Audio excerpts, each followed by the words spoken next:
Meeting will come to order. Without objection, the chair is authorized to declare a recess at any time. We welcome everyone to today's hearing on oversight of the Federal Bureau of Investigation. This is the first occasion for the committee to get back together since the tragic death of Charlie Kirk. Charlie was a good man, a happy warrior who fought for principles and values I think make our country special, and certainly was a strong proponent of defending the First Amendment, something this committee cares deeply about. I said this over the weekend. I think Charlie lived that scripture verse, 2 Timothy 4:7, fight the good fight, finish the course, keep the faith. Charlie certainly lived that, and he did it with a smile on his face. And so the tragic killing happened a week ago while we were in markup here in the committee. And I know everyone, our witness was a friend of Charlie's, and I know many people in the dais were as well. So I know we're all praying for Charlie's family. And I would extend a moment to the ranking member if you wanted to say something. Thank you, Mr. Chairman, for saying that. The whole country reacted with horror and shock to the brutal assassination of Charlie Kirk in cold blood. And there is never any warrant for political violence in America. And just as we all recoiled together at the shocking assassination of Melissa Hortman and others who died in that Minnesota attack, we all stand together categorically against political violence in America and determined to end these cycles of political violence that have traumatized the country. Well said. Chair now recognizes the gentleman from Kansas, Mr. Schmidt, to lead us all in the Pledge of Allegiance.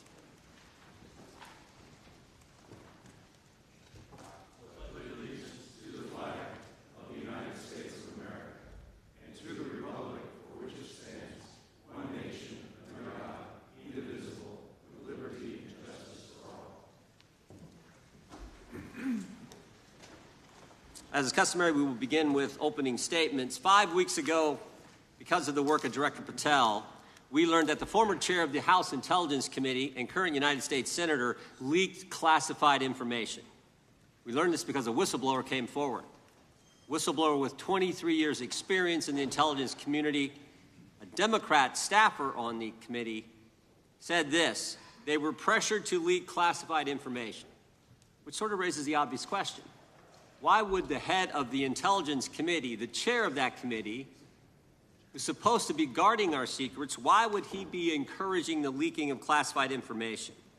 Whistleblower told us that answer as well. The leaked information was supposed to be used, the leaked information, false information, was going to be used to indict President Trump. Now, the former chairman wasn't the only person leaking information. Jim Comey was also sharing things he wasn't supposed to share. Again, don't take my word for it. The Inspector General told us this. In his report, he said, quote, James Comey violated FBI policy by disclosing classified information. And what was Comey's motive?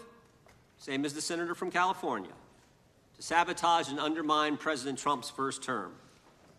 And we know that Mr. Comey's not been shy about what his objective was. In fact, 4 months ago, he told us. Remember this? 8647, Jim Comey told us just 4 months ago. Now, how'd they do it? How did the former chair of the Intel Committee, the former FBI director, and others in our government attempt to undermine President Trump's first term?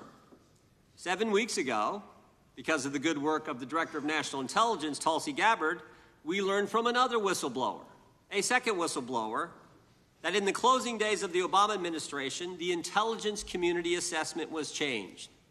On December 5th, 2016, they had one assessment. That assessment said Russia did not impact the election vote count. There was a meeting at the White House on December 9th, 2016, where it was decided, no, we're not going to have that. We're going to come up with a new one. And the new one said Russia was trying to influence election and did influence election, which just wasn't accurate. And that new one is published on January 6, 2017. Let's just show you a few things that took place. I want to show you first this email from Admiral Rogers, the head of the NSA, can see it was December 22nd. Says to Jim, John, and Jim. Jim Clapper, John Brennan, Jim Comey. And he says, I asked my team if they've had sufficient access to the underlying intelligence, sufficient time to review that intelligence. On both points, my team raised concern. Further states, my folks aren't fully comfortable. A few hours later, there's an email back to Admiral Rogers. This one is from Jim Clapper, and it says this: it is essential that we be on the same page and all of us are supportive of the report in the highest tradition of, that's our story and we're sticking to it. We may have to compromise on our normal modalities. This is one project that has to be a team sport. That's our story, and we're sticking to it. Compromise on normal modalities, that's a fancy way of saying, that's the government speak for we're going to have to change the rules. In fact, we're not going to follow our own rules. And that's exactly what they did, to get the objective they wanted, to undermine President Trump. Now, how did it specifically take place? The whistleblower said that the government officials ignored concerns about discredited information. And what was that discredited information? What was the discredited information that they didn't ignore the concerns about? What did they use, that discredited information? Of course, it was the dossier. The now famous Steele dossier that was paid for by the Clinton campaign when they hired the law firm Perkins Coie, who hired Fusion GPS, who hired the foreigner Christopher Steele, who wrote all this garbage and lies down. That is what was used to change the intelligence community report. And what happens next? What do Jim, John, and Jim do next? They go to Trump Tower on January 6, 2017, to brief then President-elect Trump about the dossier. Again, the Clinton-financed, foreign-authored dossier that the whistleblower knows is garbage and that they know is garbage. And then there's one final step. One final step. Jim Comey leaves that meeting with the president and immediately leaks to the press that they briefed the president on the discredited information. They briefed the president on the dossier and thereby giving it some credibility and creating the basis and the predicate for all they did to the president. They leaked false information. They leaked classified information. They used and leaked discredited information, and they didn't follow their own rules, all to sabotage President Trump's first term. And but for this guy, Kash Patel, but for this guy, we would never have known this information. The good people of this great country would not have known what took place 8 years ago when they were trying to undermine the guy elected by we the people. And I want to thank Attorney General Bondi. She set up a special strike force, a special team, to look into this and see if there's any criminal liability that exists in what took place. Now, in addition to getting the truth to the people, Director Patel is getting the bad guys off the street. He's moved agents out of Washington, got the focus off of politics here in D.C., and is instead putting bad guys behind bars. 21,000 violent criminals have been taken off the streets, which is a 125% increase from the comparable period in the previous administration. He's rescued 4,000 kids. He's got 1,300 predators who he's arrested. He's also ended the weaponization of the FBI. No more spying on parents at school board meetings. No more pre-dawn raids on pro-life Catholics. No more retaliation against whistleblowers. And he's given us information that Chris Wray didn't. Maybe said better, he's given us information that Chris Wray wouldn't.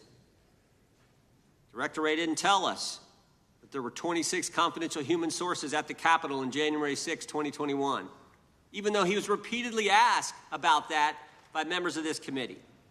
Director Wray didn't tell us that there were 17 of those confidential human sources who entered restricted space. 4 went in the Capitol. None of them were arrested. They weren't authorized to do that. They broke the law. None of them were arrested.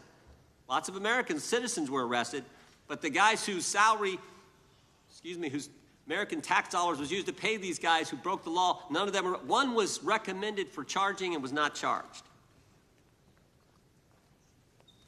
And remember when Chris Wray told us that the Richmond field office memorandum on pro-life Catholics was just a one-off? Turns out he wasn't being square with the Senate either. Director Wray wasn't square with us. He told us that multiple other offices were involved in targeting the Catholics. We got that information from Director Patel. We learned from Director Patel the FBI actually surveilled a priest, tried to get the priest to divulge information, break the priest-penitent relationship and confidence that exists. And Director Patel is saving taxpayers' money. He's not going to build a new headquarters outside of D.C. He's going to keep the headquarters right here in the capital city. Save Americans money.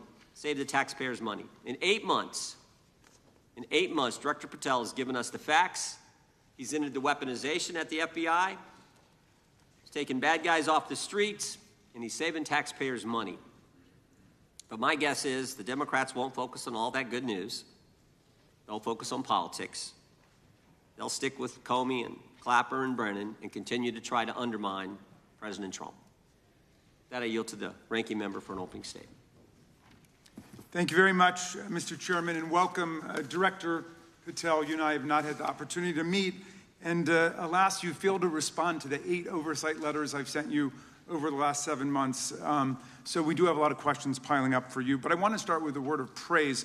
The first FBI director was J. Edgar Hoover, who steadfastly refused to hire women, African Americans, and other minorities as agents. And although he was a closeted homosexual who lived in domestic partnership for decades with Clyde Tolson, he also participated in anti-gay crusades.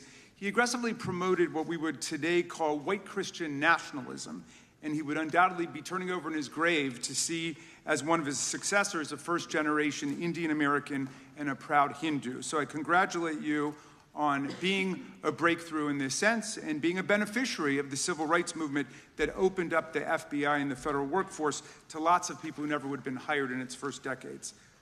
Alas, you share J. Edgar Hoover's dangerous obsession with blind loyalty over professionalism and effective public policy.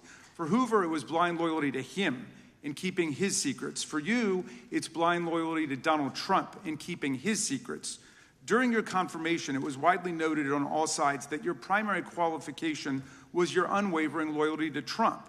Unlike other directors, you had no work experience at the FBI, but you had made over 1,000 media and political appearances in support of Trump's campaign. Your Senate confirmation vote was 51-49, the closest in history, with your opponents warning you were not qualified and had no interest in actually developing the qualifications for the job. I hoped that they were wrong. Alas, they were not. While most other new FBI directors drew on their experience as FBI agents, you didn't have that. But you did write a picture book trilogy for children ages 5 and up based on your experience clashing with President Trump's political enemies. In your book, you describe your literary alter ego, Kash the Knight, as a wacky, easily bored wizard carrying out King Donald's vengeance by driving his enemies out of the kingdom. In the books, King Donald is besieged by the evil Hillary Queentown, but saved in the end by Kash. Then Kash goes on to catch mules who are stealing the 2020 election for the great King Donald from Sleepy Joe. And then in the third book, Kash takes down the dragon of the jalapenos, nicknamed the DOJ. Your supporters had hoped that you would graduate from imagining yourself a romantic fairy tale knight to actually running America's premier federal law enforcement agency. Alas, just as we've learned how dangerous it is to put a science-denying anti-vaxxer in charge of our public health, we've learned how dangerous it is to name as director of the FBI a man who thinks of himself as a fairy tale knight who keeps a fire-breathing dragon named DOJ at home to forcibly drive villains out of the kingdom. When Charlie Kirk was assassinated, while his killer was still on the loose, you decided you didn't need to be at FBI headquarters in Washington to work with your team while the chaotic manhunt unfolded. You spent your evening dining in a swanky Midtown Manhattan restaurant and tweeting out false information that the subject of the shooting was in custody, a statement you had to retract 1 hour later. Your performance was so disturbing that even the MAGA base was alarmed. Culture warrior Christopher Rufo, who just a few months ago sat in your chair as a Republican witness, observed that you performed terribly, and he called for your ouster. The FBI might be able to survive your delusions of grandeur and the explosively volatile temper that was on display yesterday in the Senate. But the intractable problem is that you are running the FBI not as a law enforcement agency charged with keeping the American people safe, but as a political enforcement agency working directly for the president's vengeance campaign. 7 months in, it's impossible to overstate the destruction, chaos, and demoralization you've brought to the FBI and its workforce and the resulting danger your actions have caused to our country. You've been systematically purging the FBI of its most experienced and qualified agents, division leaders, and experts in counterterror, counterintelligence, and cybersecurity, precisely the people who have the expertise you lack and which the FBI and the country need. They've been expelled from the ranks of the Bureau simply because they did their duty investigating crimes, including those committed by the mob that attacked the Capitol on January 6, 2021, and beat the hell out of more than 140 police officers, or simply because you suspected them of being insufficiently loyal to Donald Trump. You illegally sacked Brian Driscoll, the former acting director of the Bureau and a decorated counterterrorism expert who worked at the FBI for nearly 20 years. According to Driscoll, you told him your own job, quote, depended on the removal of agents who worked on the cases against the president, regardless of whether the agents chose to work on those cases or not. You added, quote, the FBI tried to put the president in jail, and he hasn't forgotten it. You forced out the leader of the Salt Lake City field office, Mehtab Saeed, just weeks before Charlie Kirk's assassination, depriving the FBI of an experienced counterterrorism expert described by her colleagues as absolutely the best and legendary. She would have led the FBI's manhunt had she not been fired. When Trump decided that rounding up immigrants with no criminal records was more important than preventing crimes like human trafficking of women and girls, drug dealing, terrorism, and fraud, you ordered the 25 largest field offices to divert thousands of agents away from chasing down violent criminals, sex traffickers, fraudsters, and scammers to carry out this immigration crackdown.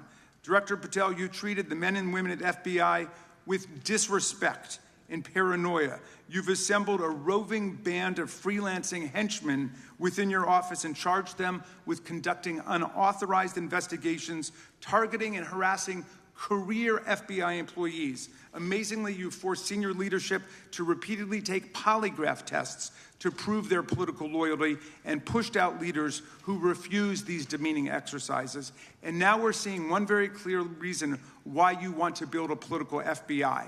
The Epstein files. You want an FBI blindly loyal to Trump and to you as his enforcer so you can continue your cover-up of a massive international sex trafficking ring with more than 1,000 victims, betraying all of the survivors of the sexual violence. Before you got in this job, you called for full release of the Epstein files, telling podcaster Benny Johnson that the only reason the list was not released by DOJ and FBI was, quote, because of who's on that list. Upon your confirmation, you promised that, quote, there will be no cover-ups, no missing documents, no stone left unturned, and anyone from the prior or current Bureau who undermines this will be swiftly pursued. This spring, you ordered hundreds of agents to pore over all the Epstein files, but not to look for more clues about the money network or the network of human traffickers. You pulled these agents from their regular counterterrorism or drug trafficking duties to work around the clock, some of them sleeping at their desks, to conduct a frantic search to make sure Donald Trump's name and image were flagged and redacted wherever they appeared, whether an email, a text, a letter, an interview, a photograph, or a video. In May, Attorney General Bondi reportedly told Trump that his name had indeed appeared multiple times throughout the Epstein files. And not long thereafter, in July, you and the Attorney General released a memo claiming that, quote, no further disclosure would be appropriate or warranted. In a few short months, how did you go from being a crusader for accountability and transparency for the Epstein files to being a part of the conspiracy and cover-up? The answer is simple. You said it yourself, because of who's on that list. Donald Trump's relationship with Epstein over the years is well documented. A week ago, the Oversight Committee released Trump's disturbing birthday book note to Epstein written over a drawing of a woman's naked body referring to a, quote, wonderful secret. The Oversight Committee obtained the note from the Epstein estate, not from the FBI, raising questions again of whether the FBI has been withholding documents.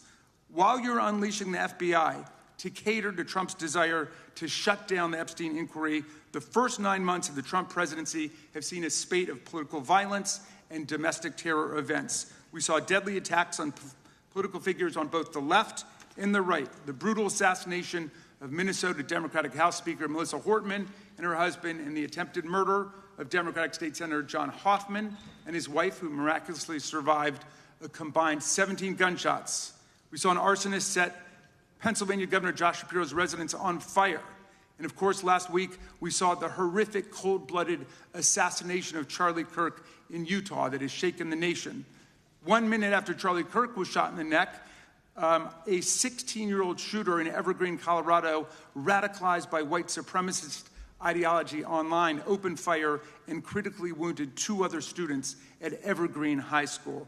We've seen lethal anti-Semitic violence, including the murder of 2 young Israeli embassy staffers just blocks from the Capitol, and then in the attack on a gathering of Jewish people in support of hostages held in Gaza in Boulder in June. We've seen continued mass shootings at schools, like the domestic terror incident at a Catholic school in Minneapolis last month, which killed 2 children and wounded 18 others.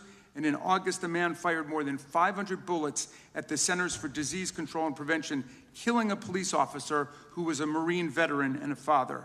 People like Melissa Hortman and Charlie Kirk should be able to participate in politics as elected officials or active citizens without being shot down in cold blood in the United States of America. People should also be able to go to elementary school, to middle school, to high school, to work, to the mall, and to church without being shot down in explosions of gun violence. The important position at the FBI requires a leader who puts public safety and national security and the rule of law first.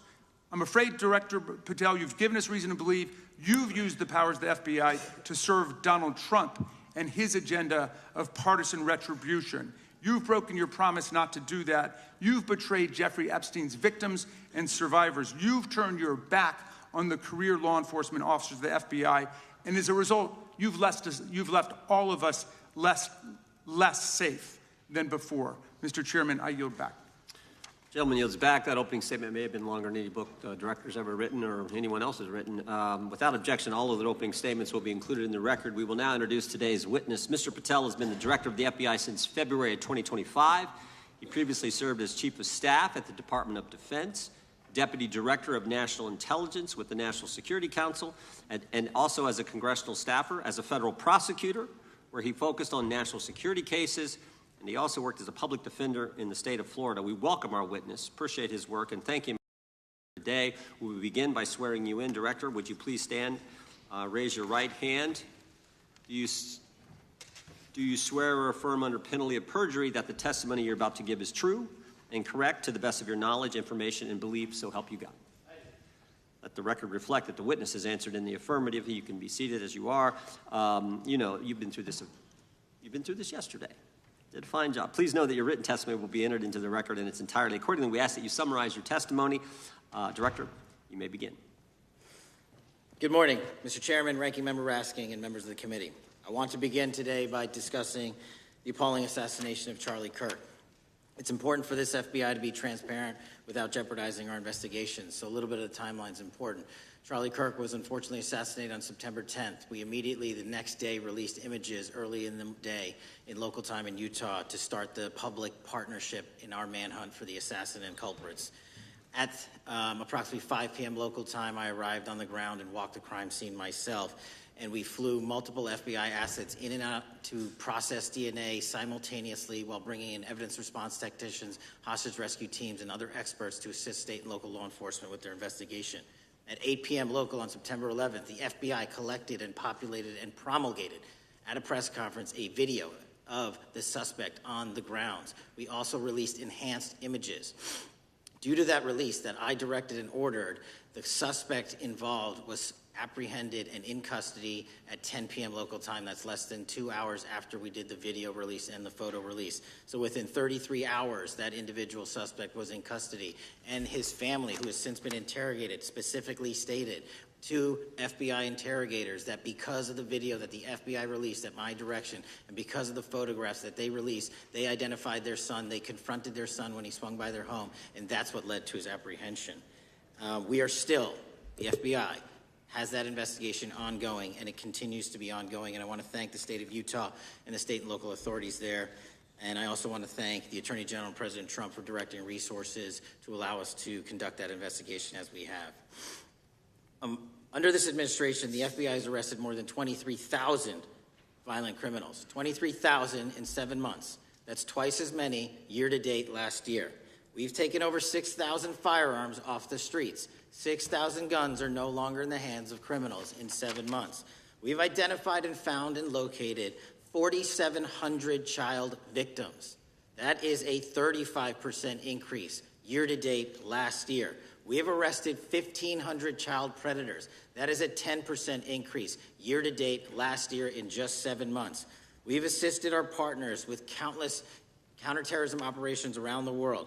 We've captured, at the FBI, 4 of the most top 10 wanted fugitives in the world in 7 months. To put that in perspective, that's as many as my predecessor nabbed in the entirety of the Biden administration. We got 4, we got more coming. On top of that, in 2 weeks, thanks to the help of the CIA, we collected and captured one of the individuals responsible for the horrific Abbey Gate bombing that led to the murder of 13 service members. We did that in 2 weeks. They didn't do it in the 4 years of the entire prior administration. Nationwide, we've been executing our Operation Summer Heat, the FBI's national focus on targeting violent crime based on intelligence-driven operations. Ask the citizens of Seattle, Miami, Memphis, Charlotte, Chicago, New Orleans. To specifically highlight New Orleans and Nashville, there has been a 250% increase in violent crime arrests in those cities alone, and other mid-major cities that I've just listed. In just a few short months, we have already unleashed 1,000 FBI personnel across this country. Every single state across this country is getting a plus-up. This is a fiction that the FBI is short or that we are compromising the men and women in the field. They do not need to be in Washington, D.C., so we're sending them into the field to each and every one of your states. Because of that, crime is at an all-time low. We had to do it because of the explosion of crime. And maybe the most important stat for Americans to realize, in just 7 months, we are on track to produce the lowest murder rate in modern U.S. history by double digits. Those are results not of mine. Those are results of the men and women of the FBI. If you want to criticize me, bring it on, but do not attack the brave leaders in the field. We are also working 24/7, 365 on the opioid epidemic that is killing more than hundreds of thousands of people a year.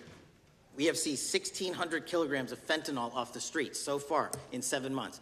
Year-to-date, 25% increase. To put that in perspective, that's enough to kill a third of the American population, 120 million Americans. 100,000 kilograms of cocaine and meth gone off the streets. Earlier this year, I highlighted in Cincinnati, Ohio, how we're getting creative to chase down those that were willing to do harm to our citizens, not just by striking at the heart of the fentanyl producers, but the fentanyl precursor companies in China. And we indicted for the first time multiple companies and individuals, not just in America, but in mainland China, that are producing the ingredients that produce and make fentanyl that kill our children. And we're going to keep going. Counterterrorism work, cyber attacks, and foreign adversaries are something the FBI must never sleep on, and we are not sleeping. In the counterintelligence space alone, this year, year-to-date, 30% increase in counterintelligence arrests from the DPRK, Russia, Iran, and China. And I want the American people to know, in this setting, there's a lot of work that the brave men and women of the FBI are doing we just can't get into, but they don't stop. Our cyber threats, ransomware attacks, those harming our children online. We have nearly a 20% increase in indictments and arrests in 7 months alone this year. We're going after those that harm our malware, infrastructure systems, telecom systems, and energy structure. Combating SALT and Vault typhoons are just a little bit of the examples we're doing. Maybe most importantly, under the counterterrorism and domestic terrorism umbrella, are nihilist, violent extremists, and those that label themselves 764, who wish to go online and convince children to maim and mutilate themselves and commit suicide. And we are producing record numbers of arrests under that umbrella organization. We even stopped an individual in the 764 network who wanted to conspire to kill an adolescent girl. He is now in custody. Transparency remains one of my main priorities at the FBI, and this is what I've done in my 7 months at the helm. We've produced more than 33,000 pages of documents to Congress to a variety of committees, including, I believe, 7,500 to this committee alone, if memory serves me correct. To put the 33,000 in perspective, my predecessor in 7 years produced 13,000 pages in total to the United States Congress. His predecessor in 4 years produced 3,000 pages in total. I repeat, I have produced 33,000 pages in 7 years to this Congress and will continue to do so. I'm dedicated to restoring the trust and the mission and the integrity of the FBI, and we cannot do so without congressional oversight, and I promise you I will continue to do so. On the Epstein case, the original sin on the Epstein case was how it was handled by Mr. Acosta when he first brought the case in 2006, 7, and 8. The original case had a very limited search warrant, had a very limited search window, had a very limited investigative window. I was not there when those search warrants and that investigation was launched. I would not have done it that way. They were limited to only 3 to 4 years of investigations from 97 to approximately 2001 and 2002 to 2005. Mr. Acosta allowed Mr. Epstein to enter into a plea agreement where he served weekend jails for trafficking minor women. He also was allowed to relieve jail to go home on the weekends. Plus, he allowed a non-prosecution agreement to be signed as part of that plea deal, prohibiting future investigations from that prosecution and from that evidence, and prohibiting the collection of further material. That is the original sin. We are working with Congress to produce more than any administration ever has material on Epstein. And I welcome the challenge to tell us that we are not being as transparent as the law allows. We even went to court and asked the judges to lift those prosecutorial agreements and to lift those court order seals, and they denied us 3 times. Congress is welcome to do the same and join the fight. And I'd lastly like to focus on operation that the president led in D.C. Because of this, we are taking this fight in D.C. to every single city across the country. 2,100 arrests in the last month alone. D.C. has seen a 60% decrease in gun crimes, 75% decrease in carjackings, and 53% decrease in homicides in our nation's capital. And rightly so. We're bringing that fight to the streets of America. I want to thank you for your support, and I'm proud to be the director that leads this FBI into a new headquarters building that they've needed for decades, saving the taxpayer $3.5 billion, and also providing our workforce a safe environment. If you don't know the calamity that is the Hoover Building, I invite each and every one of you to walk around. I'll give you a tour myself, and you can see where the cement falls on the heads of our employees that is only to be saved by netting. Just to give you an example. Thank you for support to our mission. And I do want to highlight one thing about D.C. It's because the FBI gathered sources and evidence that we were able to, through our source network, identify the horrific murder of the D.C. intern, Eric Tarpinian. Mm-hmm. And I've spoken to his family, yep. And we are working to bring them justice. And Mr. Chairman, in my 16 years, now my 17 years of government service, if anyone has any questions about my service, bring it on. Thank you, Director. We will now proceed under the 5-minute rule. The chair recognizes the gentleman from California, Mr. Eisen. Director, delighted to have you here. You are a breath of fresh air. As you outlined, and I won't repeat it, the accomplishments, you did so with the same resources as your predecessor, roughly. Is that correct? I believe so, yes. And so how much of that has to do with taking people out of the backside of the FBI and moving them into the field, into doing the job for which we primarily pay the FBI? It's exactly what we needed done. 1/3 of the FBI's workforce resided in the National Capital Region before I got there. 1/3 of the crimes do not happen in Washington, D.C. Not anymore. Not anymore. So 1,000 personnel of the FBI were deployed across this country on a permanent basis, and every single state in this union is getting a plus up, not a reduction, a plus up of 1811s of intel analysts and support staff. And that is why the crime rates are going down in record numbers. Thank you for doing that, and it's perhaps the hardest thing for a bureaucrat to do is to lower the head count around them that support them, and I appreciate your willingness to do it different than your predecessor. A lot of what you covered earlier was the find, the discovery, and then the prosecution that is done by the DOJ. But I want to talk a little bit about the prevent side. On the Charlie assassination? sir? No, on all of these. Okay. Okay, for example, and I'll bring it up before the Democrats bring it up, January 6th. January 6th, we now know, because of your find, that in fact there were people involved who were not just observers but participants who in fact, it's been alleged, and I personally believe, in fact, were part of promoting, perhaps even the one woman who died, encouraging her to walk through a door that led to her death. When you see that kind of activity, and you know it was done under predecessors with full knowledge, whether it's January 6th, where embedded people crossed the line, or any other activity, including, obviously, the Russian hoax that we're now dealing with up in, front and center.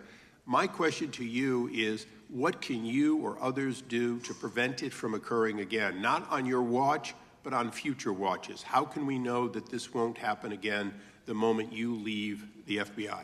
It's simple. What I'm doing through our leadership cadre is having FBI agents do what they were trained to do, not what they were not trained to do, not put them in situations that both harm them and the public. We're also utilizing our SORT networks and prioritizing the threat structure to go after the narco traffickers, the counterterrorism people, the counterintelligence threats, and the cyber threats. That's what they were trained to do, and that's what we're letting them do. One major question I have, after decades of doing this, on our side of it, both the chairman, myself, and others, both at oversight and here, have seen that the FBI and the Department of Justice hide behind non-statutory practices. Now, you've changed the interpretation of many of those practices. That's why we're getting the discovery that was previously withheld. How do we work together to make sure that we never again have false walls, non-statutory walls that say the Department of Justice has a prohibition about giving, quote, you fill in the blank, that has led to the chairman not seeing anything until you took over? I'm wedded to aggressive constitutional oversight. Having been a House congressional staffer, I know that is an important part of securing our democracy. And the way we make it an everlasting, enduring process is by showing the American people the results of what we are doing and the important work of this committee and putting it out to them so they can see government waste, fraud, and abuse. And then they can demand from our constituents and our electors that they want this process to continue. Last major question here. Some things are so sensitive that we both would agree they cannot be made public. Will you commit to this committee, when it is too sensitive to disclose, that you would at least make it available for in-camera review by the chairman and ranking members or others designated? I have done that, and I will continue to do that. Well, thank you. Mr. Chairman, this is a breath of fresh air. This is the beginning of what we need. But my questions today for the director are ones in which I believe that we do need to codify by agreement or by statute, if necessary, the kind of openness and transparency that we're seeing from this administration, the kind of discovery that's allowing us to do our oversight properly. And I would hope that that be the follow-up to this, obviously along with the Attorney General. And I yield back my 4 seconds. Thank you. The gentleman yields back. The gentleman from New York is recognized. Thank you, Mr. Chairman. Welcome, Director Patel. In the wake of the tragic murder of Charlie Kirk, Donald Trump said, quote, violence and murder are the tragic consequences of demonizing those with whom you disagree, day after day, year after year, in the most hateful and despicable way possible, close quote. I would note for the record that Donald Trump has famously demonized practically every person he has ever disagreed with, and therefore, using his own logic, he has put their lives at risk. I should know Donald Trump continuously puts my life in danger. About 2 weeks ago, when I announced my decision not to seek re-election, many people on both sides of the aisle, including the chairman, offered me well wishes and thanked me for my service. Donald Trump, on the other hand, took to Truth Social to call me a, quote, psychopathic nut job, among other things. Yesterday, I received a threatening note filled with anti-Semitic comments and hateful attacks that mimic some of the same language used by the president. I am sure many of us on this committee face similar threats every day. We have seen political assaults on both the left and the right. The attack on Charlie Kirk, the attempted assassination of the president, the murder of the Democratic Speaker of the Minnesota House, the assault on Paul Pelosi, and the attack on the Capitol on January 6th, for example. Director Patel, Do you agree that there is political violence from both the left and the right? There is too much political violence. Do you agree, yes or no, that there's violence? There is too much political violence based on ideologies from either side. From either side, okay. Are you aware of the study by the Cato Institute, a well-known conservative group, that found that 69% of the violence is from the right?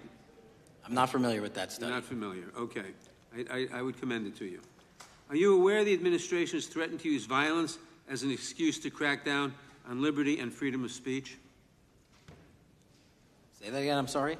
Are you aware the administration has threatened to use violence as an excuse to crack down on liberty and freedom of speech? Nobody at the FBI is doing that. I didn't ask you about the FBI, I said the administration. I speak for the FBI. I would like to enter the record an article from today's New York Times titled, "Trump Invokes Kirk's Killing and Justifying Measures to Silence Opponents."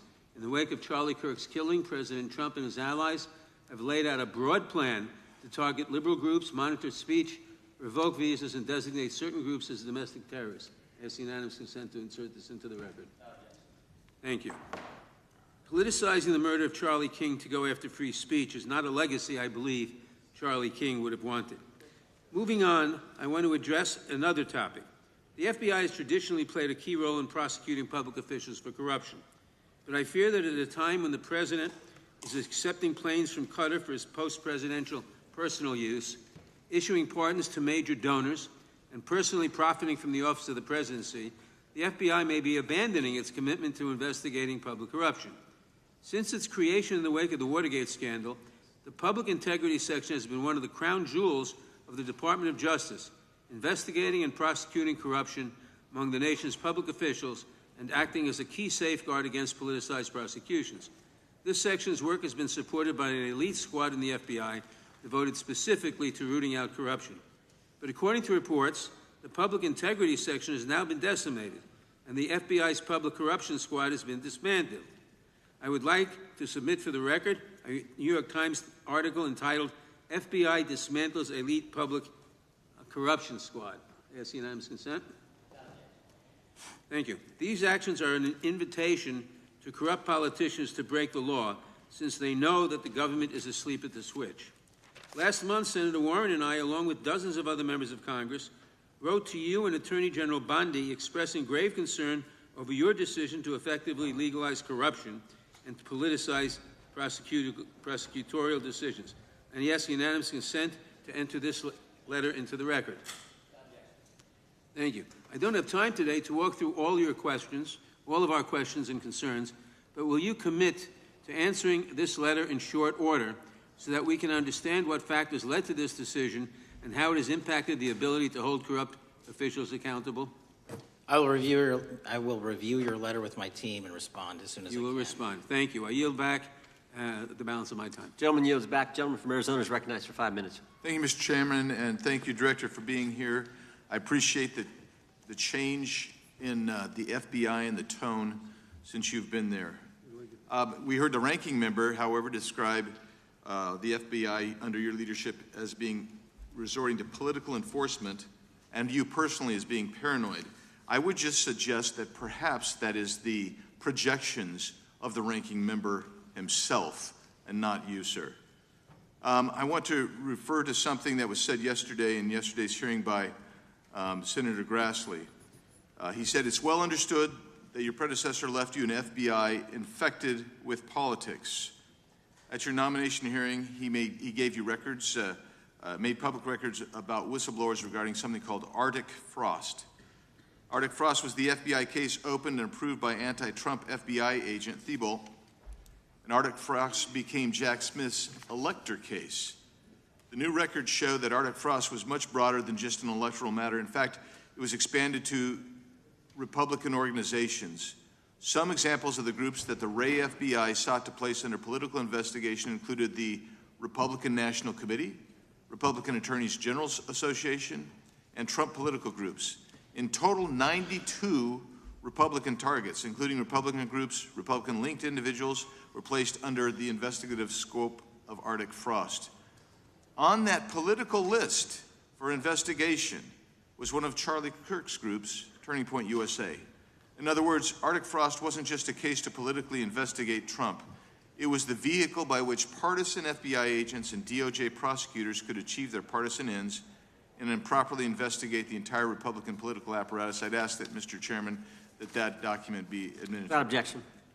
So, I know that this may be under current investigation, but I wish to ask specific questions about this for just a moment. What search tools were used in Arctic Frost to view private communications of targets? I believe the traditional search tools, search warrants, lawful service of process, and the tools that the FBI has in our infrastructure systems, cybersecurity systems, and counterintelligence systems. But generally speaking, if I may, I want to use this to highlight the fact that I'm continuing my promise to work with Congress to produce documents simultaneously and also conduct ongoing investigations. I'm giving you as much as I can, and I'll give you more when I can. Thank you. Another question regarding that is, were there any directives from the Biden White House concerning the Arctic Frost investigation? Were there any directives or communications from the Biden White House itself concerning the Arctic Frost investigation? I'll just rely on what was turned over to date, sir. Okay. So I want to add here, the search warrants that were used included the seizing of a U.S. member of Congress, his phone. I think we all know who that was and how that was taken away and used for political purposes, Mr. Chairman, Mr. Director. So we'll leave that for a second, and let's go over to the Charlie Kirk case for just a second. Let's emphasize this. How many hours did it take from the assassination to the arrest of the assassin, Mr. Director? 33. That seems pretty swift, and it was because of the actual release of videos and photographs that you directed to be released, sir. That's correct, and to put it in perspective, the Boston bomber took 5 days and Luigi Mangione took 5 days. Was the platform Discord forthright from the start with law enforcement about the shooter's communications on its platform? Discord, the platform ownership, has been working with our lawful process, and we are obtaining materials from them on a rolling basis. Thank you. And I want to get back here to Arctic Frost for just a second, Mr. Chairman. I'd like the unclassified document from the FBI released to be admitted to the record. Without objection. And a document from the Economic Times also to be admitted to the record. Without objection. So I'm going to give you the last 30 seconds. We could go on about the Epstein case. I've got a bunch about that. But I'm just going to let you, if you wish to respond to either of the two vitriolic questioning or statement from the Democrats. The work of the FBI speaks for itself. It's on showcase here today. Anyone that wants to attack the FBI can attack me, but leave our leadership structure alone. When you have 23,000 violent felons arrested, twice as many as this time last year, the work speaks for itself. Thank you, Mr. Chairman, and thank you. Appreciate your good work, Director Patel. Yield back. Gentleman yields back. Gentleman from Maryland is recognized. Thank you kindly, Mr. Chairman. Director Patel, before you joined the FBI, you railed against it for covering up Jeffrey Epstein's human trafficking ring. Let me refresh your memory with this clip. It has Epstein's list. They're sitting on it. That doesn't seem like something you should do. You're protecting the world's foremost predator. That seems like an evil thing to do, regardless of who may be embarrassed in the release of that list. Why is the FBI protecting the greatest pederast, the largest scale pederast in human history? Simple, because of who's on that list. So you finished that December 2023 interview with a challenge to the FBI and harsh words for Republicans in Congress for not getting the Epstein files out to the public. You can see this clip. Boy pants, and let us know who the pedophiles are. Put on your big boy pants and let us know who the pedophiles are, you said. You emphasized that the president and the FBI director each had complete authority to release Epstein's client list. You said Epstein's black book is under the, quote, direct control of the director of the FBI. Look at this clip. This is way off the topic, but who has Jeffrey Epstein's Black book? black book? FBI. But who? That is, I mean, there's... Oh, that's under direct control of the director of the FBI. All right, so you were sworn in as director more than 200 days ago. Now the black book is under your direct control. So why haven't you released the names of Epstein's co-conspirators in the rape and sex trafficking of young women and girls? The Rolodex, which is what everybody colloquially refers to as the Black Book, has been released. Oh, no, you're talking about what the journalist got 5 years ago? No, that's not what we're talking about. We're talking about what you were talking about there, That's the Black exactly Book what under I'm the direct control of the FBI director. We have released more material than anyone else before. The Biden administration, Obama administration had the exact opportunities to release this material, and they never did. And if you are selling the men and women of the FBI, Why we're have not you going after changed your child position? predators. Hang on, you said we're not going after child predators. 1,500 child predators arrested this year, 35% increase. I'll reclaim my time. 4,700 child victims Mr. Chairman, I'm going to found. reclaim my time if you could instruct the witness. Why have you changed your position? There you were saying it's under the direct control of the FBI director and all of it should be released. Why have you changed your Everything position? that has been lawfully permitted to be released has been released. And as I told you, Really? the investigation was limited. And let me make something crystal clear. I never said Jeffrey Epstein didn't traffic other people, other women, and they're not other victims. This is the investigation we were given from 2006, 7, and 8, and the search warrants from 2006, 7, and 8. That's what we're working with. Well, wait, have you released all of the stuff that the FBI has seized from Epstein's house? The computers, the emails, the file cabinets, the documents? What about the financial records? Have you released all of that? Everything the court has allowed us to Which release. court are you talking about? 3 separate federal courts have come in and said... We're talking about the evidence you've got. It's got nothing to do with what those courts have. Do you have any idea how the law works? Do you want me to break the law in a federal judge's order? No, I want you to follow your own word, Director Patel. You said up there it was under the direct control of the FBI director. He had the Black Book. Everything I have direct control over, we have gone to court. You haven't. Complete your sentence. Everything you have direct control over, you said. Have gone to court, and everything we have direct control Patel, over. Complete your sentence. You said everything. Like release. We're releasing. He'd like to complete his answer. You began the sentence, everything you have direct control over, and then you stopped that sentence. You've released everything that you have direct control over? And I have direct control over and can lawfully release. If you're not familiar with the court orders, that's not my fault. Oh, I'm Go perfectly, look at them. I'm perfectly familiar court. with them. But how did we prosecute Ghislaine Maxwell? She was prosecuted with the investigatory material that was collected from 2001 and 2005. Because of the non-prosecution agreements and the court orders on the investigations and search warrants, we were not able to develop new information. And oh, by the way, Jeffrey Epstein was out for 12 years, and the Obama and Biden administration did nothing to look at his work, his pedophile network. If you want to blame me, that's fine. But now you're blaming the men and women who conducted this great search. Stop that. I'm not blaming anybody other than you. You're not keeping your word. You said that you would release all of the materials under your direct control. Has anyone released more information on Epstein than I have? Has anyone? Much more. Did Comey? Did Ray? Much more. Did they? Excuse me. Much more has come out in the days since the American people in Congress have been demanding it. But it's coming out in dribs and drabs. Why don't you just release the entire file as you promised to do? I literally just told you. There are multiple federal court orders. I'm not going to break the law to satisfy your curiosity. You didn't join us when we filed court to release the court orders. You could have. You have lawyers. You could have shown up. You didn't do that. That's a tiny fraction of the material we're talking about. That is not. It is a tiny fraction. How do you know that? Have you seen everything? It's all misdirected. How do you The know time that? of the gentleman has expired. The gentleman from California is recognized. Well, thank you. Mr. Director, just to be clear, how many of the Epstein files were released in the 4 years of the Biden administration? 0. And how many have you released? I don't have the number, but it's got to be thousands of pages of stuff. I was going to ask you to begin whether Americans are safer today than they were 9 months ago, but you cited dramatic increases in criminal arrests since you've taken office, a dramatic decrease in crime that's resulted. Who would have thought that taking criminals off the streets would reduce the crime rate? But somehow we have stumbled upon that new truth. But it begs the question, what was the FBI doing during the 4 years of the Biden administration to see that dramatic an increase in work under your tenure? The simple answer is I'm letting good cops be cops. We're working with our state and local law enforcement. We're energizing our partnerships. We're bringing on more task force officers. When you have more cops in the streets, when you're using ground-based intelligence, when you're not weaponizing law enforcement and focusing on D.C. and focusing on the rest of America, this is what happens. It is not a significant mind shift in terms of how we maneuver the FBI.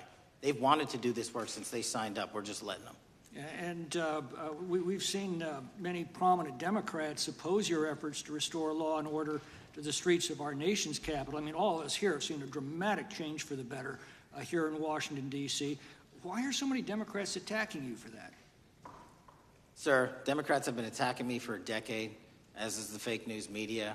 They didn't like the fact that I exposed the Russiagate host and the largest weaponization of the FBI, DOJ, and U.S. history. We proved it to be true with congressional oversight. I'm wed to that congressional oversight and will continue to do that work.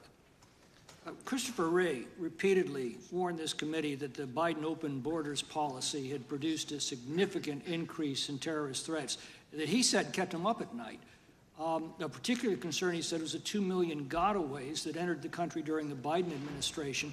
That's an average of 41,000 every month. What are the monthly gotaway numbers today? Sir, I'll have to get back to you on the exact gotaway numbers, but identifying that there are gotaways is step one. Going and manhunting them is step two, and that's what we're committing our resources to do. That's my next question, is what progress the administration made in apprehending and removing terrorist threats that came in during the Biden years? I think you're talking about, if you're not, let me know, known or suspected terrorists, and we've encountered almost zero at the southern border since the southern border has been sealed. But the problem that we are running into is our northern border. It's largely expansive. The enemy has adapted, and we need more focus on the northern border to stop known or suspected terrorists from coming in from places like China, Russia, the Middle East, Africa, Afghanistan. And what can you tell us about the remaining threat posed by potential terrorist cells here in the United States? The terrorist threat that continues to be posed by international terrorists here in the United States is one of my highest priorities.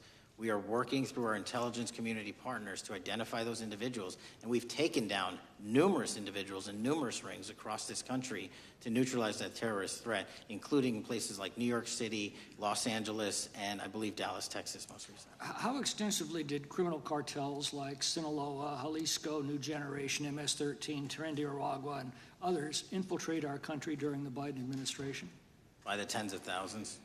Well, and what progress have you been making in combating their presence? I think the DHS is best to speak to that, but I think I can't remember the numbers of tens of thousands or hundreds of thousands of individuals they found that came in illegally, and the tens of thousands that associations to criminal networks have all been deported. And that effort is being opposed every step of the way by Democratic leaders in our cities, some of our states, and right here in the Congress. Isn't that true? Well, we're just working where we can in every single city we can, and I welcome the opportunity to partner with Republicans or Democrats on fighting violent crime like we're doing. Mr. Biggs asked about Arctic frost. What else can you tell us about that and what we need to do to assure that it never happens again? Continue the congressional oversight work that you're doing on Arctic frost. Let me provide you with more documentation on Arctic frost and also call in witnesses from the paperwork that we have given you. You have that right, and the American public deserves to hear what those people have to say. As for my ongoing investigation, there's not much I can say.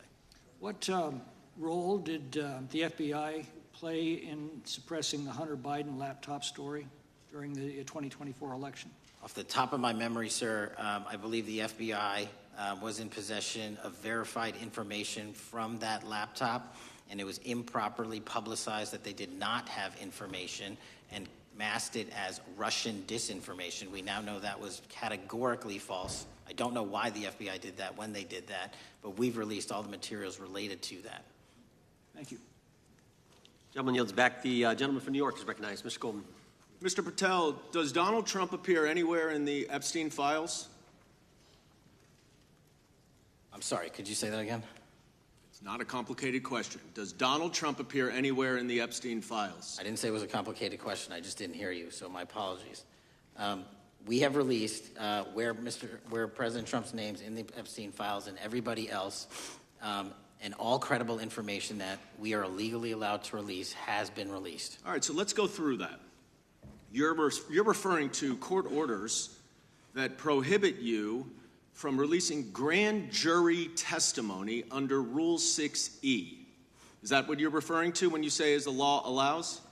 That's a piece of it. Really? What other evidence do those three court orders you cited prohibit from being released? Information that was collected pursuant to those search warrants that were limited Wrong. in fashion.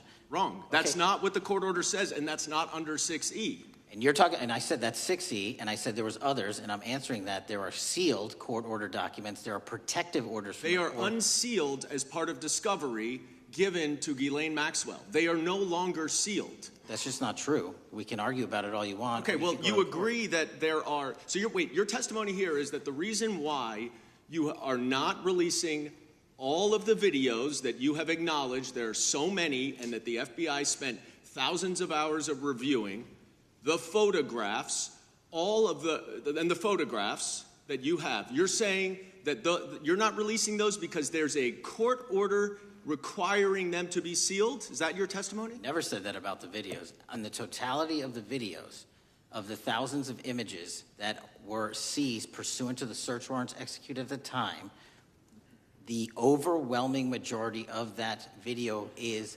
pornographic material that was downloaded from the internet and child sexual abuse material. We will never release that. Well, as you should not release the victims, but if there are videos that relate to others who Epstein trafficked to, such as maybe Prince Andrew, or photographs, that you have total control to release.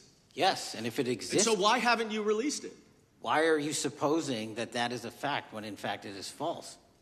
Are you saying that... You're saying that none of the videos relate to anything relevant to the Jeffrey Epstein trafficking ring? Every single video that we have collected pursuant to the prior search warrants has been examined for the last 10 years. And every single video has been utilized for whatever prosecutions were able to be legally brought. I'm not asking about prosecutions. I'm asking about why you aren't releasing the full Epstein files, including the names of people who were involved in the sex ring that you promised to do before you became FBI director. I just told you, I'm not going to release downloaded porn of I'm children not asking on the about internet. that. Fine. I'm asking about all the other files. What other videos? Tell me. Tell me. That's what I'm asking. Tell me. You're saying there are no videos that would be relevant to anyone else involved in the Jeffrey Epstein sex ring. Pursuant to Mr. Acosta's collection of information based on the search warrants. That's all we have in our possession. And I'm asking you, that stuff. That's all we got. I'm not asking all you got. I'm asking you, in that stuff, there's nothing that's related to any other sex traffic, any other people engaged with Epstein in underage sex. That's correct. To my knowledge, no. Okay. Let's talk about the witness interviews. 302s of witness interviews. Those are not subject to the court order. Those are not subject to any fictional sealed order for a search warrant. Why aren't you releasing those with the redacted names of the victims? We are releasing as much as legally allowed. That's why we went back to how the is courts. How is that not legally allowed? Sir, do you know how court orders work? Do you know how protective orders Actually, work? You know how Mr. sealing Patel, orders I was work? a real prosecutor for 10 years. I know exactly how. So I was a court fake orders. one? And I want to understand what the court order prevents you from releasing witness statements that the FBI took. You should know that as a real prosecutor, when the court hand downs a protective order and a motion to seal, the material is sealed unless that your judge testimony waives here it. is that all of those witness statements are under a court order, a protective order. We are providing everything we can legally provide. No, that's not my Congress has question. sent us a My subpoena. question is, why are those witness statements that are not grand jury testimony, that if they were under a protective order are no longer under a protective order, why are they not being released? How are they not under a protective Why order? are you not going to the court like you did for the grand jury testimony to unseal those records? The DOJ did go to the court. No, not on those records. Why aren't you going? gentleman. You just went on grand jury. Time of the gentleman has expired. You are hiding the Epstein files, Time Mr. of the Patel. gentleman has expired. You are part of the cover-up. Can I respond? Sure can. Any allegations that I'm a part of a cover-up to protect child sexual trafficking and victims of human trafficking and sexual crimes is patently and categorically false in the work of my So I hope you will talk to them when they Gentlemen's time have has requested expired. to speak with you. Because the Gentlemen's time has victims have expired. Gentleman requested yields and you back. are not responding to them. Director, yes or no, is the FBI still spying on parents at school board meetings? No, sir. Is the FBI still targeting Catholics? No, sir. Is the FBI still spying on President Trump? I don't believe so. Is the FBI still censoring Americans? No, sir. Is the FBI still targeting Americans for shopping at Cabela's or purchasing Bibles? Nobody is targeted for their faith. Is the FBI still targeting Americans who are pro-life? Nobody is targeting anyone for their beliefs. Is the FBI still cooking the books on crime data? The crime data is real. Is the FBI still purging agents for conservative viewpoints? No one at the FBI has asked their viewpoints on policy. Is the FBI still labeling the Betsy Ross flag, the flag of the American Revolution, a hate symbol? No. Well, maybe that's why you've been able to, what was the number, 23,000 bad guys you've arrested, a huge increase from the same time period in the previous administration. I think you said 1,400 predators, 4,000 children rescued. Were those the facts? 4,700, 35% increase on children rescued. Yeah.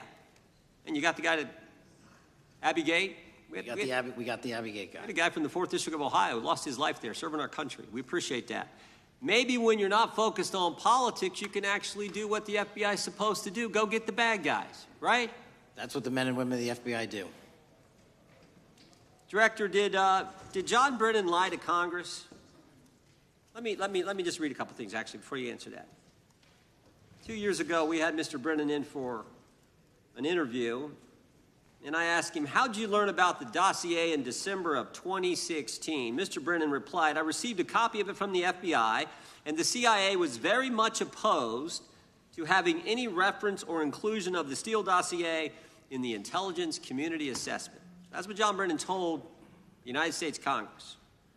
7 weeks ago, the Director of National Intelligence told us this. John Brennan lied and denied using the dossier in the intelligence community assessment because he knew it was discredited. CIA officer told the House Intelligence Committee Brennan refused to remove it, and when confronted with the dossier's main flaws, he responded, yes, but doesn't it ring true? John Brennan lied to us?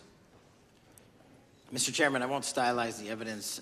What I will say is that the intelligence community assessment, those that created it, and any individual involved with it, is an ongoing investigation.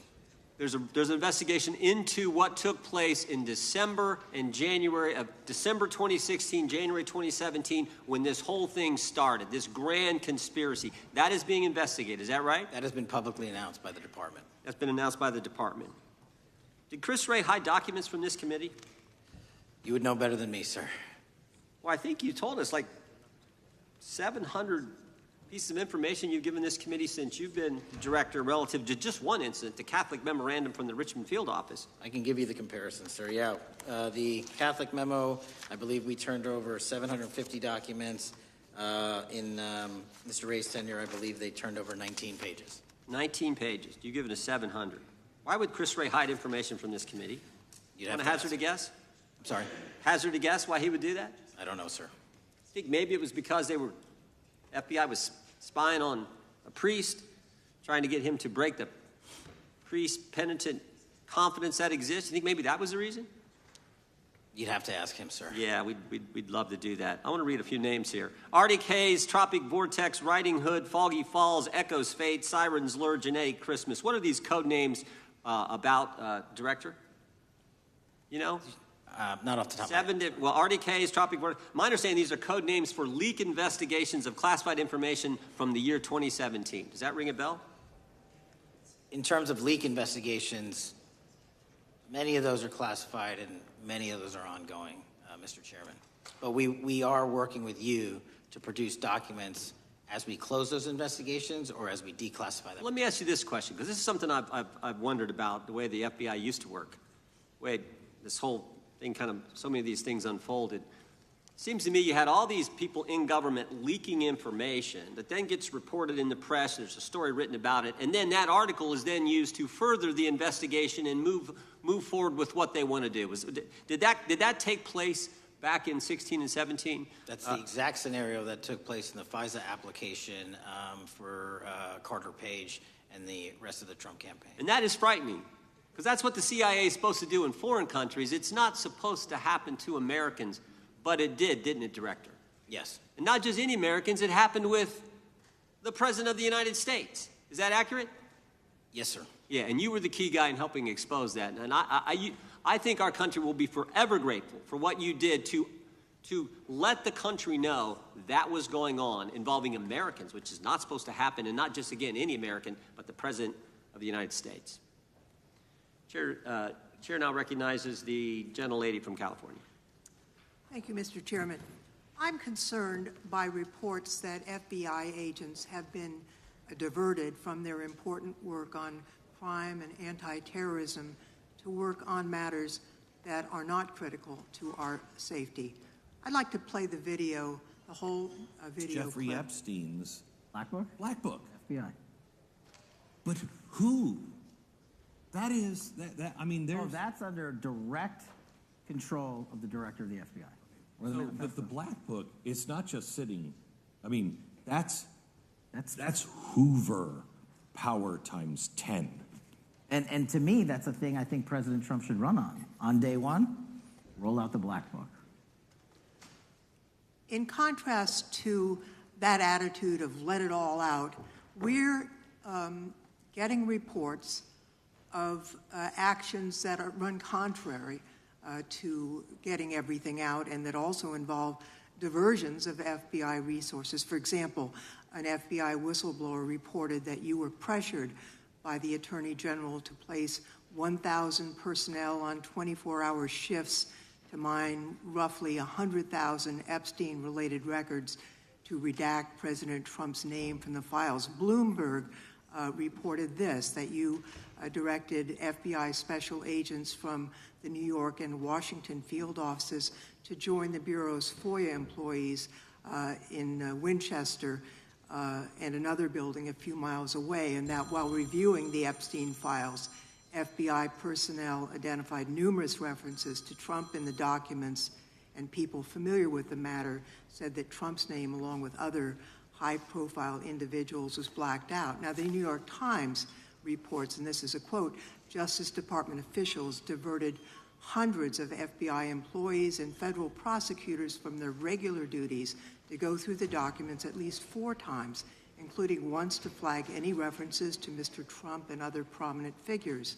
Details of the review were based on accounts by 3 former FBI and Justice Department officials who spoke on condition of anonymity because of fears of retaliation, and further that the FBI finished after they finished its review of the files and materials was sent to a team of Justice Department lawyers who double-checked the FBI's redactions and, quote, were instructed to flag any mentions of Mr. Trump and other celebrities. Now, I have 3 questions for you, Mr. Patel, about this. First, how many times did President Trump's name appear in the Epstein files? Was it more than 100, more than 1,000? Were the agents who were pulled from their duties to redact the president's name from the Epstein files working on criminal cases or national security cases or child sex trafficking cases? And are the number of agents that have been reported diverted for these purposes, is that accurate? No. No what? You asked if it was accurate. I said it wasn't. So you're saying that none of this happened? No, I'm saying it was inaccurate. Okay. How many times did President Trump appear in the Epstein files? More than 100? More than 1,000? No, and what we've been able to release is what we've been legally able to release, and that has been... No, that's not the question. I asked you, how many times did the president's name appear? I don't know. It's your testimony. You do not know that answer. A number of times? No. Could you tell us how many agents were diverted for this task and what they were working on? When you say diverted, you make it seem as if agents were pulled off what they do all the time. Agents at the FBI masterfully do double duty and triple duty. And because of the public's interest in this case, we flex resources to make sure that we could answer the public's signal demand. So do you want us to look through the material and provide it to you, or you do not want us to do that? So it's your testimony that no one was diverted from a criminal matter, that this was a top priority to go through this material to look for Mr. Trump's name. Is that your testimony? That's the highest priority for the FBI? What's one of the most impressive things about the FBI leadership and the careers that are in place is that they make the decisions on who to send where on priorities and make sure the mission needs are not hurt. And that's what happened here.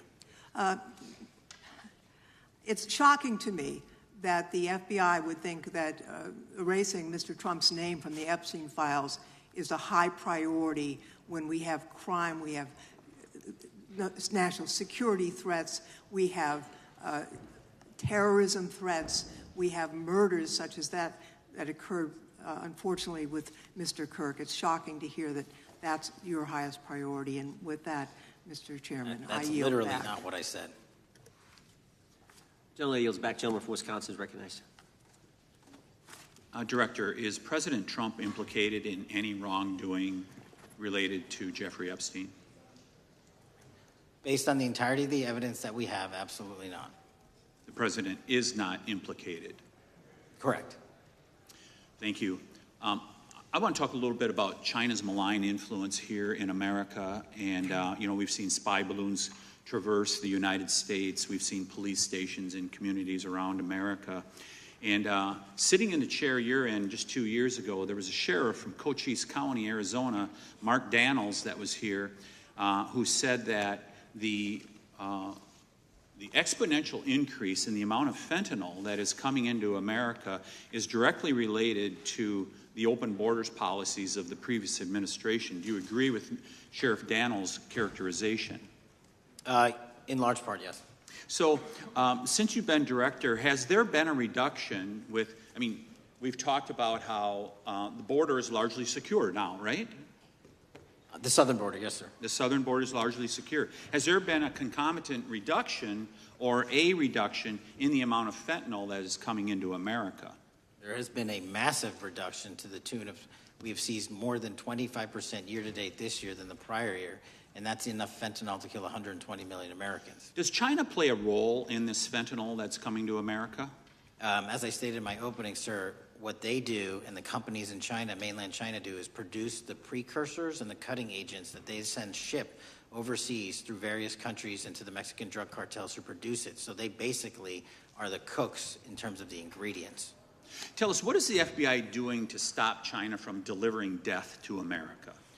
So for the first time in a decade, I actually reached out to my counterpart at the Ministry of Public Security. No one at the FBI had done so, to engage. Ministry of Security, where's that? In mainland China. In mainland China, okay, thank you. To engage in a conversation to say, hey, can we have a certain number of these precursor chemicals listed in China so that they become illegal and illegal to trade. We're also working with our counterparts in places like India and Guatemala because the transshipment routes of the precursors, the Mexican drug cartels have gotten creative, and instead of coming directly to America are going into these countries. And we've had massive success in India and Guatemala and in those governments' great partnerships in shutting down the ability to ship the precursors into those countries, which are ultimately destined to America. So those people that are working with security agencies have been working with you, is that accurate? Yes, sir. So I want to turn to a couple cases that are at the University of Michigan, where Chinese nationals, on behalf of the Chinese government, smuggled in illicit biological materials, stuff that can harm our agricultural industry. What actions are you taking as we see repeated stories of Chinese nationals doing this in the United States? So just that, sir. In this calendar year alone, as I was mentioning, our counterintelligence operations and cases brought against the Chinese are up by, I think, something like 40%. And specifically, the cases in Michigan show two threat streams, not just against our agricultural industry, which is a threat to national security, but they were also bringing in chemical agents in mushrooms. I'm not the exact expert.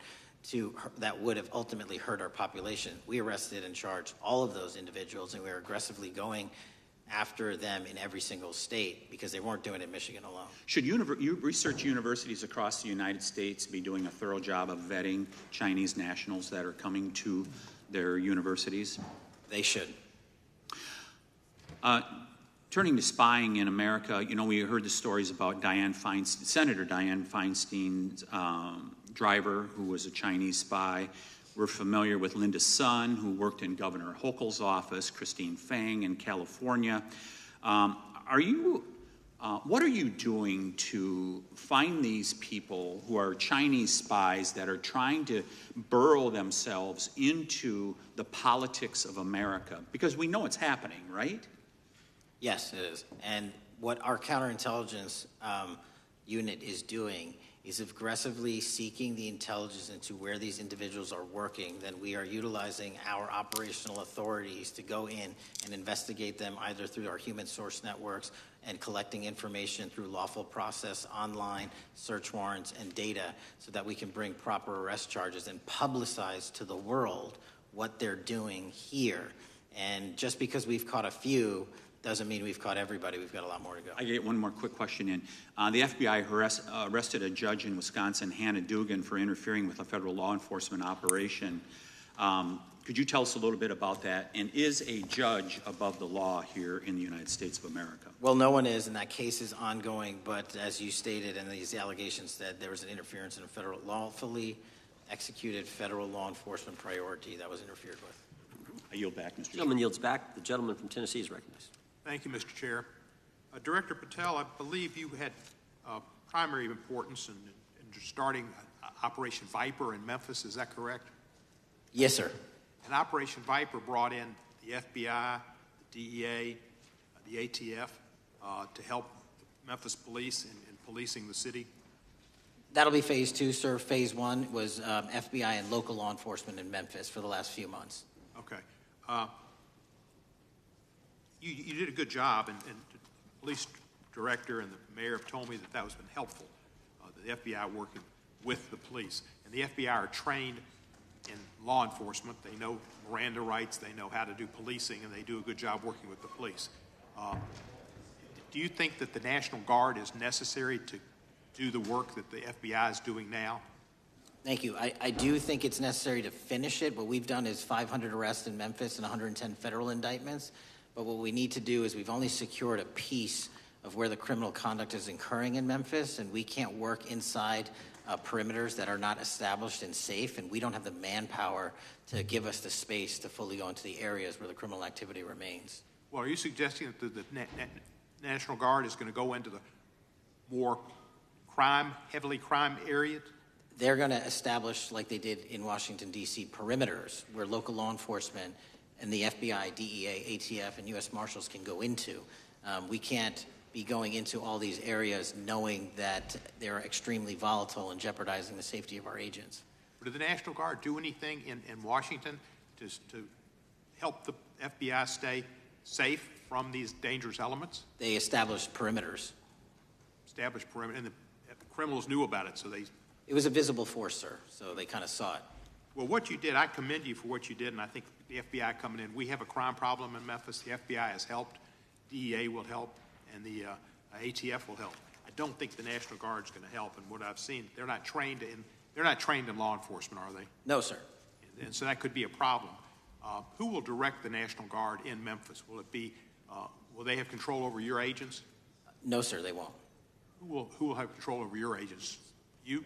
Well, the SAC and then ultimately the chain of command up to Washington, D.C. will control the FBI, but there's a task force that was put together that is going to be led by an interagency.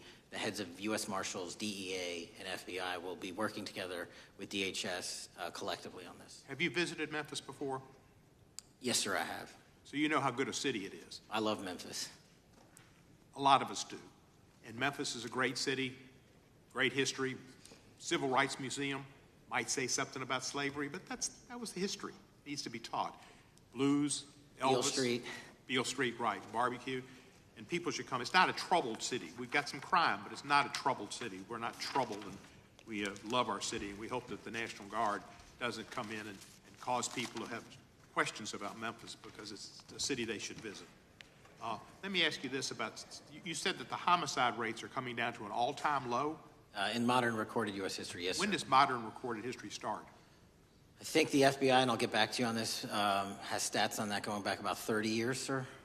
Okay, I was thinking back to Ozzie and Harriet, and I didn't think you could beat Ozzie and Harriet's time. Secondly, you mentioned the Epstein case. Did any of the women that were victims, and they came up here and had a press conference and all, did any of them contact your office and ask to give information? To my knowledge, no, sir. If they did, let me ask you first, is there a statute of limitations on sex crimes like that, with sex with a minor, rape? The DOJ is the expert, but I do not believe there's a statute on that, limitations on that. So if there's not a statute of limitations, should you not be interviewing those people who know who raped them and the names and the places and give you that information? That seems like that's a treasure trove of information, and it's a serious, serious, serious number of crimes. Sir, I couldn't agree with you more. We've been very public about asking individuals to come forward with new information, and we would run out every single lead on that. Well, I'm sure the women will come forward, especially today, to be sure that they will get an opportunity, because that seems like something we ought to do.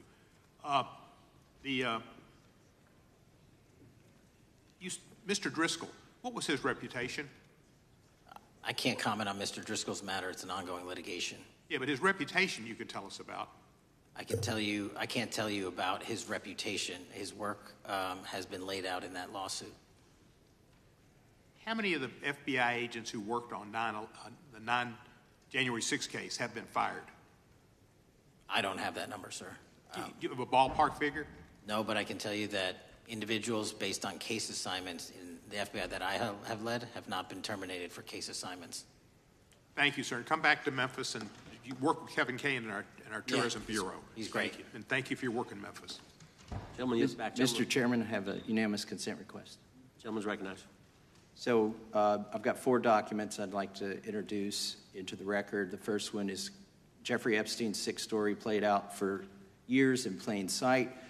And Acosta is quoted in here saying, "I was told Epstein belonged to intelligence and to leave it alone." The second document is entitled, "What Epstein's Bodyguard Warned About His CIA Connections." The third document is from Fox Digital. It's titled, "Epstein's Private Calendar Reveals Planned Meetings with Obama Admin Official CIA Chief." And the last document is Wall Street Journal article that highlights Ehud Barak's 36 meetings with Jeffrey Epstein. He was the former Prime Minister of Israel and head of military intelligence for Israel. It may have held that title when he met Epstein, and then, yes. Without objection, the gentleman will hold for a second. The gentleman from Maryland is recognized. Thank you, Mr. Chairman. Just one UC request. This is Judge Engelmeyer's decision from August in U.S. versus Epstein, stating the government's 100,000 pages of Epstein files dwarfs the 70-odd pages of Epstein grand jury materials. Without objection, the gentleman from Kentucky is recognized for 5 minutes. Thank you, Mr. Chairman. Director Patel, I watched some of your Senate hearing yesterday when Senator Kennedy asked you, "You've seen most of the files. Who, if anyone, did Epstein traffic these women to besides himself?" You replied, according to the transcript, "There is no credible information that he trafficked them to anyone else." You also said somewhere in the hearing and here today that the problem is that the case files are constrained by limited search warrants from 2006 to 2007 and that the non-prosecution agreement hamstrung future investigations. Those constraints only apply to Southern District of Florida. They do not apply to Southern District of New York, the location of the 2019 sex trafficking indictment, which produced many things, including a series of FD 302 documents. According to victims who cooperated with the FBI in that investigation, these documents in FBI possession, your possession, detail at least 20 men, including Mr. Jess Staley, CEO of Barclays Bank, who Jeffrey Epstein trafficked victims to, victims including minors such as Virginia Roberts Giuffre, may she rest in peace. That list also includes at least 19 other individuals, one Hollywood producer worth a few $100 million, one royal prince, one high-profile individual in the music industry, one very prominent banker, one high-profile government official, one high-profile former politician, one owner of a car company in Italy, one rock star, one magician, at least 6 billionaires, including a billionaire from Canada. We know these people exist in the FBI files, the files that you control. I don't know exactly who they are, but the FBI does. Have you launched any investigations into any of these people, and have you seen these 302 documents? Sir, I have asked my FBI agents to review the entirety of the Epstein files and bring forth any credible information, and we're working with Congress not only to divulge that information and produce it to you, but any investigations that arise from any credible investigation will be brought. There have been no new materials brought to me launching a new indictment. So is the loophole here, or is it your assertion that these victims aren't credible, that the 302s maybe didn't produce credible statements that rise to a probable cause? It's not my assertion, sir. It's the assertion of 2 different United States attorneys' offices from 3 separate administrations who investigated those same materials in lifetime. Are the 302 documents in the FBI's possession? They reviewed all that, yes, sir. And so have you reviewed those 302 documents where the victims name the people who victimized them?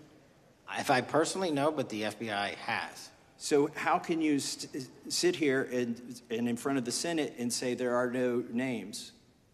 I said I named one today.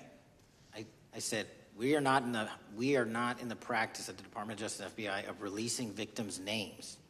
That is not what we do. We are also not in the habit of releasing incredible information. That's not what we do. But multiple authorities have looked at the entirety of what we have. Okay, I got to move on here. Were you present when the AG had the White House event when she released the binders to the social media influencers? I was, yes.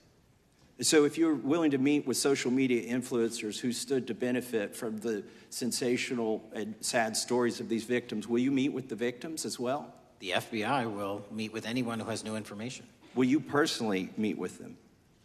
The FBI and the professionals who are handling the cases will. Were you instructed that it was important to release the documents to the Oversight Committee on the day of my introduction of the discharge petition to release these files? I don't know what day that was, so no. Well, they were released that day, and there were victims' names who weren't redacted because they were in such a rush, and the victims are not happy about that.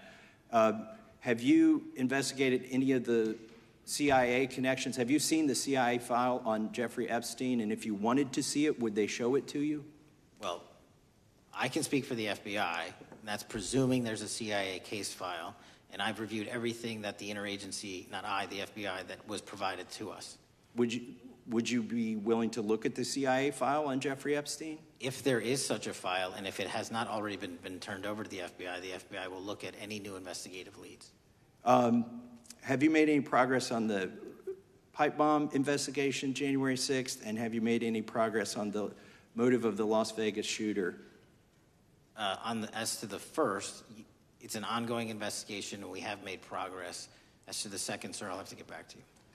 All right, thank you. I yield back. Mr. Chairman, I have a unanimous Gentleman consent yields back. request. Unanimous consent request from the gentleman from New York. I ask unanimous consent to introduce an unsigned memorandum from July 7, 2025 that says we did not uncover evidence that could predicate an investigation against uncharged third parties with the insignia of the Department of Justice and the FBI. Without objection. Mr. Chairman, I have a unanimous Georgia. consent request. It's an article entitled DOJ Deletes Study Showing Domestic Terrorists Are Most Often Right-Wing. Without objection. Thank you. Gentleman from Georgia is recognized for 5 minutes. Thank you, Mr. Chairman. Director Patel, thank you for being here today. I want to first talk about the significant role that the FBI plays in combating the national security threats posed by our nation's greatest threat, our nation's greatest security threat, China and the Chinese Communist Party. It's a fact that China is America's most significant national security threat, isn't that correct? I would say so, sir. And you would agree with me that China wants to dominate the United States of America? I think that's largely their plan. And they want to dominate the world both militarily and economically, isn't that correct? I think so. And sir, you've been FBI director for the last, 8 months? 7 months, yes. 7 months, and during that time, have you held any stock in any companies founded in China? I don't believe so. Well, you do own stock in a company known as Elite Depot, don't you? Which one, sorry? Elite Depot. You own stock. I think that's, I'll have to get back to you. I think it's a law firm and it's a company out of Singapore. Okay, well, no, the company out of Singapore, which is owned by Elite Depot, is the Shein Company, which was founded in China, correct? That company operates out of Taiwan. Well, they changed their headquarters from China back in 2022 to Singapore for tax purposes, but it's owned by a Chinese billionaire. I think his name is Charlie Zhu, and you own stock in the company that owns Shein. Which I disclosed during my confirmation process. You certainly did. And now, do you still hold that stock in that Chinese company?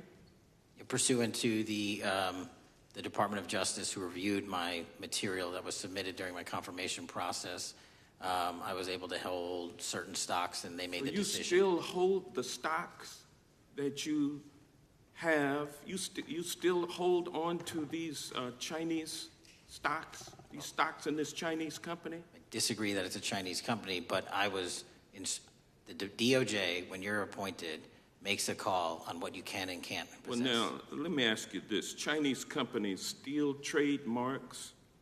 They produce counterfeit products and sell them over the internet on platforms such as Shein. They steal intellectual property. They steal data from American companies. And to me, it seems inconsistent with your role as FBI director that you would own stock in a company that is based in a country that is the nation's premier national security threat. It's like you are putting your own financial security over the security of the nation. I disagree with that characterization. Well, I think the American people look at it like it's a classic situation of the fox guarding the hen house.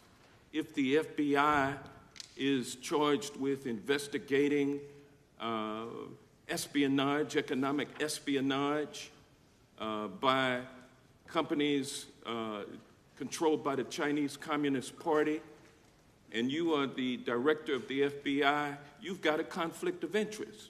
Sir, I would just show if there's any intimation that I'm against. Why are you holding on to this stock? It wasn't a decision I made. And it's valued at up to $5 million as of when you last reported, correct? $5 million in stock? No, I don't follow it. You don't follow it, but you're still making money off of it. I don't have any money off of anything. Well, what I have done... Trump's trade policies directly impact the value of that Chinese stock. Won't you agree with that? Which trade policy? I'm not a trade expert. Okay, all right. But I want to tell you this. Crazy on me today. Let me ask you this question. Why are you hiding pedophiles? Why are you shielding pedophiles? Why are you protecting pedophiles? That is maybe the most offensive thing you could say to me, given the numbers. Well, you have not released the Epstein numbers files of pedophiles. You were aware of the Epstein client list that was published in the 18,000. The gentleman has expired. The gentleman yields back. Can he answer the question? Can I just respond? Of course, the gentleman can answer the question. Since I took over the FBI, there has been a 33% increase. Sir, all of that started under Christopher Your Wray. time is done. No, it didn't. The witness gets All to of answer that the started question, under and the then we'll go to our previous next FBI director, sir. And you're coming in here trying to take credit for something that a previous director instituted and largely brought to conclusion. I take no credit. I think it's clear that the director has numbers are so much better than the previous director.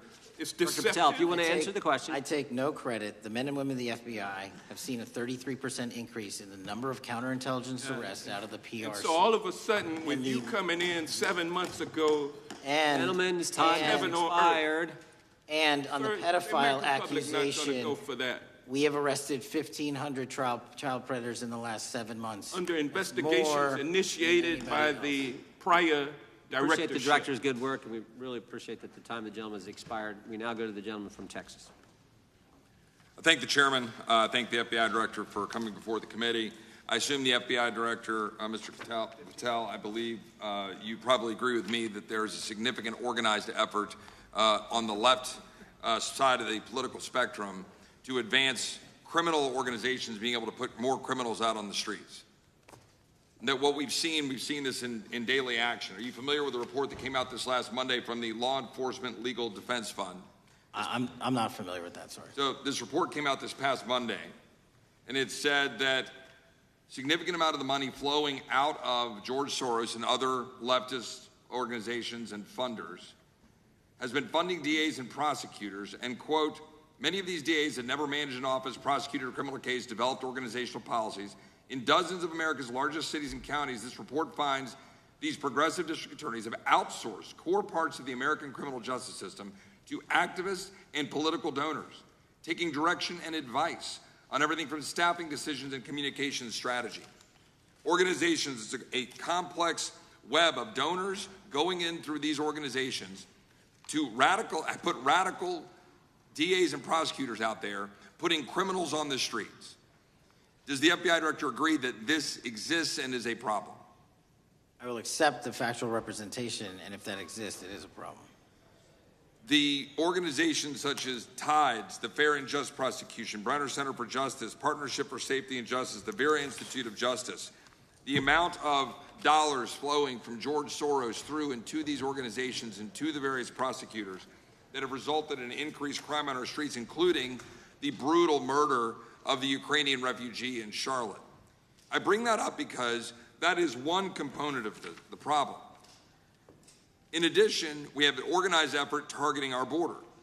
The NGOs, the nonprofits and the deep pockets, the United Nations, charitable organizations, and a long list of over 250 organizations that the Center for Immigration Studies put out that lays out a complex web of organizations that were moving people into our country, knowing that they're dangerous, knowing that they're criminal, associated with taxpayer dollars flowing through the United Nations and donor dollars flowing through organizations, including ostensibly religious ones, putting these dangerous individuals on the street that resulted in fentanyl in our communities, that resulted in the death of Jocelyn Nungare, of hundreds, thousands even, as the director testified, 100,000 people dying from these narcotics every year. All of this in an organized effort, a complete effort by the radical left to use taxpayer dollars and these dollars to put people on our streets. In addition, the extent to which we've seen now with the Southern Poverty Law Center and their hate map targeting, for example, the Family Research Council, where we had a shooting right here in D.C. over a decade ago, putting Charlie Kirk, putting a target on TPUSA, Antifa, other radical organizations that are very specifically organized in targeting conservatives and ordinary Americans. Well, how about the organized effort to infiltrate our schools and advance a transgender agenda and advance a radical agenda, perhaps one that we will see exposed further in the individual that actually shot Charlie Kirk? So here's my question. Will you as the director, and are you as the director, pursuing all legal channels to follow the truth wherever it may lead on this organized effort, one? And two, do you agree that Congress should take all action necessary to expose this web of dollars that are flowing to undermine our way of life? I've got another minute in my time, then I'd like to hear from you on this topic broadly. I'll keep it short. Investigatively speaking, we are doing the following. We are following the money. We are following the money in every organization and every person that is violating the federal code. And it doesn't matter what your background or ideology is, we are following the money. We are using legal process to follow that money, issuing subpoenas to follow that money, using grand juries to follow that money. And when we have results to recommend for prosecution to the Department of Justice, we will do that, and we will continue to publicize documents through Congress, yes, when we make these findings. Mr. Chairman, I'd like unanimous consent to insert the record outsourcing justice by the Law Enforcement Legal Defense Fund that I alluded to before. I would ask unanimous consent to add a 2024 list provided by the Center for Immigration Studies on these United Nations and other affiliated groups that are responsible, over 250 of them, for moving individuals into our country in a coordinated effort. I would like a unanimous consent to insert a letter that I sent that currently has 33 members of the United States House of Representatives have signed on it, calling for a special select committee to pursue the organized effort from the radical left to target our way of life and undermine our security by putting criminals on the street and having our borders being wide open and putting us in danger. With that, I would yield back. Without objection. Gentleman yields back. Mr. Chairman, I have a couple of unanimous Gentleman's recognized. One is a letter from Senator Tom Cotton, dated last year, urging the U.S. to, quote, ensure that data from U.S. companies is not harvested by the Chinese Communist Party through the purchase of Shein software and technology. Without objection. And also a statement by Marco Rubio, then Senator Marco Rubio, which warned our UK allies about, quote, Xi'an's deep ties to the People's Republic of China. Without objection. Also, crime is the record crime is down in 2025. Trump doesn't deserve credit, which demonstrates that the crime rates have been decreasing since 2023, which was published by the Vera Institute.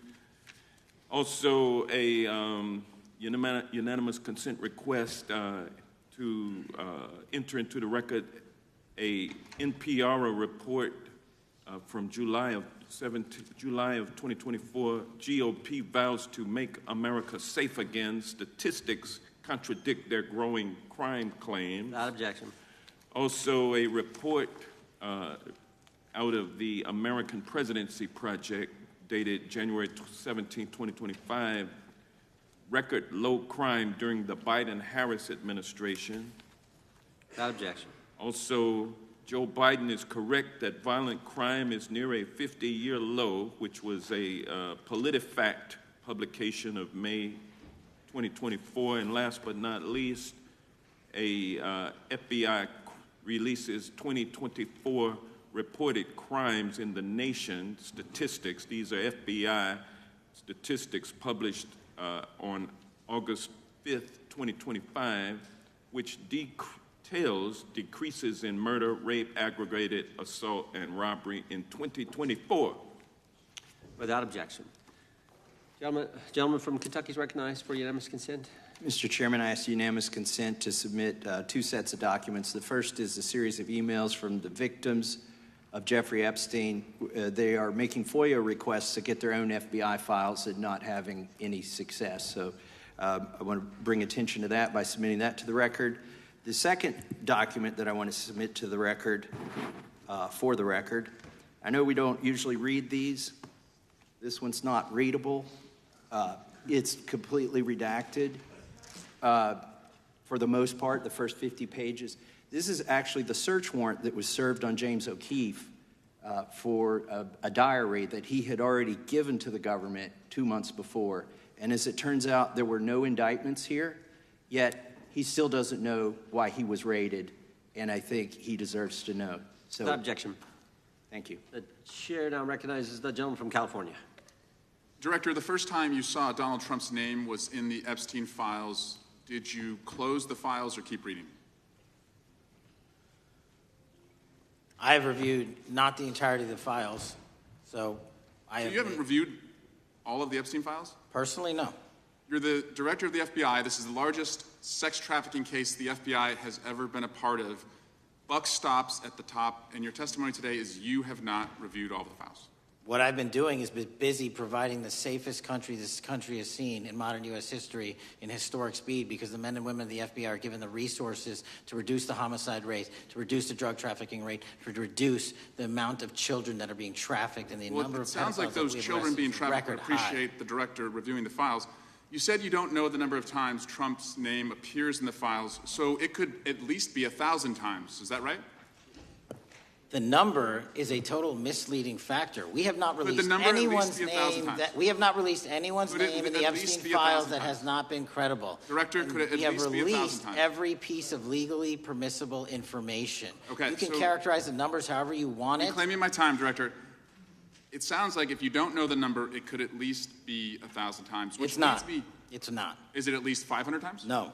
Is it at least 100 times? No. Then what's the number? I don't know the number, but it's not that. Do you think it might be your job to know the number? My job is to provide for the safety and security of this country. My job is not to engage in political innuendo so you can go out to the sticks and get your 20-second hit in your fundraising article. Keep going, reclaiming your time, because the people of California are being underserved by your representation. If the president is not implicated, why not release everything that involves him? We have released everything, the president and anyone else's side, that is credible and lawfully be able to be released. Your fixation on this matter and baseless accusations that I'm hiding child pedophiles is disgusting. Interest. Anyone that says that needs to look at the stats alone. And go back to the state of California, who's receiving the biggest surge in FBI resources through my redeployment because the cities of Los Angeles, San Diego, and San Francisco Reclaiming my time, need it. Director. Remembering your oath to tell the truth, did you ever tell Donald Trump his name is in the files? I have never spoken to President Trump about the Epstein files. Did you ever tell the Attorney General that Donald Trump's name is in the Epstein files? The Attorney General and I have had numerous discussions about the entirety of the Epstein files and the reviews conducted by our team. Did you tell the Attorney General that Donald Trump's name is in the Epstein files? And we have released where President Trump's name is in the It's a simple attorney's question. file. Did you tell the Attorney General that the President's name is in the Epstein files? During many conversations that the Attorney General and I have had on the matter of Epstein, we have reviewed. The question is painstakingly simple. Who Did you can tell the Attorney General that Donald Trump's name is in the Epstein files? Yes or no? Why don't you try spelling it out? Yes if you're or gonna mock no, me? Director? Use the alphabet. Yes or no? No? A, B, C, Director, D, E, F? it Don't sounds wanna like do you it? don't want to tell us. Did you tell the Attorney General that Donald Trump's name was in the Epstein files? Why don't you try serving your Director, constituency did by you tell the focusing on Attorney reducing General violent that Donald crime in this Trump's name- country and the number of pedophiles that are Director, illegally reclaiming harbored my time, in your Director. sanctuary cities in Director, California? reclaiming I'll my work with time. you on that. Do Regular you wanna order, Mr. work with Chairman. us on that? Director, I reclaiming my belong to the time. gentleman from California. Did you tell the Attorney General that Donald Trump's name is in the Epstein files? The question has been asked and answered. You have not answered it, and we will take your evasiveness as a consciousness of guilt. Director, did Donald Trump ever say to you, just find and release the entire truth? Don't worry if I'm in it. The instructions from the administration were to release all credible information, and we have done that. Did Donald Trump ever provide information about Jeffrey Epstein as an informant? Donald Trump has not been, and I can only speak for the FBI, an informant of the FBI. So, Director, you've played this cute shell game where you say you can't release everything because the court has said that it legally is not allowed to be released, but the court calls bullshit. Judge Richard Berman said that when you went to the court, quote, information contained in the Epstein grand jury transcripts pales in comparison to Epstein investigation information and materials in the hands of the Department of Justice. So let's move on, Director. You wrote a book called Government Gangsters. You identified 20 individuals in that book. You put me on that list at the top of the list. Thank you. My children find it flattering. 20 of those individuals have been investigated or have had adverse actions. Director, considering that you have identified these people as, quote, government gangsters, will you recuse yourself from making any investigation decisions about these individuals? Anyone that has been terminated at the FBI has been done so the because question they failed again. to meet the muster in their Director, constitutional I will obligation. work on the audio-visual capabilities. I'm going to of insurance. borrow I don't your think you can hear me. terminology and call I'm reclaiming bullshit my on your time. entire career in I'm Congress. reclaiming my It time, has been Director. a disgrace to the American Director, I'm people. reclaiming my You time. can reclaim your Will you time all you recuse want. yourself? Mr. Chairman, you're going to allow a witness to speak this way? Mr. Chairman, would you give recuse yourself, The gentleman has no time Mr. to Chairman, would you Mr. admonish the Chairman, witness not to insult members? The gentleman has no time. Mr. Chairman, just committee will remember. quick point of order. Could the gentleman be extended an additional 20 seconds to complete his thoughts since the witness decided to interrupt him continuously? And the witness will be able to respond if he wants. We'll make sure Thank he has you. time to do that. My question Now, is, continue. will you, Director, recuse yourself, yes or no, from investigating or making decisions about the 60 individuals, including myself, that you identified as government gangsters? Yes or no? Time of the gentleman has expired. The witness may respond if he would like. And the answer was no, as I heard. Correct. Okay. The gentleman from Wisconsin, the gentleman yields back. The gentleman from Wisconsin is recognized for 5 minutes. Thank you, Chairman. Thank you, Director Patel, for being here today. I wanted to talk a little bit about the assassination of Charlie Kirk and the FBI's subsequent investigation. I know it's really sensitive, and you can make the call as to whether or not, obviously, it's something that you can respond to, but I think it's still fresh on many people's minds. I want to congratulate you and Utah law enforcement for the work you did in identifying the suspect and apprehending him. According to public reports, and I think this is what maybe it's, I still have questions about, and maybe the public does. According to public reports, the alleged shooter arrives on the Utah Valley University campus nearly 4 hours before the shooting. Was that your understanding? Is that kind of... I'll let the public reports reflect themselves. I don't have the exact timeline. Okay. So we don't have any idea kind of his prep or how he set up or how he utilized that time when he first showed up on campus? All of those are being currently investigated through our cell phone analysis and through our witness interviews, and the state of Utah has now announced charges seeking the death penalty against his suspects, so we're a little limited in what we can continue to say. Sure, I understand. And the suspect, like you referred to, is then captured on security footage jumping off the roof of the alleged shooting location, the Losey Center. Do we have any idea how the suspect got up on the roof in the first place? I think for members of Congress, especially after Butler and Pennsylvania, it's just unimaginable that there could be some type of security breakdown prior to an event of that size where somebody could access a rooftop. So not commenting on the case, but having gone to the crime scene and walked the steps that we believe were taken, the roof was actually readily accessible through an exterior stairwell, so anyone could have gotten on it. Okay. The suspect flees on foot to kind of this wooded area where he drops the rifle, wraps it in a towel, and then proceeds to his staged vehicle and basically drives home. So do we have any idea what the towel was about? Was it used later to identify a place where the firearm was left, or What we can tell you is the towel, there was a screwdriver found on the rooftop which DNA was collected off of, and the towel was found wrapped around the firearm in question in a wooded area next to the campus. All have been processed for DNA. And then, according to the suspect's roommate, there were allegedly messages on instant messaging platforms, specifically Discord, suggesting the towel may have been used to identify that weapon's location. So the public reports have suggested that the shooter acted alone. Do we still believe that that's true? Do we have any idea as to whether or not those Discord messages led us to believe that the shooter may have had help in any way or assistance? I can only speak to the FBI's investigation, and our investigation is ongoing, and we are interviewing any of those individuals involved in that chat and other individuals in the area. Very good. And so my suggestion, if there are accomplices, I'm sure this is something that the FBI is going to continue to investigate fully and thoroughly into the future. Yes, sir. The reason I ask that is because I don't know that that was necessarily the case with Butler, Pennsylvania. So thank you so much for your persistence kind of in this matter. There's still a lot of public questions that need to be asked. Let me shift to another topic very quickly. On July 31st, 2025, the DOJ and the CIA declassified the annex to Special Counsel John Durham's 2023 report on Operation Crossfire Hurricane. The 29-page Durham Annex contains previously classified information about, among other things, the investigative referral of the Clinton campaign plan. Why would somebody place documents in a burn bag related to this case? That case is very much ongoing, so I can't comment on the stylization of the evidence we're collecting. Can you comment at all on the Durham Annex as I described it? The Durham Annex, which has been publicly released thanks to the FBI's commitment to transparency, is one of the documents that's being utilized. And in general terms, speaking for a burn bag, sir, a burn bag is what you use to put classified documents into generally, because that is literally how you destroy them. So it appears that efforts were made by the Clinton campaign to reach out to the FBI agents or the Clinton sympathizers in the intelligence community in order to lead more credibility to the Clinton campaign plan. Do you think that's an accurate characterization? Again, I'm not going to characterize that material because it's part of an ongoing investigation. Thanks for being here today. I yield back. Gentleman yields back.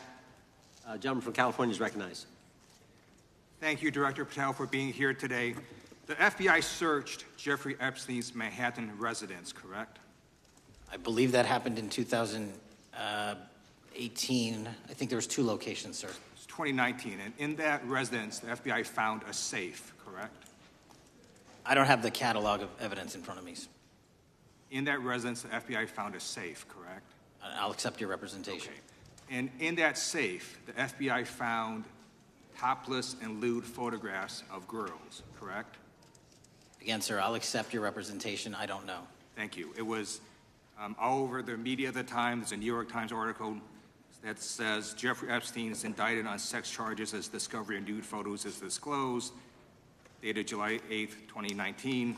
And the Times reports a trove of lewd photographs of girls was discovered in a safe inside financier Jeffrey Epstein's Manhattan mansion. Author Michael Wolff has conducted numerous interviews of Jeffrey Epstein.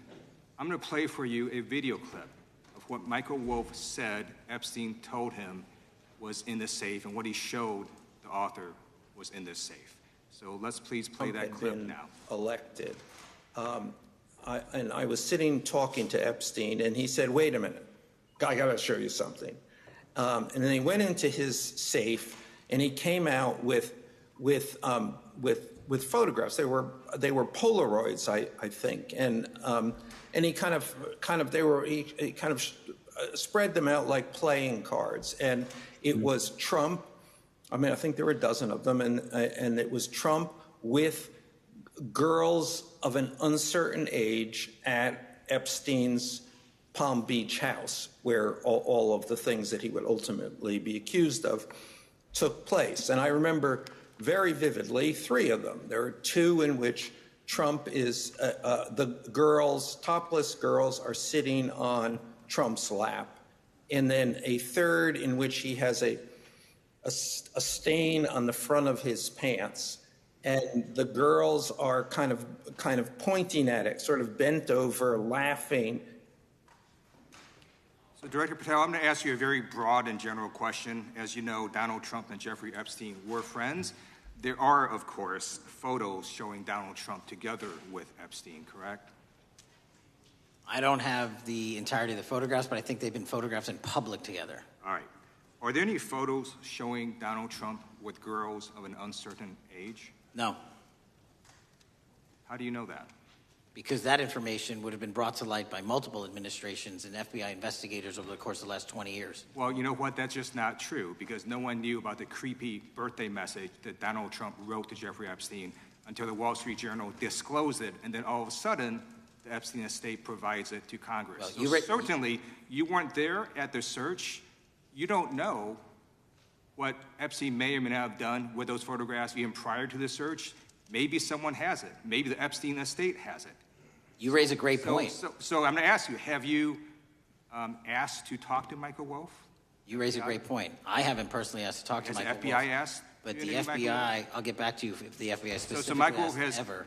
About 100 hours of testimony of Jeffrey Epstein. Wouldn't it be good for the FBI to interview Michael Wolff? I'm not saying they haven't. I just don't know. Has FBI subpoenaed the tapes that Michael Wolff has conducted of Jeffrey Epstein? I don't know. All right. So if you could provide us an answer, that would be terrific. Sure. Well, let me ask you this question then. Have you looked at all the photos in Epstein files? I have looked at all the information that the investigators who investigated this case have provided to run out credible leads. And in the Epstein file, was there that creepy birthday message that Donald Trump had written to Epstein? No, that's what I was trying to tell you. You raise a great point. The estate of Jeffrey Epstein has a voluminous amount of information that they have not released before. Okay, so that's great. So wouldn't it be great if FBI subpoenaed the estate of Jeffrey Epstein for all that information? The estate is under no obligation to provide that material, even pursuant to a subpoena. That's a great point. Yeah, that's just false. Okay. That's just false. You're the frickin' FBI. You can subpoena the information from the estate, and you better do that. That's literally not how it works. I'm going to move on now and talk about Epstein's client list. You confirmed that it exists. Attorney General Pam Bondi confirmed earlier this year that it exists. So I just want to ask you a simple question. Is Prince Andrew on Epstein's client list? The material related to Prince Andrew has been made public. Is Prince Andrew on the client list? We have released the index of names that were in Jeffrey Epstein's. Is Donald Trump on Epstein's client list? The index has been released, and the index will speak for itself. So I'm just going to say, America, there's a huge red flag. The FBI director could not answer whether Donald Trump was on Epstein's Gentleman's time has expired. I now recognizes the gentleman from Virginia. Thank you, Mr. Chairman. I want to thank the director for being here and for his work over the last several months, removing the taint of partisanship that has infected the intelligence community over the past several years under the last administration, under the last several directors, standing up for law enforcement, standing up for the brave men and women who work in your agency. But to set the record straight, we have to correct the record. And the record, early days of the first Trump administration saw a dramatic spike in news stories that contained sensitive and sometimes classified details about the FBI's bogus Russia probe, about a leak a day. It's unacceptable that senior FBI officials coordinated to leak classified information to try and harm President Trump. Documents produced to the committee in August of this year revealed that the FBI interviewed a former Intelligence Committee staffer who gave details on a systematic process through which leaks of classified information were affected by then Chairman, now Senator Adam Schiff. Were these findings escalated within the Bureau's chain of command, and if so, to what level? Sorry, were the findings escalated? Were these findings that were given to us escalated within the Bureau's chain of command, and if so, what level? Did you receive this information? That entire matter is currently under investigation by the people at the FBI that handle leaks of classified information. All right, it's good to know that there is an ongoing investigation. Can you tell me whether these leaks to the media compromised any ongoing FBI investigations during the Trump-Russia probe? I can tell you, generally speaking, the leaks of classified information are detrimental to any work the FBI is doing. Now, former Director James Comey testified before the Senate Judiciary Committee that he had never been an anonymous source, nor authorized anyone to be an anonymous source in news reports about matters relating to the Trump investigation or the Clinton investigation. Was Comey's testimony true? In reference to Director Comey, I'm very limited in what I can say because of what the current status of those matters are with the FBI and the Department of Justice. When I am able to make those public, I will. Can you tell me if there's an ongoing investigation there? Again, without identifying any individuals related to the information you're generally speaking about, there is an ongoing matter that has been under review by the Department and the FBI for some time. Because we know that the documents that we received last month revealed that former Director Comey used Columbia University law professor as a conduit to leak stories to the media that contained classified information. Let me move on to the way that the FISA process was weaponized by past directors. Prior to your confirmation, you raised concerns about government misuse of FISA, including Section 702, stating that FISA was in need of major reform. Specifically, you highlighted that the Fisk report that the FBI had conducted 278,000 improper searches of the FISA database. Do you remain concerned about governmental abuse of FISA in Section 702? I'm always concerned, but what we've done since I became FBI director is implement new audit systems. We are nearing 100% review of the 702 query system that you are specifically referring to, and we've also eliminated anyone that has ever touched that database that has in any way made a mistake, whether intentional or not, and we have also identified a system in which those going forward who misuse the 702 system, they don't get 2 strikes. They get 1 and you're done. Okay, I'm glad you mentioned you're continuing to audit because, as you know, in May, the New York Times reported you closed the FBI's Office of Internal Auditing. Can you explain why you decided to close this office? Yeah, because under the new restructuring of the FBI, to save resources, there were 2 different places doing the exact same thing. We have a specific division dedicated to audits. I didn't need another audit system doing the audits again. And so we folded some of those folks with their expertise into our specific division and then took the rest of those folks and are moving them out across the country. Under previous FBI leadership, FBI agents were found to have lied to the Fisk. There have been hundreds of thousands of violations of the querying standards. In light of past violations, what action is the FBI taking to ensure that similar abuses do not occur in the future? Exactly what I've outlined. You cannot have access to the 702 query system if you improperly queried that system at all at any time in your career. Okay. At a Senate hearing 2 years ago, your predecessor, Director Wray, testified FBI had previously purchased U.S. phone geolocation data for a specific national security pilot project and further stated that the project had not been active for some time and that the FBI relies on court-authorized process to obtain location data from companies. Does the FBI purchase location data or any other data of Americans from data brokers? I don't believe so, but I'll get back to you. Thank you. That'd be important. I appreciate that. I yield back. Gentleman yields back. Gentleman from Washington's recognized. Thank you, Mr. Chairman. Mr. Patel, before you joined the FBI, you had very strong opinions about what the FBI was hiding regarding Jeffrey Epstein. In a September 2023 interview with Glenn Beck, you said the Black Book is under the, quote, direct control of the director of the FBI. In December 2023, you said, let us know who the pedophiles are. Even for a short time after becoming FBI director, in February of 2025, you tweeted, quote, there will be no cover-ups, no missing documents, no stone left unturned. In June, you told Joe Rogan, quote, we've reviewed all the information, we're going to give you every single thing we have and can.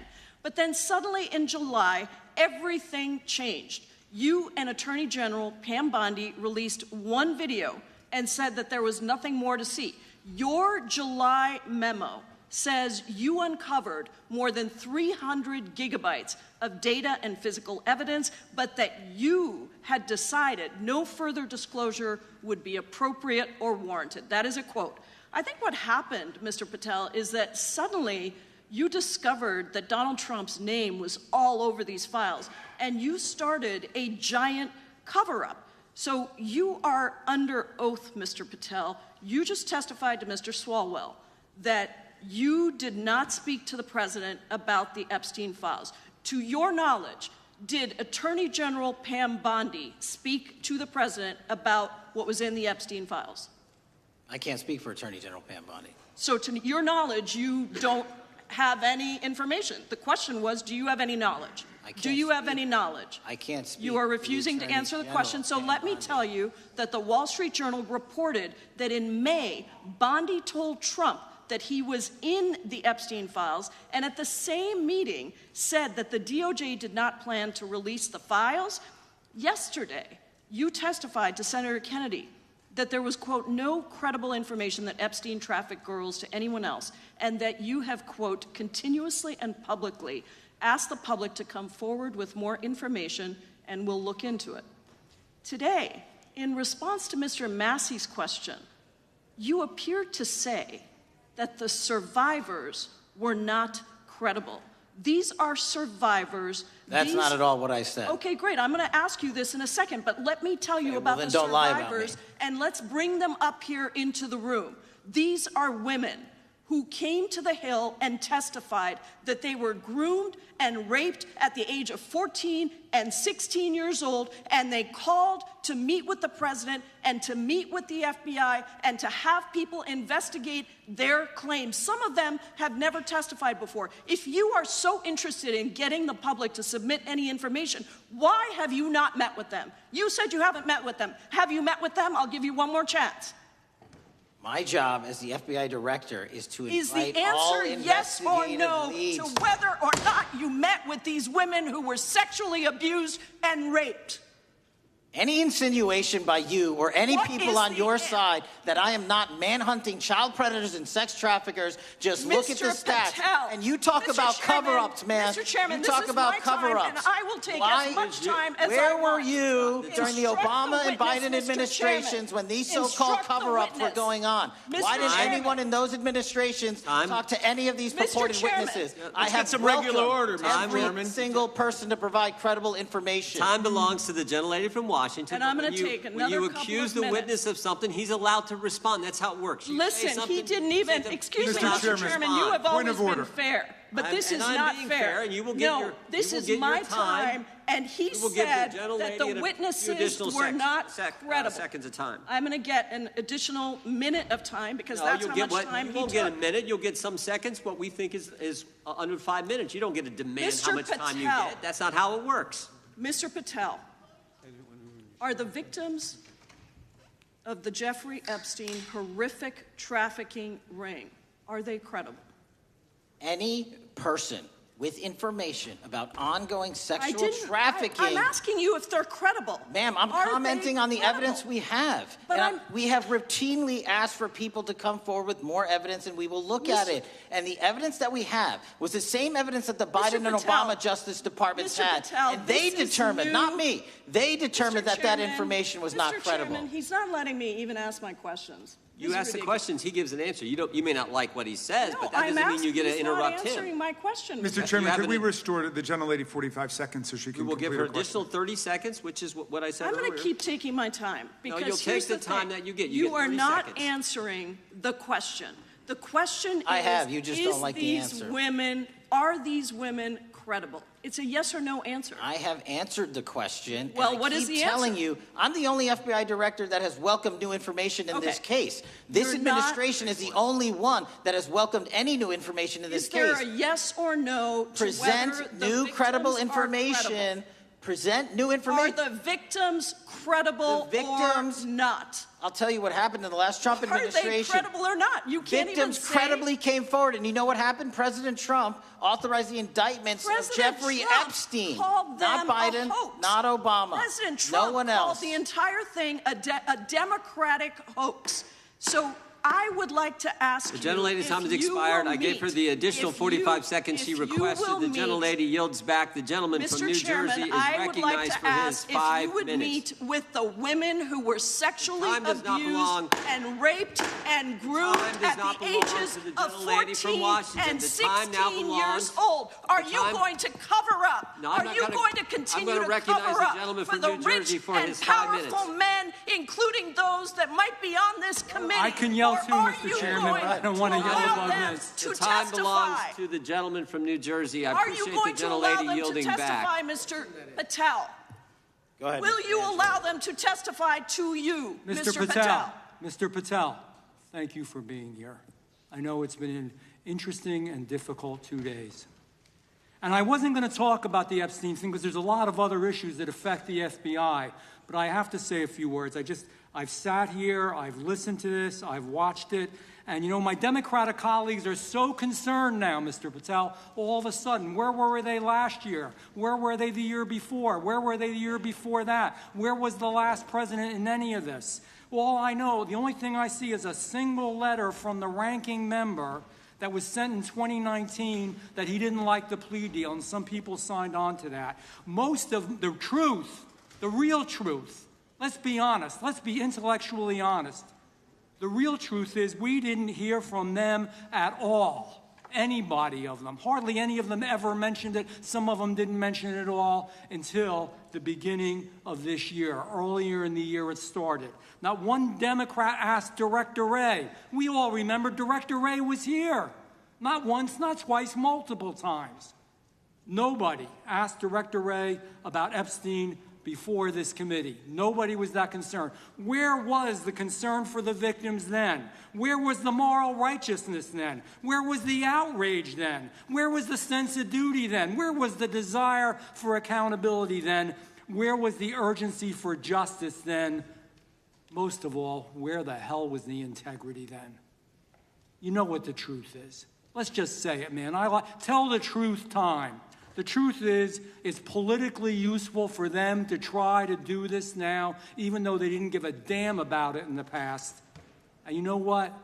That's an insult to the victims, and that's an insult to America. Continue to do the work you're doing. Continue to uncover what needs to be uncovered. One real quick thing before I say anything to 9/11. We know that was mishandled by the past director and by the past FBIs. There are family members here. There are family members who are concerned.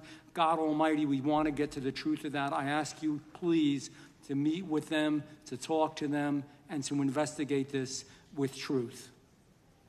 You know, in the Biden administration, we went through a very dark and difficult period of time. The FBI trust was broken with the people. Catholics were, this is the stuff we've been talking about, were labeled radical threats for praying in their churches with their rosaries. Parents at school boards were called terrorists for standing up for their children. Hindu holy men in New Jersey.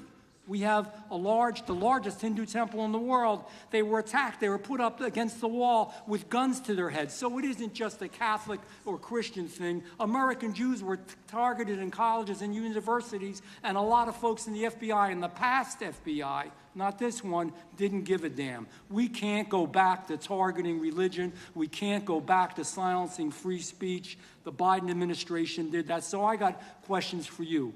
Hopefully thoughtful questions that you can answer for us in a thoughtful way. How is this FBI now, under your leadership, how are we restoring trust for Catholics, for Hindus, for Jews, for parents, for all the other, for just American people that were targeted by FISA because they had a different viewpoint? How are we restoring that trust in the FBI? Multiple ways, sir. One, and maybe most importantly, is through transparency and providing the American public with the material so they can see, read it themselves as to what the abuses were in the past, whether it relates to the Catholic memo or the Hindu incident you talked about at the largest temple in North America. Any institution of faith and any member of faith will not be investigated by this FBI because they are men and women of faith ever, period. And nor should they. Nor should they. I don't mean to interrupt you, but my God, of all the amendments to the freedom of speech, freedom to believe in what you want to believe in, I know you're standing up for that. Continue. I'm sorry. No, that's it. Sorry. Okay. The Richmond memo was driven by a reliance on sources. The Southern Poverty Law Center, you know, the words sound nice, but the organization's not so nice. And we've seen the Anti-Defamation League distort data that counts as well as violence. Have you been able to identify and eliminate these kinds of partisan sources? We welcome all sources, but we want objectivity and neutrality and decency in the way we report all this. Have you been able to uncover any information there? How do we make sure our sources are good in the future? We have reviewed the source processes that infiltrate any institutions of faith, and they will no longer be going into institutions of faith. They will be directed towards criminal activity and protecting the homeland, the two most important missions the FBI has, and that's what we're going to continue to do. Good. And I'll say this. There was a lot of bull today, a lot of you-know-what, and I'm not going to say it because I respect the institution so much going on around here. Continue to do the work of the people.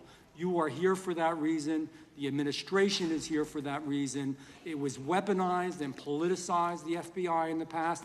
I hope to God we never, ever see that again. One of the darkest parts of American history. Thank you, Mr. Yes, I yield back. Mr. Chairman, I have a unanimous consent. Gentleman yields back. The gentleman from New York is recognized for UC. I would like to introduce a CNN article that explains how an alleged top leader of the MS-13 gang was dismissed. His case was dismissed in Brooklyn so that he could be deported back to El Salvador, even though he was charged with murder. Without objection. Mr. Chairman, I have some unanimous consent. The lady from Washington is recognized. I ask unanimous consent to enter into the record an article titled "Justice Department Told Trump in May that his name is among many in the Epstein files." Without objection. I have another one that is a July 2025 article by the New York Times entitled "How a Frantic Scouring of the Epstein Files Consumed the Justice Department," stating that DOJ and FBI employees reviewing the Epstein files were instructed to flag any mentions of Trump and other celebrities. Without objection. And I have another unanimous consent request to enter into the record an August 2025 article by The Guardian entitled "Ghislaine Maxwell Hinted at Epstein's Ties to Trump Officials. Why wasn't she pressed for names?" stating that Maxwell told Deputy U.S. Attorney Todd Blanche that some of the, quote, cast of characters around Epstein are in Trump's cabinet. Without objection. Chair now recognizes the gentlelady from Pennsylvania. Thank you, Mr. Chairman, and thank you, Mr. Patel, for coming before us to testify today. I am concerned by your repeated claims that you're not able to disclose anything further about the Epstein investigation and files, and that there's no evidence of a broader conspiracy or other people who should be charged, because the American people aren't buying that you've been transparent or that there's nothing further to be seen. In your exchange with my colleague, Mr. Roy, you reiterated something that I heard you say yesterday in your Senate testimony, and that is, under your direction, the FBI will always follow the money. Is that right? The money, did you say? Yes. Yes, you said you'll follow the money. That's great. And just now you said you welcome the opportunity to investigate new evidence. So there has been significant recent reporting just in the last couple of weeks that after Jeffrey Epstein was arrested, 4 major banks flagged more than $1.5 billion in suspicious transactions connected to him that suggested a massive conspiracy related to his child sex trafficking activities. Director Patel, has the FBI reviewed the $1.5 billion in suspicious bank transactions flagged to the government relating to Epstein and his co-conspirators? I know the FBI has reviewed numerous SARs. I don't know the totality of that number. Okay. Can you provide us with that number? I'll get back to you. Okay. And have you initiated any new investigation of those bank transactions since, say, September 8th when the new reporting came out? I'll check with the Treasury Department because they're the lead on that. Okay. So, Director Patel, how many individuals or entities has the FBI interviewed, subpoenaed, or compelled to testify? Can you give us those numbers with respect to these bank transactions? Not off the top of my head. I'll have to work with Treasury. Okay. We're concerned, you see, because you say you're going after child predators, but we are. Obviously this is how you follow the money, is if you follow the bank transactions that apparently enabled the child sex trafficking. Would you agree? It's one of the valuable investigative tools is to follow the money. Okay. Have Jeffrey Epstein's victims have asked us to ask you whether or not you've investigated Epstein's lawyers, the lawyers who facilitated those payments? Have you subpoenaed or questioned any of those lawyers? So in 2018 and 19, what I recollect is many, if not every one of those lawyers was part of the investigation. But you weren't there at that time, I wasn't right? there. Okay. So can you get us the names and the numbers of who was investigated then with respect to those lawyers? As long as I'm allowed to release it, absolutely. Okay. Well, if we provide you with subpoenas, I assume you can release it. Is that right? We have a current subpoena, and we're working with Congress to provide it. Okay. You've said that the Acosta investigation had an original sin. Mm-hmm. What do you mean by that? Basically, if you're looking at an actual pedophile ring, what you should not do is limit the time frame in which you're legally able to collect information. So search warrants that Mr. Acosta utilized in 2006 and 7 leading to the 2008 plea agreement had a very specific narrow window of years, I think 3 or 4 years. And so information pursuant to legal process wasn't collected for 10 years or 15 years or 20 years. It also, subpoenas were not sent out to hundreds of witnesses at the time, hundreds of victims at the time. None of that was done. None of these people were put in grand juries. And so the totality of information from the jump, instead of being this big, was like this. And that, in my opinion, is not how you run an investigation if you're trying to break a sex trafficking ring. So you're now in charge of the FBI. Why haven't you done that investigation?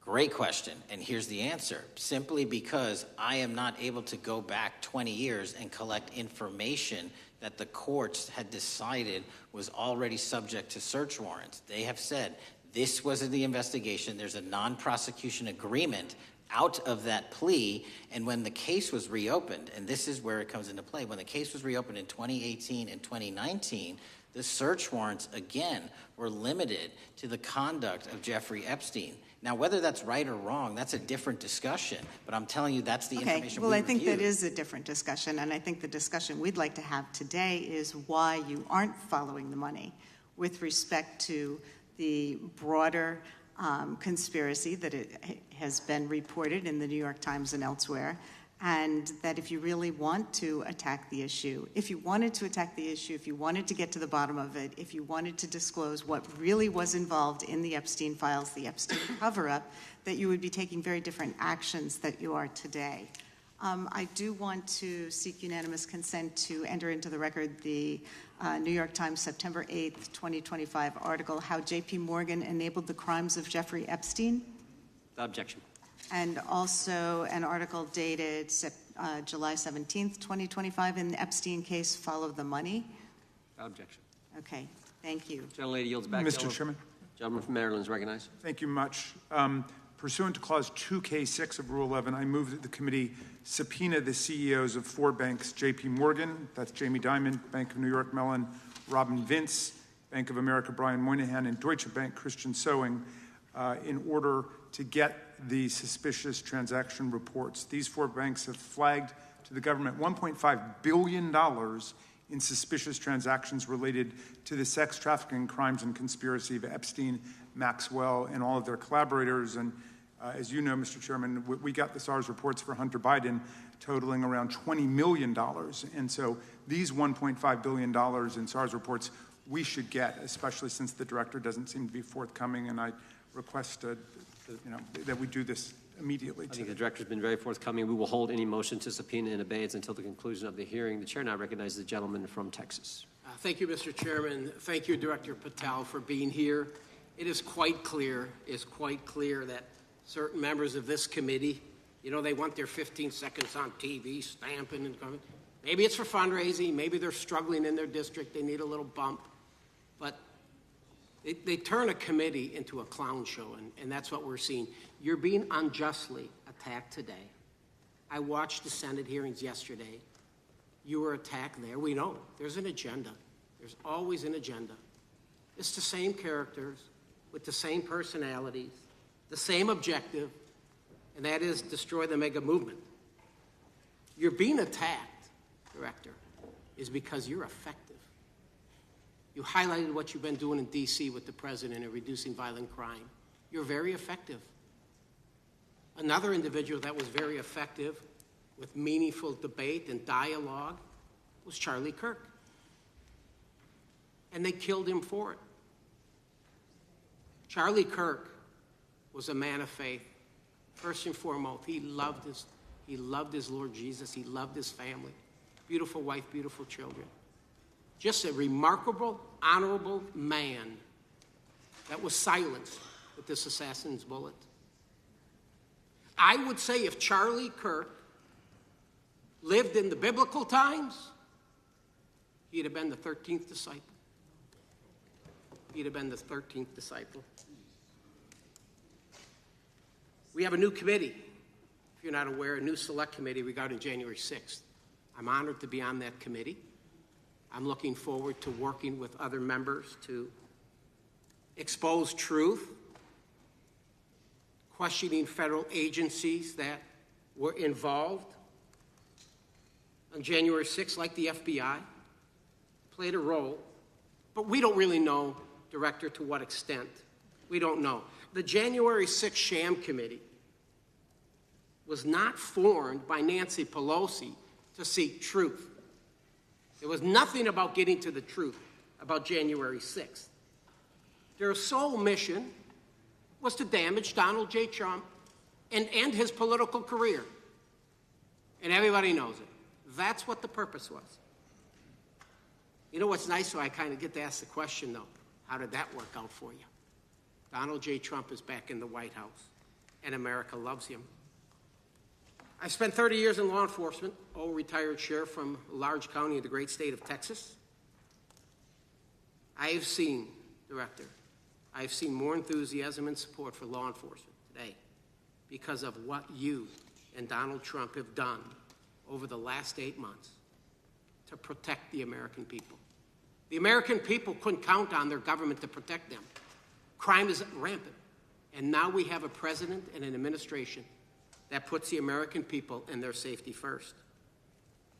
It's interesting, a few minutes ago, a classmate reached out to me and sent me I told him, I said, yes, we got Director Patel in front of our committee today.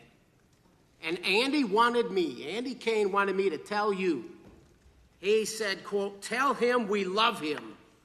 Tell him we love him and all the brave warriors exposing the deep state. Kash, you're a great American, sir. You're a great American. Your work as the director of the FBI is commendable. It's commendable. And I want to thank you, sir. Thank you for your service. Keep up the good fight, brother. Don't let him tear you down. Keep up that good fight. You have it in you. With that, sir, I yield back. Gentleman, yield to me.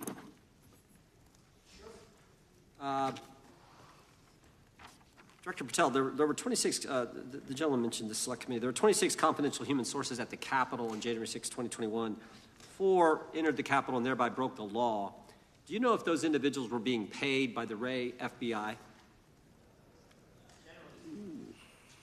So we've provided 600 pages of documents to this committee alone regarding January 6th. That's 600 pages more than any of my predecessors. Yep. Generally speaking, confidential human sources are always paid by the FBI. That's how it works.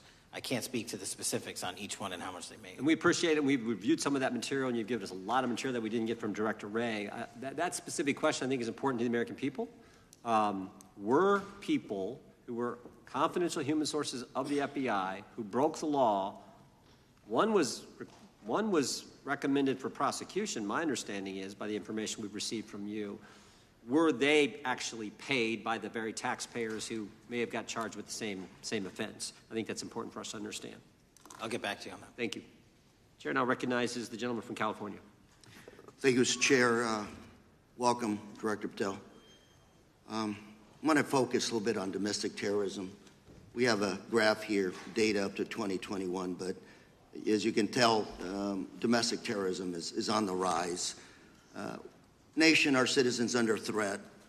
We saw the assassination of Charlie Kirk, 2 assassination attempts on the president, school shooting, Minnesota last month, and closer to home, just a couple of days ago, Huntington Beach, peaceful vigil for Charlie Clark, infiltrated by neo-Nazis who essentially made the local individuals attending that event fear for their safety.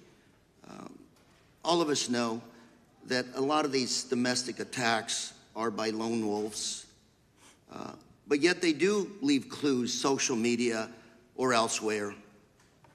Director Patel, you're it.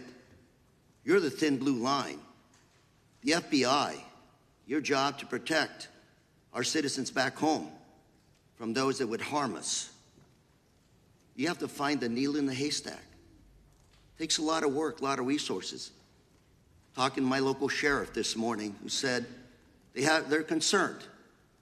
Federal cuts to local grants that help them do the job. Then, of course, let's not forget about other threats that are coming before us, like high-tech fraud. Local senior recently was talking to me about a text she had gotten, a demand by the IRS to send a payment immediately, or the IRS agents were on their way to arrest this individual. Pretty gutsy stuff by folks probably from Europe, North Korea, Russia, China, people, okay, going after those precious savings our senior citizens rely on. Yet the president's proposing a budget cut of $500 million or more to your organization, the FBI.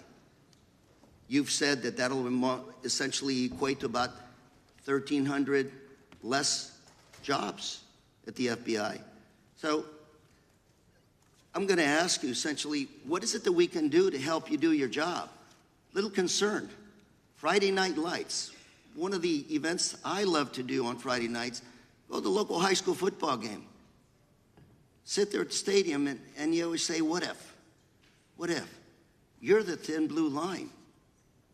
Can you do your job cutting $500 million from your budget? Thank you, sir. I think we are doing our job, and the distinction is with the budget that we have, we are flexing more resources to the field. California is receiving the largest FBI plus-up of any state in the union due to that plus-up. They're not getting a reduction. No state is getting a reduction. Every state is getting a plus-up. And so I'm utilizing the money that we have to first plus it up. And the empty vacancies that we have, those haven't been filled in years, not under my leadership. Here's my concern. You're going to do well. You're doing more with less, is what you're saying. Yet we're about to vote on a budget that has $88 million more to protect members of Congress, the executive branch, and the Supreme Court. There's a contradiction here. Back on Main Street, we're saying you can do more with less, you can protect them with less money, yet here in Washington, we're saying we need more money to protect members of Congress. It's a little contradiction here. Or maybe, sir, you ought to talk to leadership about coming in with your management style to protect the Supreme Court, Congress, and the administration. Otherwise, it's essentially a hypocritical situation. We need more protection, yet folks on Main Street can do with less. My concern is folks on Main Street. We also were, I think we received over $300 million in the big, beautiful bill, and we're also receiving pots of money from our interagency, so this sort of $500 million cut isn't entirely accurate. You're still getting cut $200 million plus. You're still moving your agents to do ICE work, so you are leaving a lot of bases uncovered. And I'm not going to be argumentative with you, Director Patel.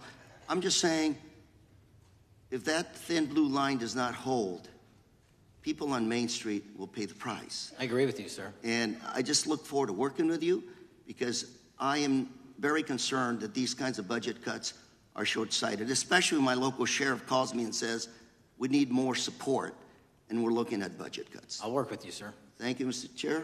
I yield time. Mr. Chairman, I have another unanimous consent request. The gentleman yields back. The gentleman from New York is recognized for unanimous consent.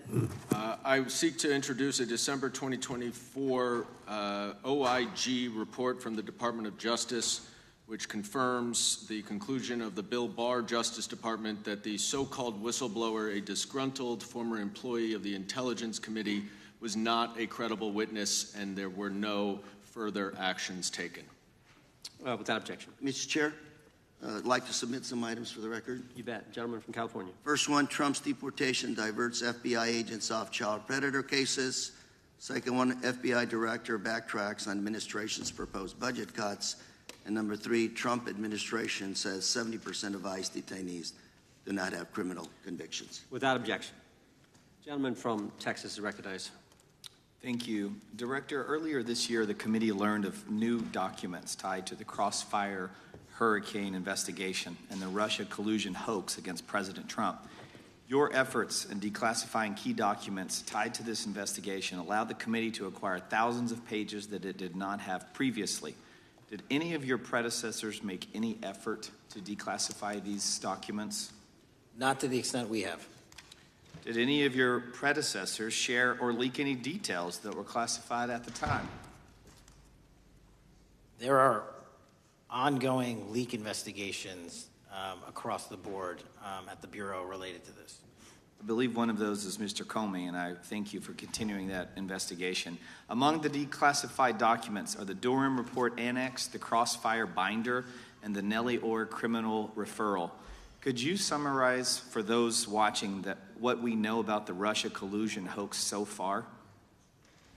Well, sir, I think the record will speak that the Russia collusion matter was perpetrated by a political party to go overseas and obtain information from a foreign intelligence asset, only to have that information, which was demonstrably false, turned over to the FBI, who walked into a federal FISA secret court and asked for a secret surveillance court order and lied to the federal court, and we know that because someone was convicted of it, and only to surveil the political opponent. So that is a massive scandal. We helped expose it. And in terms of the pages of productions, I provided 1,400 pages of production related to Crossfire Hurricane, and my predecessors have provided 0. I appreciate that, and I appreciate your courage and commitment to declassifying these important documents for our review, and hope that you'll continue with this commitment. Can we expect to see more declassification efforts regarding the Crossfire Hurricane and Russia collusion hoax? Yes. Thank you. I yield the remaining balance of my time to Chairman Jordan. Oh, I thank the gentleman for yielding. And, Director, that's when it all started, right? The whole Russia, that's when it all began. And then it was Mueller, then it was impeachment, then it was Jack Smith and Fonnie Willis and Alvin Bragg and you name it. But it all started then. And that's why I think the gentleman from Texas wants to make sure we get all the information there. And I want to go back to when it was changed. We talked about this earlier. I just want to read to you what the CIA officer said to the House Permanent Select Committee on Intelligence. Quote, Brennan refused to remove the dossier, and when confronted with the dossier's main flaws, he responded, yes, but doesn't it ring true? So that's what he initially said. And then when he was talking to this committee, he said the CIA was very much opposed to having any reference or inclusion of the Steele dossier in the intelligence community assessment. So on one hand, you got a witness who was there who said he refused to remove it even though he knew it was garbage, and then he's, on the other hand, telling the committee, no, we didn't want anything to do with it. It shouldn't have been a part of the intelligence community assessment, which we know it was. You know it was. You found that. Those are two entirely different stories. I think Mr. Brennan has some explaining to do, frankly, what happened there. And I think you said earlier that this whole thing, and I think you said to Mr. Gooden, this whole thing is being looked at as part of this grand conspiracy to undermine the president, whether it's Comey, Brennan, Clapper, former head of the Intelligence Committee, now senator from whoever it is. That's all being looked at. Is that accurate? Yes, sir. Well, we appreciate that. And part of what's also being looked at, and I think the gentleman from Wisconsin brought this up earlier, what is a burn bag for, by the way?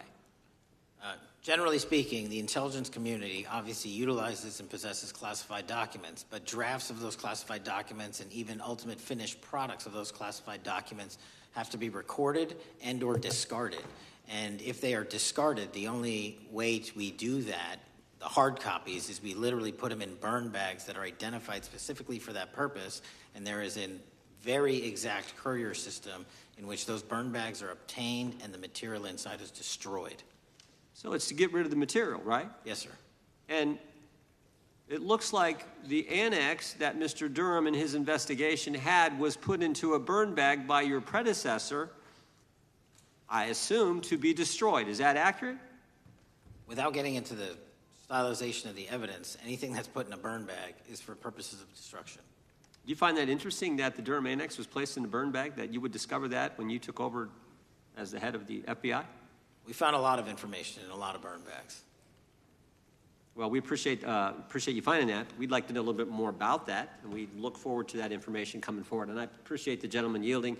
With that, we now recognize the gentleman from Colorado.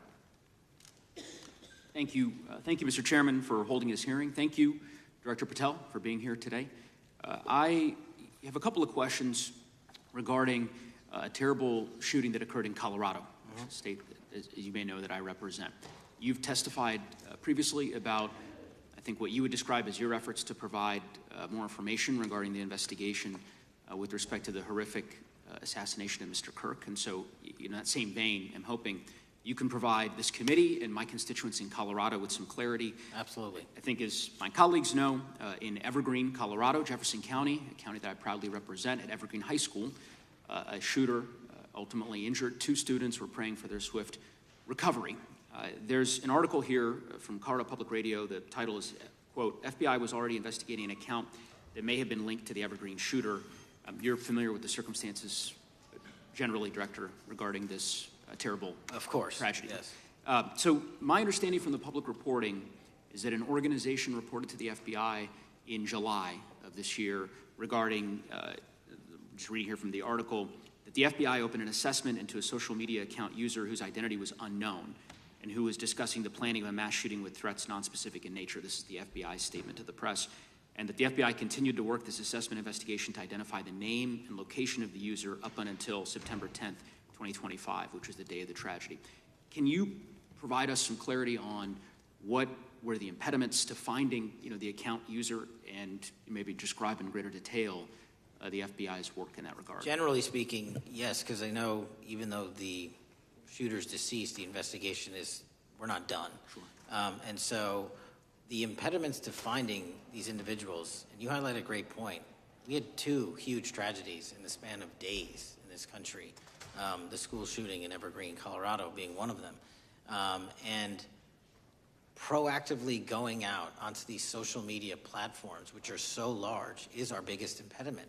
And we need to rely on the service providers. There's actual legislation, I can't remember the name of it, that's up for renewal, which will, and I think at the end of the month, which gives service providers the ability to report that information in from their end without liability. We need that to continue, because while the FBI has so many people and the police are great at doing it, there's just too many platforms to cover down on.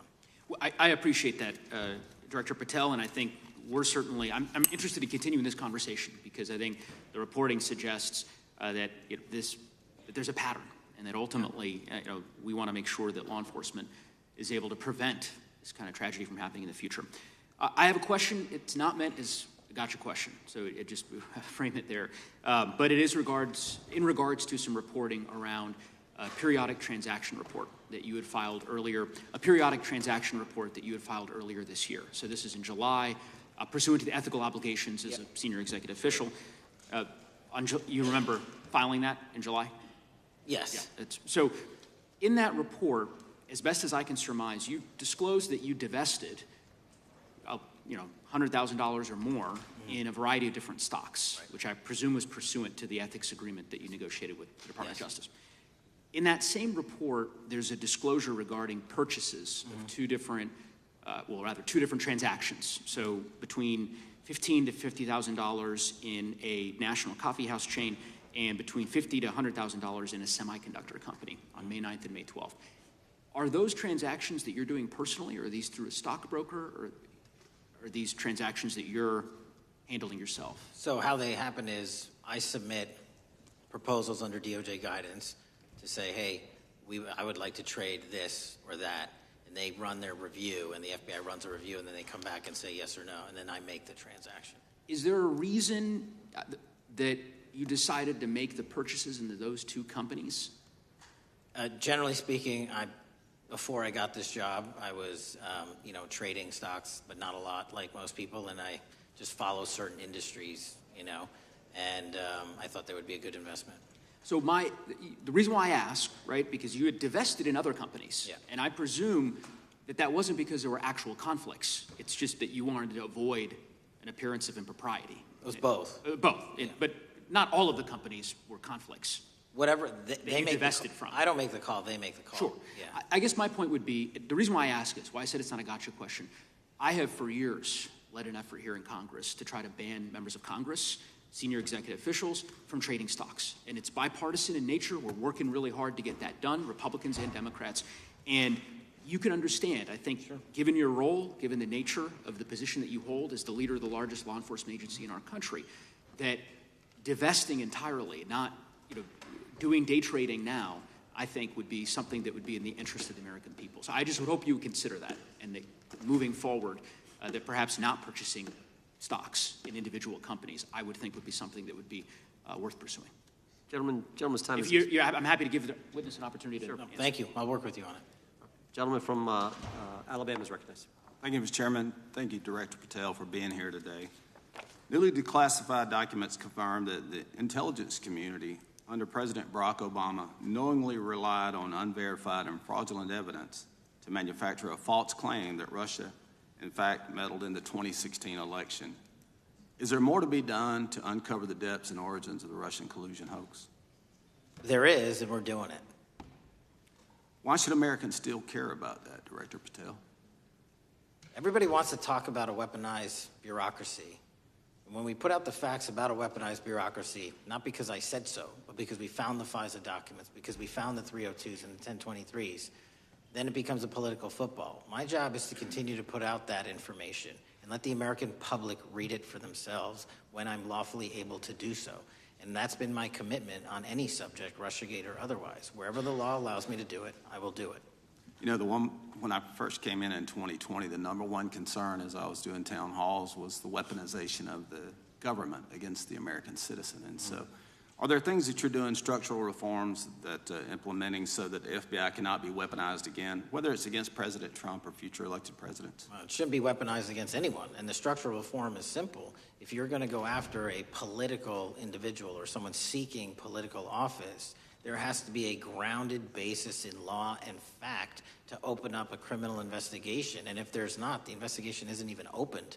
And I've also gone back and reviewed other cases that were opened in prior administrations related to public officials, and we've closed a number of them because we felt that some of these actions were weaponized on either side of the aisle. I felt it wholly inappropriate for the FBI to be playing umpire and referee amongst these decision makers when there was no factual or legal basis to continue those investigations, so I shut them down.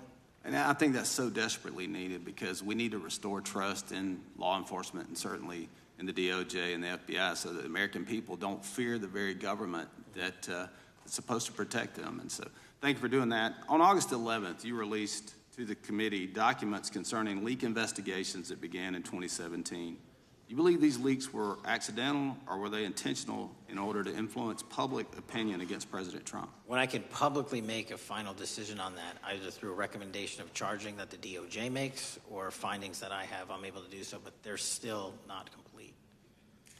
Why did the FBI under Director Comey want to undermine the Trump administration? I don't know. You'll have to ask him. Think it might have been political?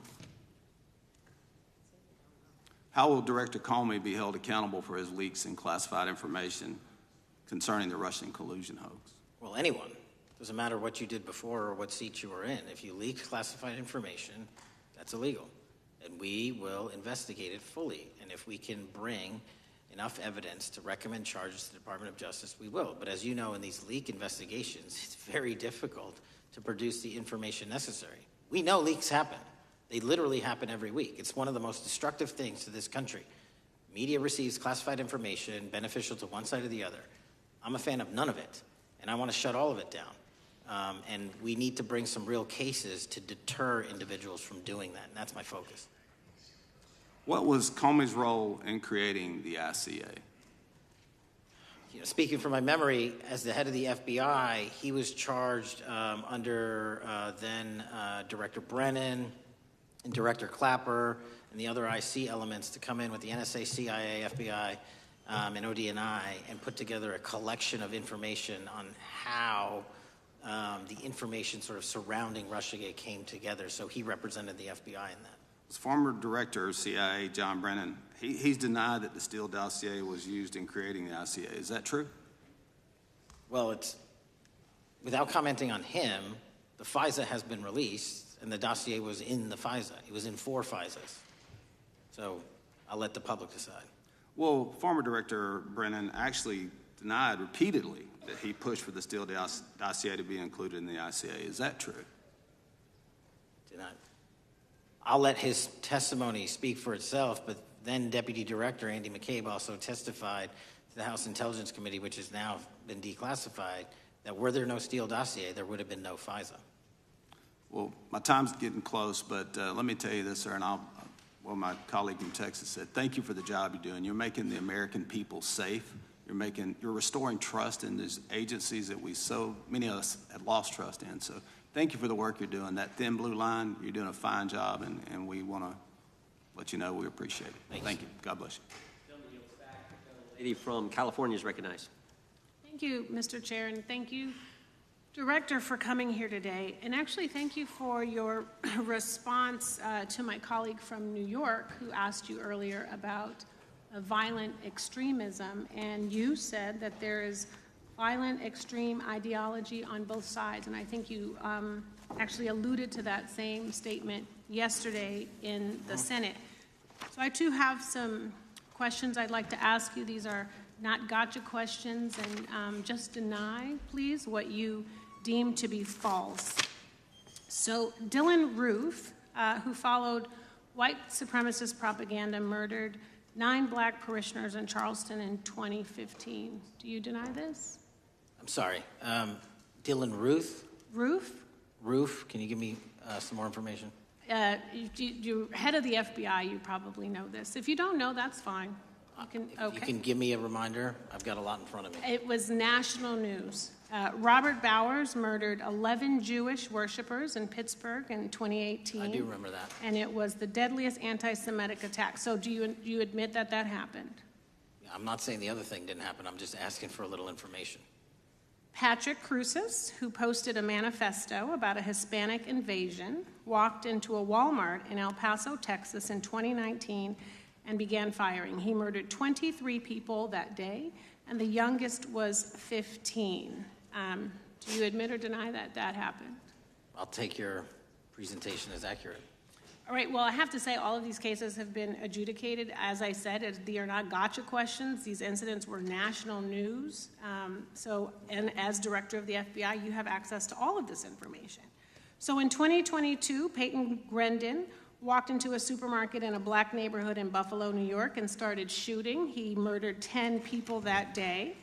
And on September 10th, your friend Charlie Kirk was assassinated. Tyler Robinson has been taken into custody and charged, but also on that day, Desmond Holley, a 16-year-old white male, shot and injured 2 students at a high school in Colorado before killing himself. And according to the Anti-Defamation League, he had a fascination with mass shootings and white supremacy. So do you admit to, deny these facts? Those happened. Okay. Your predecessor, former FBI Director Christopher Wray, said that one of the most dangerous concerns is that racially motivated violent extremism, especially white supremacists, has been the biggest chunk of our domestic terrorism cases and is responsible for the most lethal attacks over the last decade. Do you admit or deny, A, that he said this? I'll let the record reflect that. Whatever he said was what he said. All right, and do you agree? That there is racially motivated crimes being committed in America, yes. Yes, especially white supremacists, which is the biggest chunk of our domestic terrorism. I'm glad that you said this. So last week, President Trump was asked if there were extremists on both the left and the right. He was actually asked this by Fox and Friends, and his exact words were, I'll tell you something that's going to get me in trouble, but I couldn't care less. The radicals on the right oftentimes are radical because they don't want to see crime. The radicals on the left are the problem, and they're vicious, and they're horrible, and they're politically savvy. Do you agree with the president? I don't speak for the president. The president speaks for himself. Do you agree with the president? I don't. On what matter? On the question that I just asked, do you agree with his statement about the radical left? That there's ideology that's driving violence on both sides? Yes, that's what he acknowledged. No, he didn't. He didn't. But I'm glad that you're saying that and actually creating some separation between you and the president. And I'm glad that you are acknowledging that there is violent extremism on both sides. What's interesting is that the research arm of the Department of Justice, the National Institute of Justice, do you know what that is? I'm familiar with them. Okay, great. It is the research arm of the Department of Justice, and it published an article in 2024 devoted to domestic radicalization, violent extremism, and terrorism. I have it. It's interesting that it's no longer on the website. It has been scrubbed, but I ask these questions because what makes a strong, qualified director of any business, of any household, of the FBI, what makes a reputable prosecutor is not lapdog loyalty, but a commitment to the creed that evidence is agnostic and that the evidence will lead you to making the right decisions. And your job, no one's job is to like the data or the evidence. It is to collect it.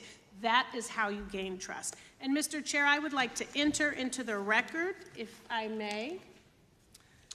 White supremacist group stands by racist ideology with unanimous consent. Without objection. Dylan Roof, the radicalization of the alt-right and ritualized racial violence. Without objection. Thank you. Another article, how Robert Bowers went from conservative to white nationalist. I'd like to enter that into the record with me. Without objection. Patrick Cruces believed he was fulfilling Trump's wishes in El Paso attack, his attorneys said. I'd like to enter into the record. Without objection.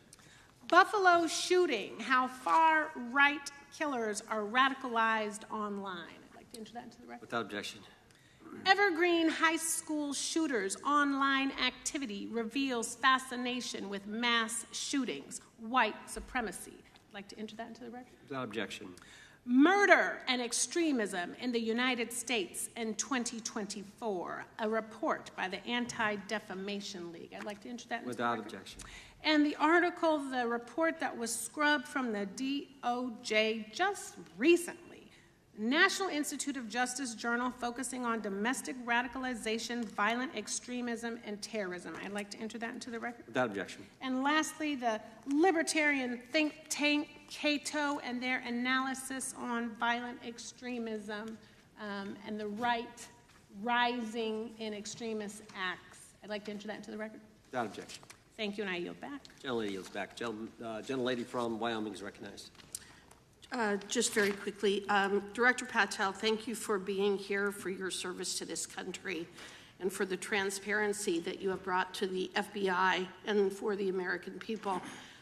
Transparency that was absolutely non-existent in the Biden administration and FBI. I believe that you might have been asked earlier about whether you had had an opportunity to visit with any of Epstein's legal counsel. Were you asked that question earlier? I think so. Okay. One of the legal counsels or legal fixers for Mr. Epstein was Stacey Plaskett, the Democrat delegate to Congress from the Virgin Islands. So perhaps for those on the other side who are interested in talking to Jeffrey Epstein's attorneys, they could sure visit with one of their own colleagues. I want to focus on something that I think is very important that has not been addressed enough today, and that is related to the consequences of the Biden open border. One consequence of the Biden border crisis is the impact that it continues to have on our tribal communities, with the cartels taking advantage of our open borders, the Mexican drug cartels, by infiltrating our reservations and bringing violence, drugs, murder, trafficking, and more. Last year, when I questioned the Attorney General Garland about what the DOJ was doing to protect these communities, he simply deflected responsibility and said that Congress had not appropriated sufficient resources for them to be able to protect our tribal communities. Mr. Patel, what is the Trump FBI doing to counter the drug cartel infiltration and other violent crime targeting our Native American communities? Thank you. It only took more than half of this proceeding to talk about one of the priorities that the FBI has, which is crimes on tribal lands. Every single crime that we have been talking about, whether it's child predators, human trafficking, narco traffickers, murder, they all happen on tribal lands as well. And I've said since the beginning, it is a priority, which is why we launched Operation Not Forgotten on tribal lands. And I'm the first FBI director to meet with the staff and tribal leaders here in Washington, D.C. and elsewhere, and invited them into my office and headquarters to see them, because I need engagement with tribal leadership, and I need our police and FBI agents to be engaging with tribal leadership. Otherwise, we're not going to break through. We have 1,900 Indian country cases open right now. We've got 600 indictments this year alone. We cannot forget tribal lands. Every single one of those people lives in the United States of America, and it is an absolute priority to protect them and their children just as it is anyone else. So I think it's fair to say that what Mary Garland testified to, that the FBI and DOJ did not have the resources to address that. I think that was an absolutely false statement. Would you agree with me? It's a decision by him not to do so. That's not my decision. At the end of August, the U.S. Attorney and FBI announced that nearly 100 personnel representing members of the Safe Trails Task Force operated near Wyoming's Wind River Reservation to assist with reducing drug trafficking and illegal guns. Director Patel, you have routinely stated that it is your mission to partner with and strengthen local and state law enforcement partners. How does the task force and other FBI efforts bring tribal law enforcement into this process? The major problem with tribal lands is the sheer tyranny of geography and the amount of coverage that they have on land versus the personnel they have to do it. So what we've done is constantly surge resources to tribal lands across this country on a 30, 60, 90-day rotating basis, reporting back to us saying who needs more. And what we found is that most of these lands can be assisted by our counter-UAS program, our drone capabilities, and we're going to do it because what's happening is the Mexican drug cartels are literally flying overhead, dropping their cargo, their narcotics onto this land where no one's looking, and then it's being disseminated to children, to youth, to adults on that land, and killing them. And we got to stop it before it gets dropped off. Well, and your testimony proves that the Biden administration did not lack the resources to address drug and violent crime in tribal communities or around the United States. It instead expended and wasted these resources investigating parents, Catholics, we now find out Turning Point USA, the RNC, and Republican organizations, rather than protecting our Native Americans by closing the border. Is that fair? I think so. Wonderful, thank you. And I do appreciate the work that you've done in this regard. I was previously the chairman of the subcommittee on the Indian and Insular Affairs with the Natural Resources Committee, and safety and security on our reservations and for our tribal members has been one of our priorities, one of my priorities, and I very much appreciate the work that the FBI has done. Let me know if there's anything else I can do to help you, and with that, I yield back. I will, ma'am. Gentlelady yields back. The gentlelady from Georgia is recognized. Thank you, Chairman, and thank you for coming in today, Mr. Patel. In the past few months, the country has experienced a string of horrific, high-profile attacks that have been motivated by racial hatred or political ideology. Shooter attacked the CDC headquarters, firing hundreds of rounds and killing a police officer. An arsonist set fire to the Pennsylvania governor, Josh Shapiro's residence, with the governor and his family actually inside.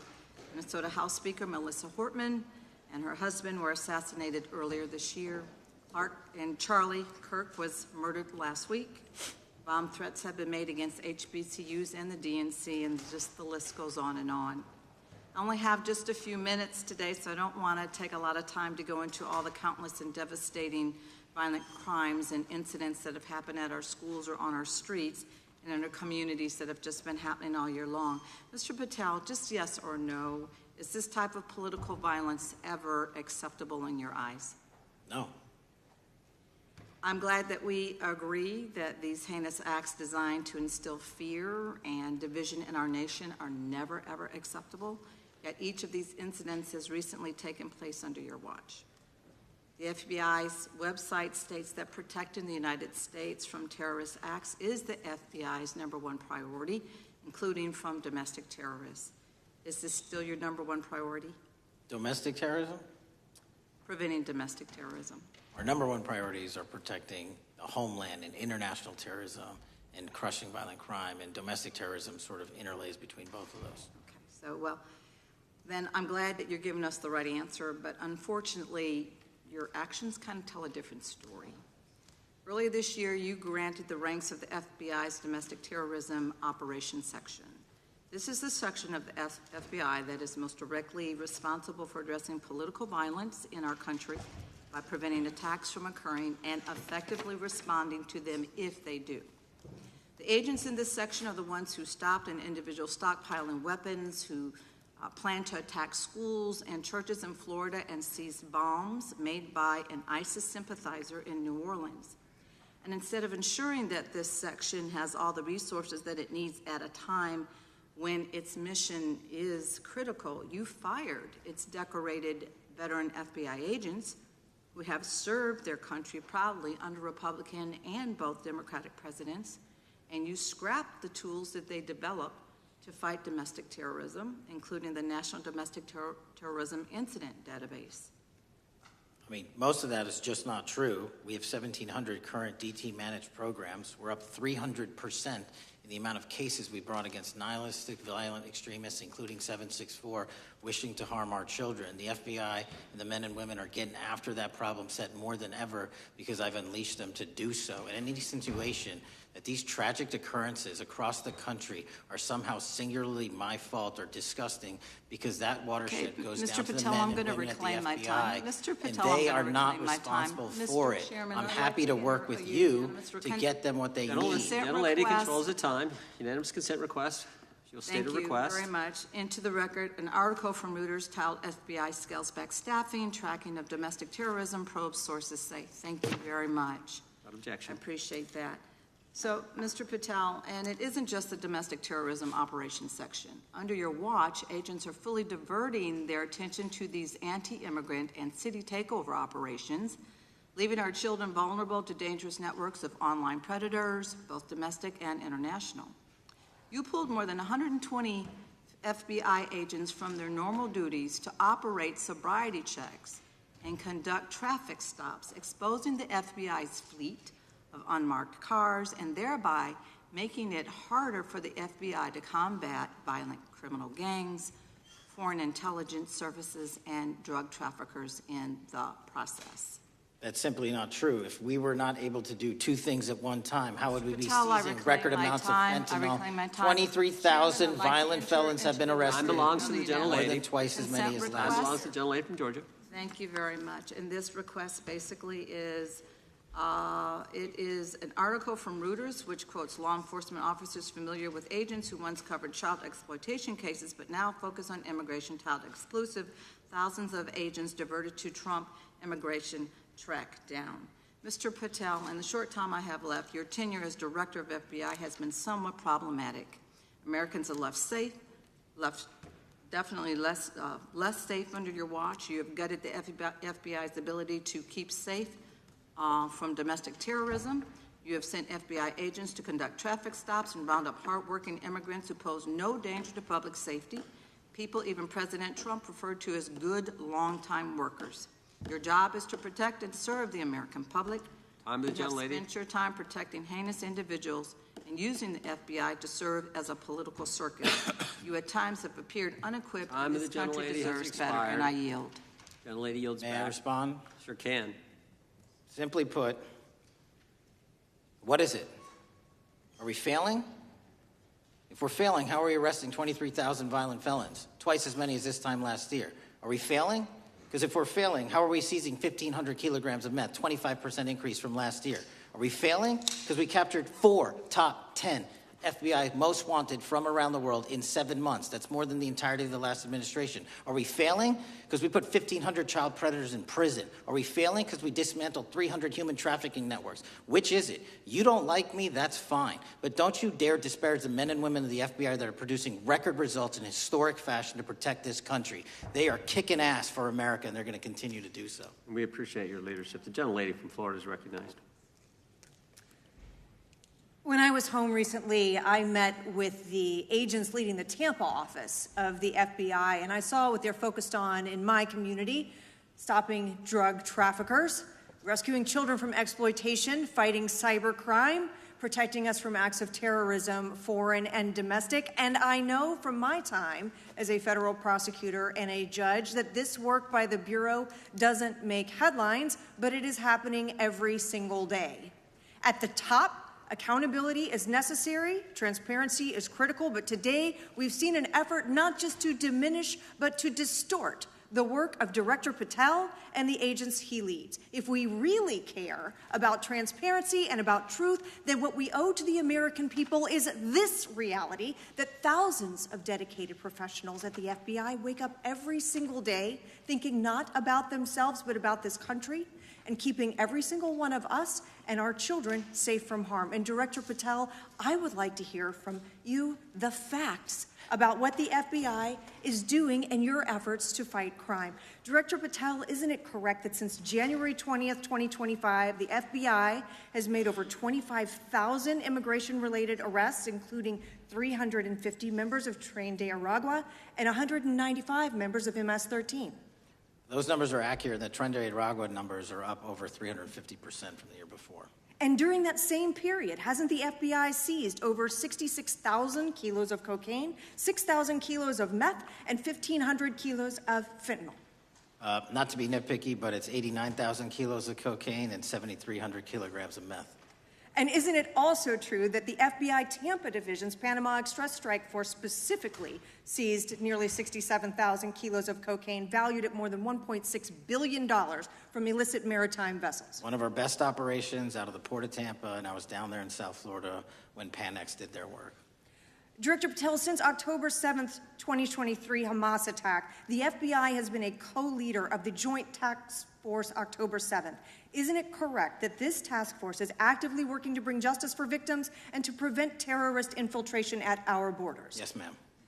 Since January 20th, hasn't the FBI arrested 59 foreign intelligence operatives for spying or smuggling dangerous material into the United States? Yes, we have, and that's on track to be more than 25% than ever before. And the FBI has also been leading operations against major cyber threat actors, including those from Russia, China, Iran, and North Korea. Isn't that right? A 17% increase from year-to-date last year. Director Patel, the FBI's child exploitation task forces continue to investigate predators who target children online and across our communities. How significant is that threat today, and what results have you seen under your tenure in bringing these offenders to justice? We have, under Operation Grayskull, dismantled dark web units that are operating online, not just in the United States, but across the world, to do our children harm. We have taken into custody more suspects than ever before on those who seek to harm our children. That is what the men and women of the FBI do, and that's what they're going to continue to do. Those are the real results when you let good cops be cops, and when you let us get on these platforms and expose them to the public and show them the harms of these predators on these online gaming systems and social media systems. And we need more help from Congress to allow us more authorities to do that work. The FBI laboratory manages the Combined DNA Index System, or CODIS, which compares over 25 million DNA profiles and aids more than 125 investigations each day. Director Patel, why is this important to law enforcement nationwide? All of law enforcement relies on our CJIS operation out of West Virginia. And what that does is allow 19,000 agencies to come in and say, hey, does this guy have a criminal history? Hey, is this an illegal firearm? Do we have a DNA hit like we did in these recent assassinations? That's what the FBI brings to bear, because local and state law enforcement agencies just don't have that capability, and we're doing it 24/7, 365. CJIS does not close for 1 minute. In your testimony, you noted that the FBI has ongoing counterintelligence investigations into China, Iran, and Russia across all 55 field offices. Why is it essential to maintain that scope of coverage, and what success can you point to in disrupting nation-state actors? Our biggest threats involving nation-state actors are the PRC, Russia, and China, and they are up 33%, 83%, and 60%, respectively, in arrests alone this year.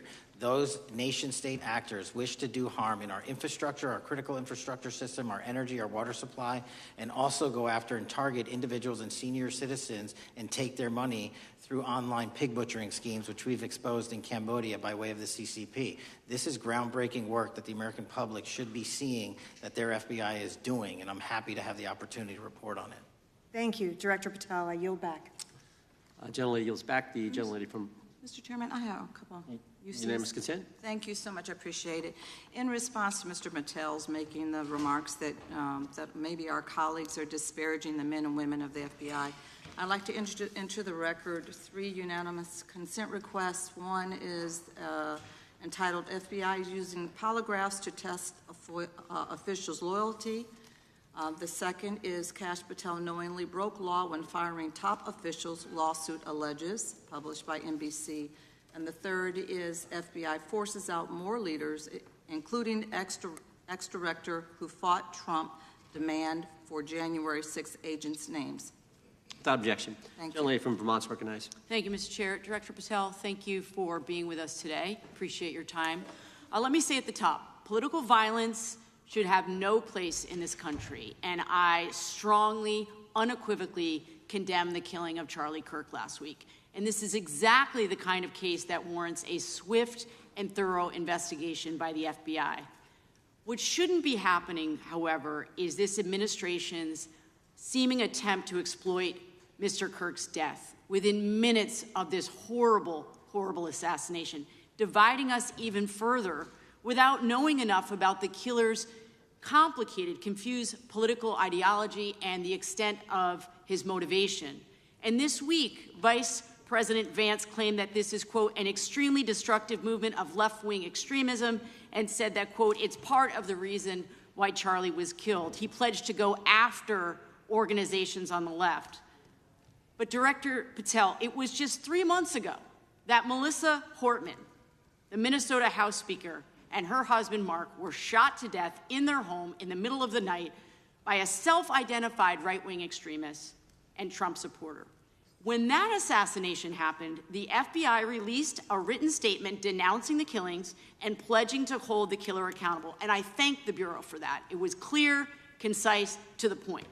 But when you compare that statement to the over 50 mentions of the Charlie Kirk killing and just 4 for the Hortmans on accounts affiliated with the FBI and your personal account, it appears to many Americans that you're valuing some lives more than others, and that's painful. And this is what I'm hearing from my constituents, so I just want to convey that to you.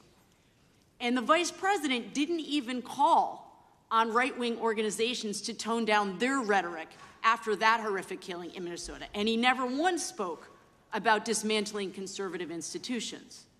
This week, when the President was asked by a reporter about Speaker Hortman, he claimed he didn't even know who she was.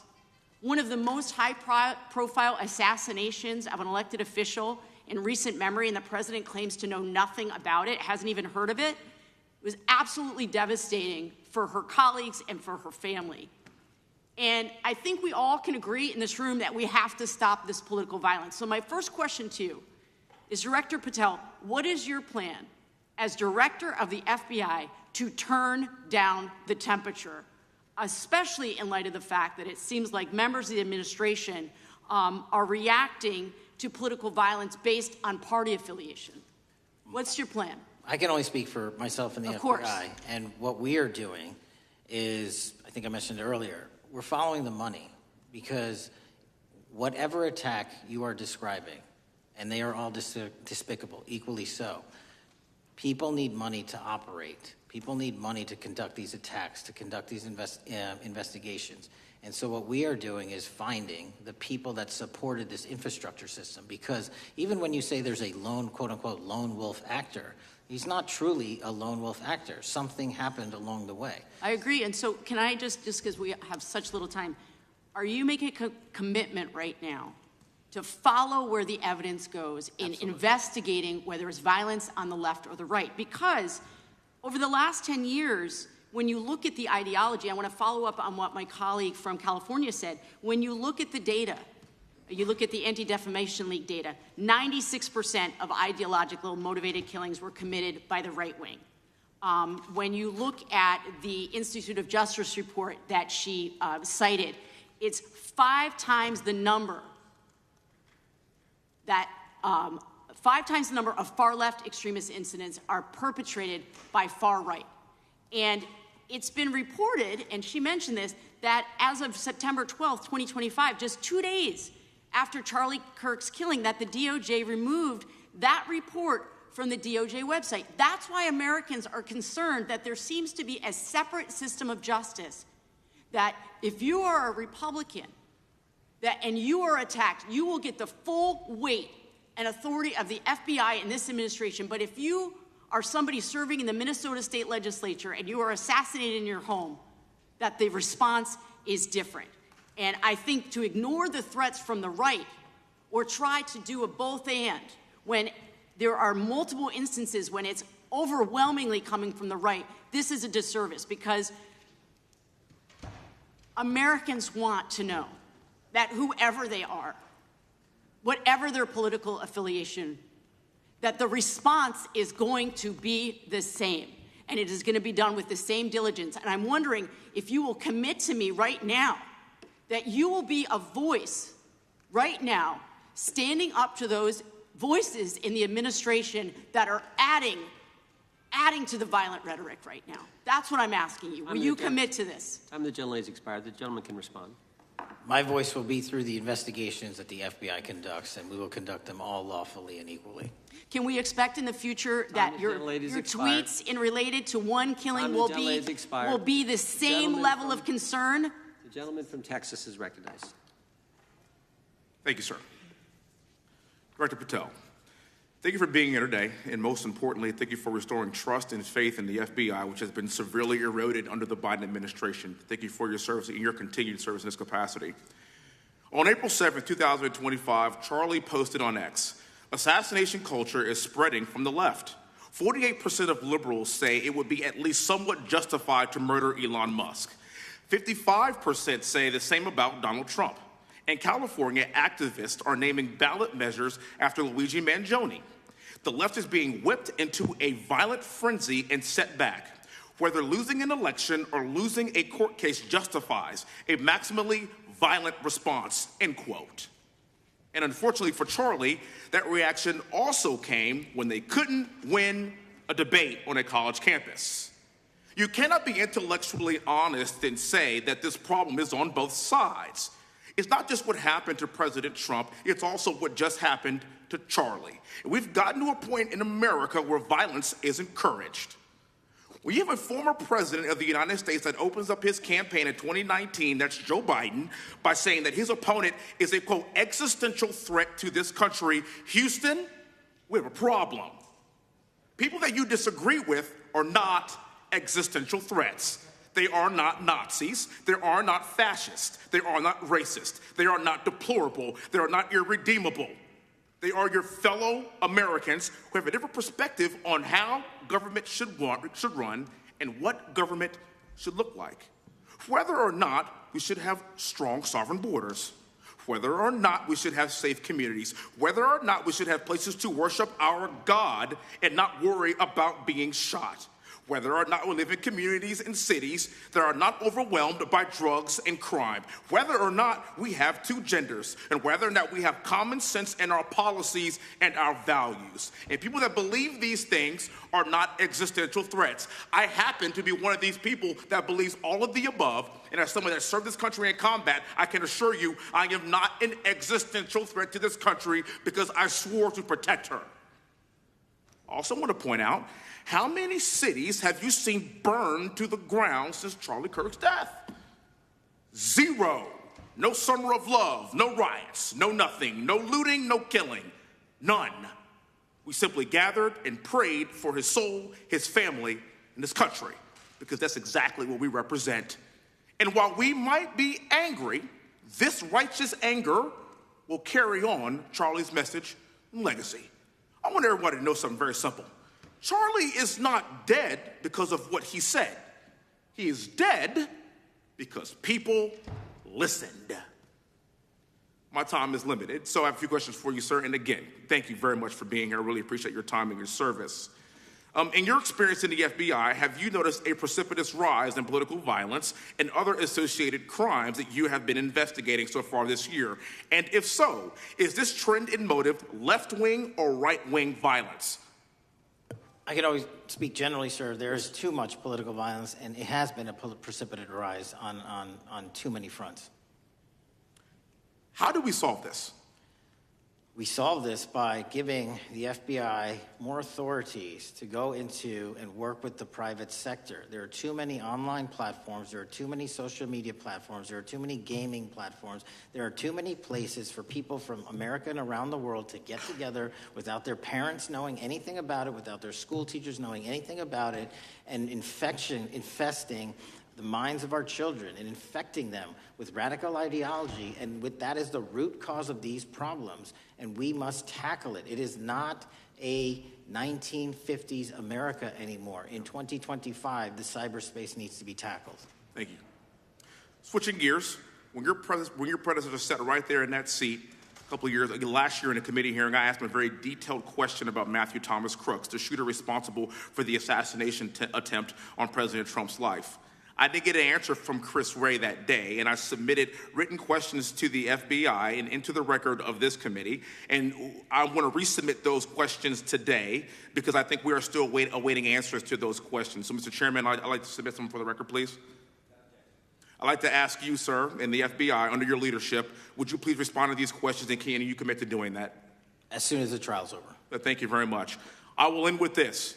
Charlie Kirk is not dead because of what he said. Charlie Kirk is dead because people listened. He set up a tent that said, "Prove me wrong," and exercised his First Amendment right. That's all he did. And we will continue to do so in this country in order to preserve this constitutional republic. And with that, I yield back. Thank you. Gentleman yields back. The gentleman before it is recognized. Thank you, Mr. Chairman. Before I begin, I want to caution my colleagues on one-sided violence in this country. We just heard that there were no riots on the right. We're literally sitting in the building where there was a giant riot by supporters of the president, the right. We also heard that only leftists, have said that Trump is a Nazi. In 2016, the current vice president of the United States said, Trump is either a cynical asshole or he's America's Hitler. And so this is the problem. I don't want to have to say this garbage, but you want me to sit here and get painted with one brush, the whole left. No, there are extremes on the left, and there are extremes on the right. And we collectively should tackle that. But to come here and just look at us and say we all support what's going on in the extremes is why we can't solve anything in this building.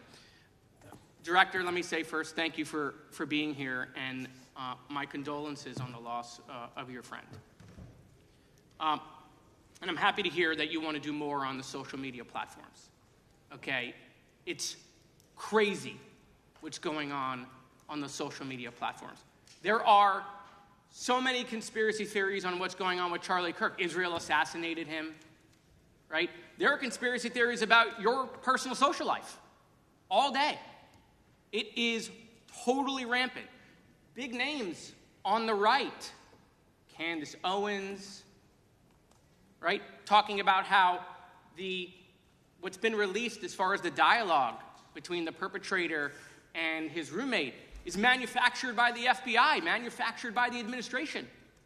It is totally rampant, allowing foreign governments to just perpetrate these platforms, all of these bots, all of the time to weaponize Americans.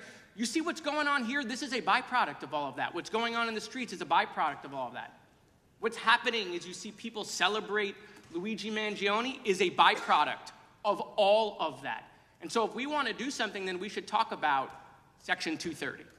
We should talk about how we're going to make sure that we don't let foreign governments poison our children's mind. And so I will work with you on that, Director. I'll work with you on 230 any day. No problem. So now, that was the good part. I want to take your attention back a second, okay? Breaking news. Kash Patel is nominated to be the FBI director. Dan Bongino is nominated to be the number 2 at the FBI. MAGA celebrates, rejoices, bells are ringing out. The team, Patel, Bongino, that sought out every podcast microphone to talk about the Epstein list. The names are finally going to get released. It begins. They produce white binders. Phase 1 with the podcasters. This is not actually one of them, of course. I made this. Your name's on it, right? And the names are going to come out. Pam Bondi says the list is on her desk. Then a memo comes out all of a sudden and says, there's no list. Oh, no phase 2. Phase 2 binders never happened. You said the conspiracy theories around Epstein just aren't true. They never have been. And yesterday, in an answer to Senator Kennedy, you said the FBI is not in possession of any credible evidence that Epstein trafficked girls to anyone but himself. So according to your testimony yesterday and in this committee, according to the evidence the FBI has, the number of names on the list are 0. No, zero. The index has been released, and the number of people involved in that trafficking operation were charged in 2018. Other than Epstein and Ghislaine Maxwell, your testimony in the Senate and here is that according to the evidence you have, the number of other names is 0. That were charged based on credible evidence. Well, who are the other names? Give me the other names that weren't charged. We are not releasing the names of anyone because the Department of Justice never does that of anyone that didn't have any credible information to attack them. Let me move forward. The president has, you've seen the picture of the woman's body with the writing and the president's signature. The president says that's not his. Okay? The president says it's not his. The Republican colleagues say it's not his. The administration say it's not his. Will you be opening up an investigation into the Epstein estate for putting out a fake document with the president's signature linking him to the world's largest pedophile ring? Will you be opening that investigation into that? On what basis? On what basis? They literally put out a fake document, according to the president, with a fake signature. It's a forgery of the president of the United States signature. That's the basis. Sure, I'll do it. Okay, I look forward to that investigation. Am I over? Thank you, Mr. Chairman. I appreciate your diligence. Gentleman's time has expired. Chair now recognizes the gentleman from California. Director Patel, as you know, my state, California, is home to the worst public infrastructure failure in U.S. history, known as California High-Speed Rail, although the name is probably a misnomer. Earlier this year, I joined your counterpart at the Department of Transportation, Sean Duffy, doing a compliance review of the federal money the state has received, and the outcome was that the state has not complied with the terms of its billions of dollars in funding because it hasn't actually built anything.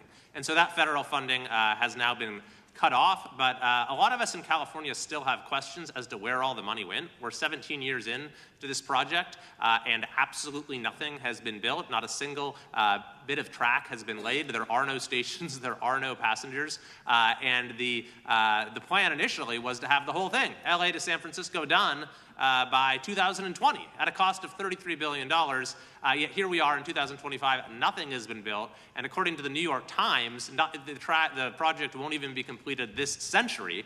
And the total cost is now estimated to be over $130 billion. So I just wanted to ask you, do you think this is something that bears scrutiny, or can you confirm whether there's any kind of investigation going on at the FBI? The FBI certainly can't investigate incompetence. But the FBI certainly can investigate and does investigate waste, fraud, and abuse. And so if we have any information that indicates that that happened in this situation or anything else, we'll look at it. Thank you very much. We've also, been talking some today about the issues that occurred at the border during the Biden administration. You might not agree with your predecessor on everything, but you probably would agree with some of the statements he made in testimony before this and other committees, raising alarms about the risk of terrorism from illegal border crossings. Since becoming director, have you gotten some insight into how well calibrated those warnings were, and what is the status of that risk now? Since becoming director, there's been a sharp decrease of border crossings for known or suspected terrorists from the southern border. But unfortunately, there has been a sharp increase of known or suspected terrorists entering through our northern border. And so what I'm trying to do is work with our northern border states and our interagency to tackle that problem. But it is an absolutely massive border that can't physically be sealed. So we're going to have to get creative and put more resources into that. And in a similar vein, there were over 500,000 unaccompanied children that crossed the southern border during the Biden administration. As we know, many were trafficked either through forced labor or sex trafficking. Do you have any insight as to what the scale of that problem was and how have things changed over the last several months? Other than what you outlined in terms of how it was described, I don't have any additional details. In terms of how many people are being trafficked into this country, especially unaccompanied missing children, that number has drastically reduced because the coyotes that smuggle these children for their criminal activity are the same ones that smuggle in narcotics, or the same one that traffic older age women. They're all interconnected, and because of the sealing of the southern border by this administration, that has come to a near halt. That is a very important point, that we have seen far fewer victims of human trafficking because we've finally prioritized border security. And by the way, you have children who are getting rescued because of the immigration enforcement activities that unfortunately some politicians in my state are trying to stop, thereby stopping those kids from getting rescued. We've seen, of course, a substantial reduction in crime here in Washington, D.C. since the FBI and the National Guard got involved. I'm kind of asking you to state the obvious here, but what is the mechanism there? Why have we seen a reduction of crime when D.C. has had such a huge crime problem for years, and then almost overnight we see such a big difference? Because of the dedication and resources from President Trump's administration to utilize all federal, state, and local assets in a heavily crime-ridden area. I mean, if we did not have a crime-ridden area, then homicides, carjackings, and gun violence would not be dropping by 40, 50, 60%. And when you allow the police, the MPD, to work with federal authorities and allow the National Guard to set up your perimeter, this is what you can do in a few short weeks. And we at the FBI, under Operation Summer Heat, have set those Phase 01 operations in motion 4 months ago, quietly at the direction of President Trump. So we are scattered across cities across this country doing just that. But we're going to need more help to complete the job. Yeah, in too many places in this country, crime has just been treated as sort of a norm, that this is the way things have to be. What's happened in D.C. shows that is not the case if we have the right policies and the right priorities. Finally, this is tragically the second time in as many years that we've had an FBI director here following either an assassination or an assassination attempt. And so since there's been some time now since from the attempted assassination on President Trump at Butler, would you say that the public's understanding of what took place on that day is fairly consistent with all of the facts as you know them, or do you believe there's still material facts that have not been made public or are not fully understood by the public? No, I think it's fairly consistent. Thank you. I yield. Gentleman yields back to the lady from Texas who recognized. Man, oh man, there has been so much today, and I truly don't know where to start. So I'm just going to make sure that we start off with a few facts. So a couple of facts that we need to make clear for everyone is that, number one, Director Christopher Wray, when he was appointed to be the head of the FBI, was appointed by Donald Trump. Now, I will agree that I definitely take issue with a number of decisions that Donald Trump makes, especially when it comes to the people that he decides to appoint to very important positions, including this one, because I did have to make sure that I wasn't going crazy. But when I say that you are the least qualified FBI director in the history of the FBI, that is real, because you are the only one that never even served with the FBI prior to joining, yet we are supposed to believe that you are the greatest thing since sliced bread. I didn't ask you a question. Now, What I want to Still go false. through is to talk about why you are a failure and why, honestly, we just need to tell you bye-bye. I know that you got a little upset and you put on your show for your boss because it seems like you're trying to save your job when it came to talking to Senator Booker yesterday. But let's go through some of your failures. So before you were even confirmed, and I think one of my colleague from Georgia, pointed out that you were already targeting career officials so that you could direct illegal firings. Mind you, these cases that you were so upset about, which are the ones tied to Trump, the cases came through his handpicked FBI director. And frankly, when people sit around and say things like, oh, you know, we're happy because now we feel safe, I don't know who feels safe in this country except for the white supremacists, because I specifically as a black woman definitely don't feel safe. And frankly, my colleagues have been real nice to you today, and I applaud them, but I don't have the same demeanor because I know that multiple colleagues on this side of the aisle have faced death threats. In fact, somebody tried to kill one of my colleagues, and frankly, I don't know if this FBI or under your leadership, if those people would have been caught. I don't have any confidence in you. And if we start talking about the reasons that I lack confidence, we could start with you not just wanting to acknowledge some simple facts. Simple facts like the vast majority of the threats are coming from right-wing extremism. And I know my colleagues have tried to stress this, but I decided that I would maybe do it in a different way. Number one, I have a couple of UCs. Kim Buck, one of multiple Republicans receiving death threats for voting against Jim Jordan as House Speaker. Without objection. Another one, Republican lawmaker says she received death threats after voting against Jim Jordan in Speaker's race. Without objection. In addition, there was another one from another colleague who now is leaving Congress because they said that they were calling his wife anonymously and threatening her life to the extent that she ended up sleeping with a firearm. Without objection. Okay, so here's the deal.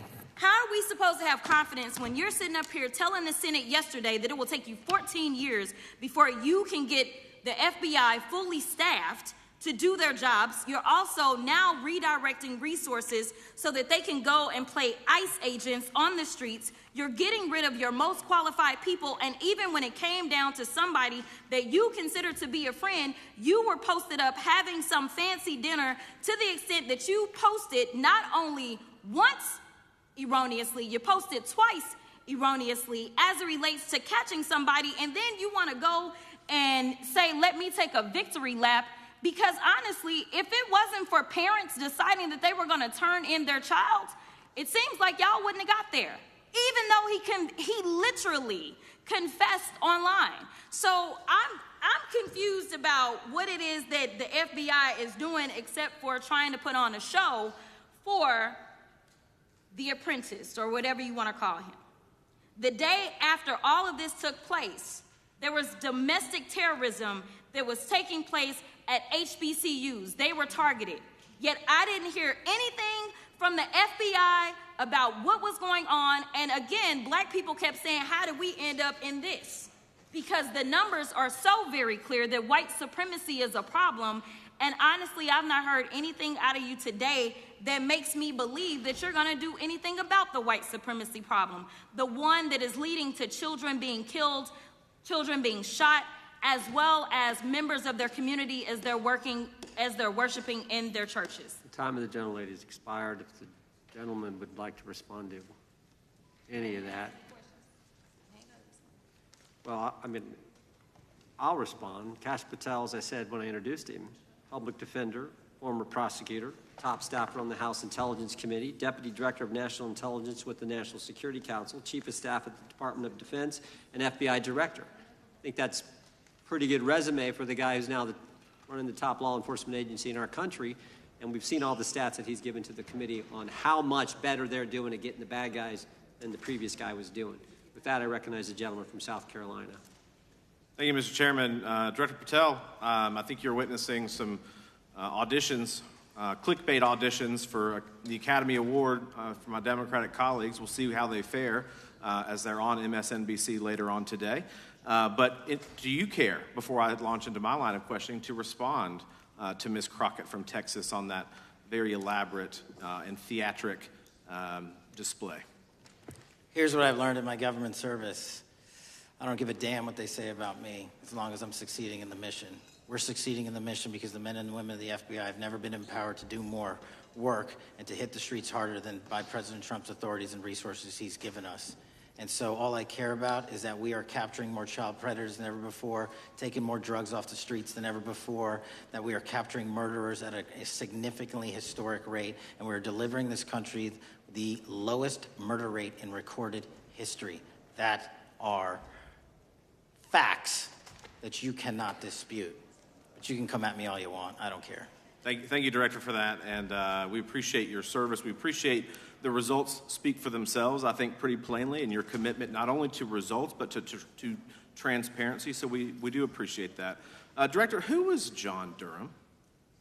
He was a former federal prosecutor, United States attorney, and ultimately appointed special counsel in the first Trump administration. Correct, and there was a document that he released in his findings called the Durham Report. What was the Durham Report briefly, and what were the findings very briefly? It was every special counsel that's appointed produces a report to the Attorney General. Special counsel's Durham Report largely focused on Crossfire Hurricane and included extensive summary findings in classified and unclassified manner, and we released the classified version, finally declassifying it for the American public in this committee. Correct, and you released that in July of this year. I think so. Yes, sir. Isn't it true that in the classified Durham Annex, as it's referred to, that in 2016 the Obama administration obtained intelligence information from a source contained in two separate memoranda, one in January of 2016 and one in March? The two memoranda described confidential conversations between DNC Chair Debbie Wasserman Schultz and two individuals from the Soros Open Society Foundation. Isn't that true? As written in the report, I'll let it speak for itself. In the Durham Annex in January of 2016, the memorandum noted in part that President Barack Obama intended to scuttle the FBI's investigation into Hillary Clinton's private email server and mishandling of highly classified information during her time as Secretary of State. Isn't that found in the report? I believe so. Isn't it also found in the report that in March of 2016, the memorandum also included references to the same Obama effort to shut down the Clinton investigation, but additionally outlined a plan to falsely connect Trump to Russia? Isn't that in the Durham Annex? I think it's in more than the Durham Report, but yes. The memo also stated in part that, quote, the Democrat Party's opposition is focused on discrediting Trump, among other things. The Clinton staff, with the support from special services, is preparing scandalous revelations of business connections between Trump and the Russian mafia. Isn't that also found in the now unclassified Durham Annex? I believe so, sir. According to the Durham Annex, based on analysis and translation of the intelligence, FBI analysts believed that special services could either mean the FBI or CIA, or the Trump dossier author Christopher Steele. Isn't that in the Durham Annex? I believe so, sir. When the Obama administration received intelligence in March of 2018, Fusion GPS was preparing open source opposition research regarding purported ties between Trump and Russians. The research was paid by the Clintons' campaign and the DNC. Isn't that open source and also in the Durham Annex? I believe both. Okay. And so also in the Durham Annex, which I found interesting, was the potential campaign plan was shared with high-ranking career officials at DOJ. Isn't that in the Durham Annex? I believe so, sir. The Durham Annex describes that in July of 2016, emails allegedly between Leonard Bernardo, senior vice president of George Soros' Open Society Foundation, included data providing specificity on the Clinton plan in an attempt to smear Donald Trump by falsely linking him to Russia. Isn't that in the Durham Report? I believe so. And so, briefly, this additional evidence that you've unclassified and released to the American public, what does that purport to show or augment about the Durham Report that you can share with the American people? Put simply, that the FBI was weaponized. Against a political campaign. Yes, sir. Thank you for that, Mr. Chairman. I yield back. Gentleman yields back. I have UCs. Gentlelady from Texas recognized for unanimous consent. Yes.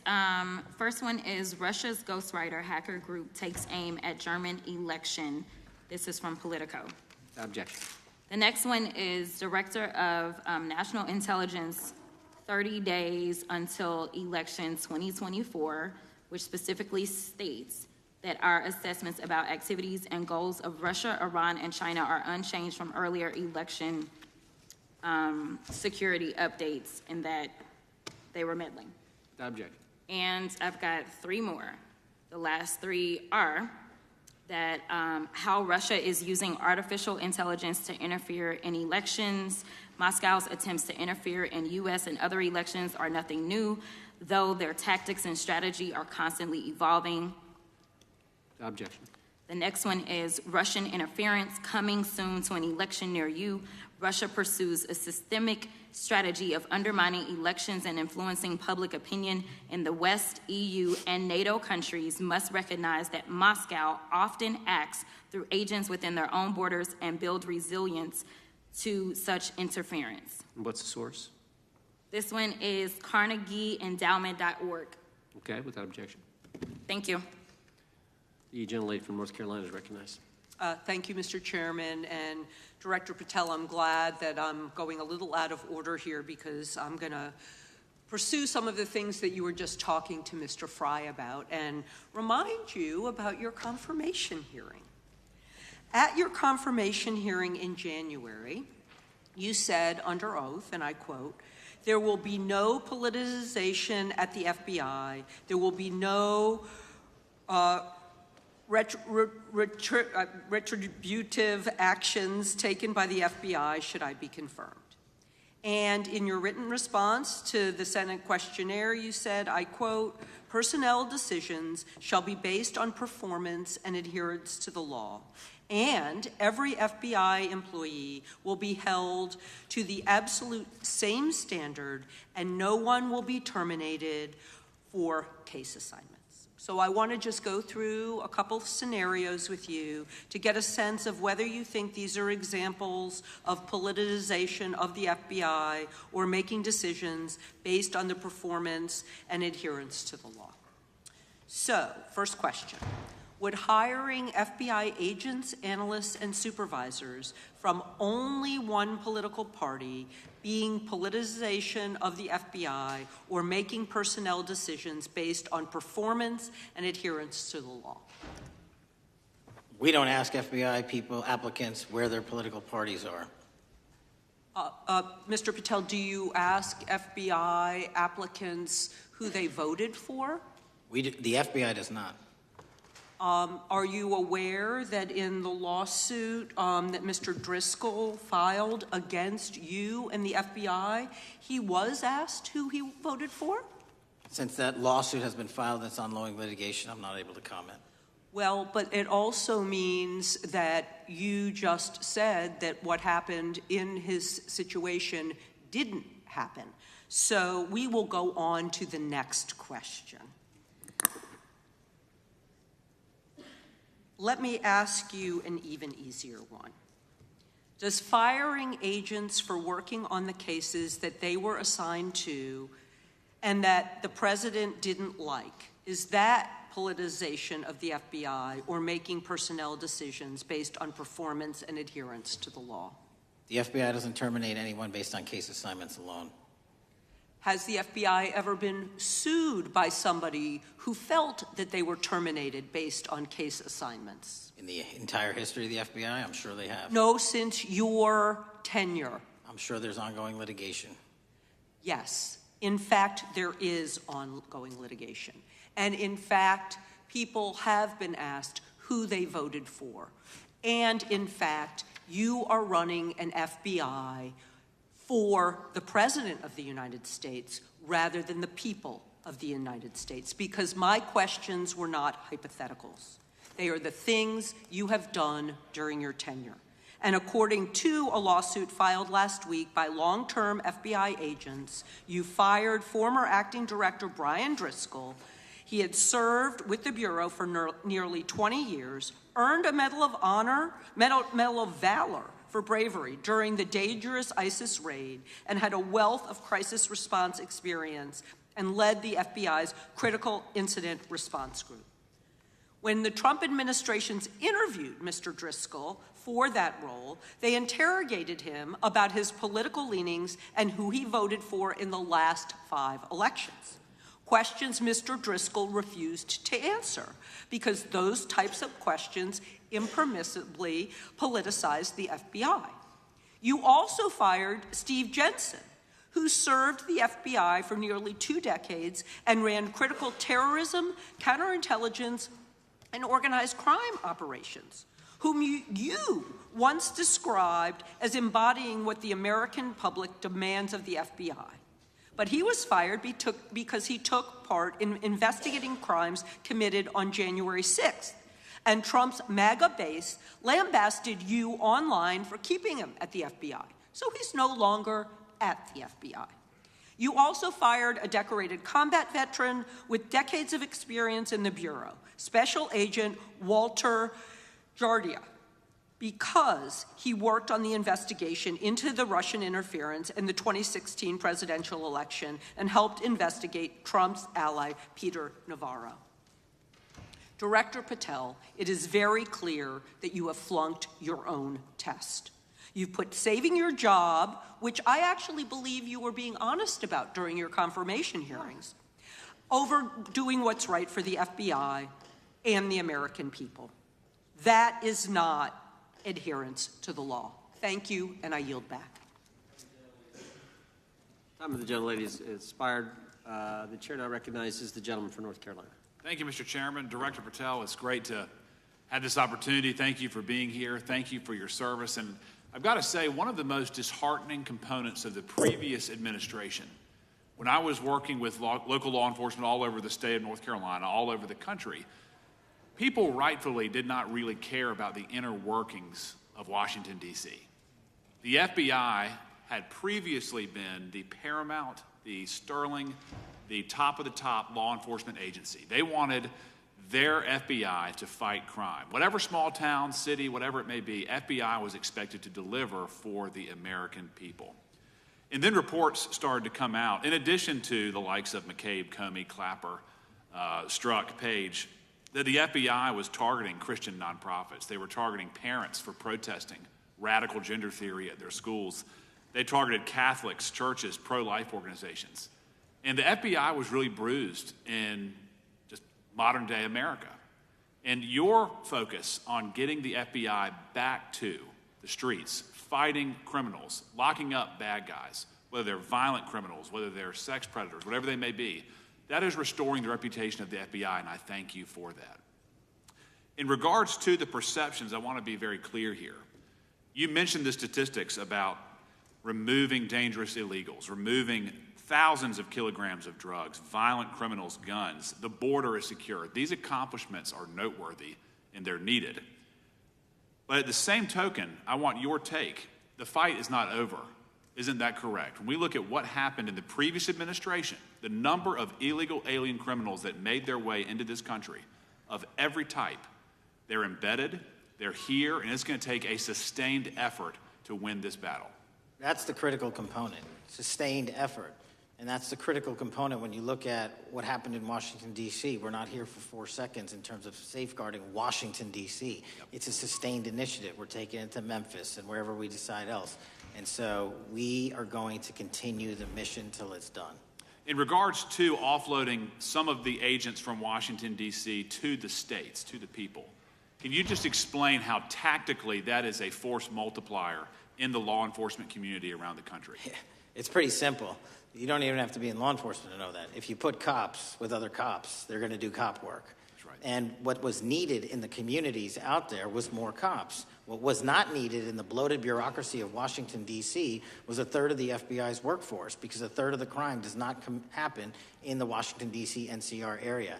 And so the results speak for themselves. Our state and local partners, I've always said this, are our biggest ally, our greatest ally and partner, and we cannot do the work without them. But we got to send our guys to them. That's right.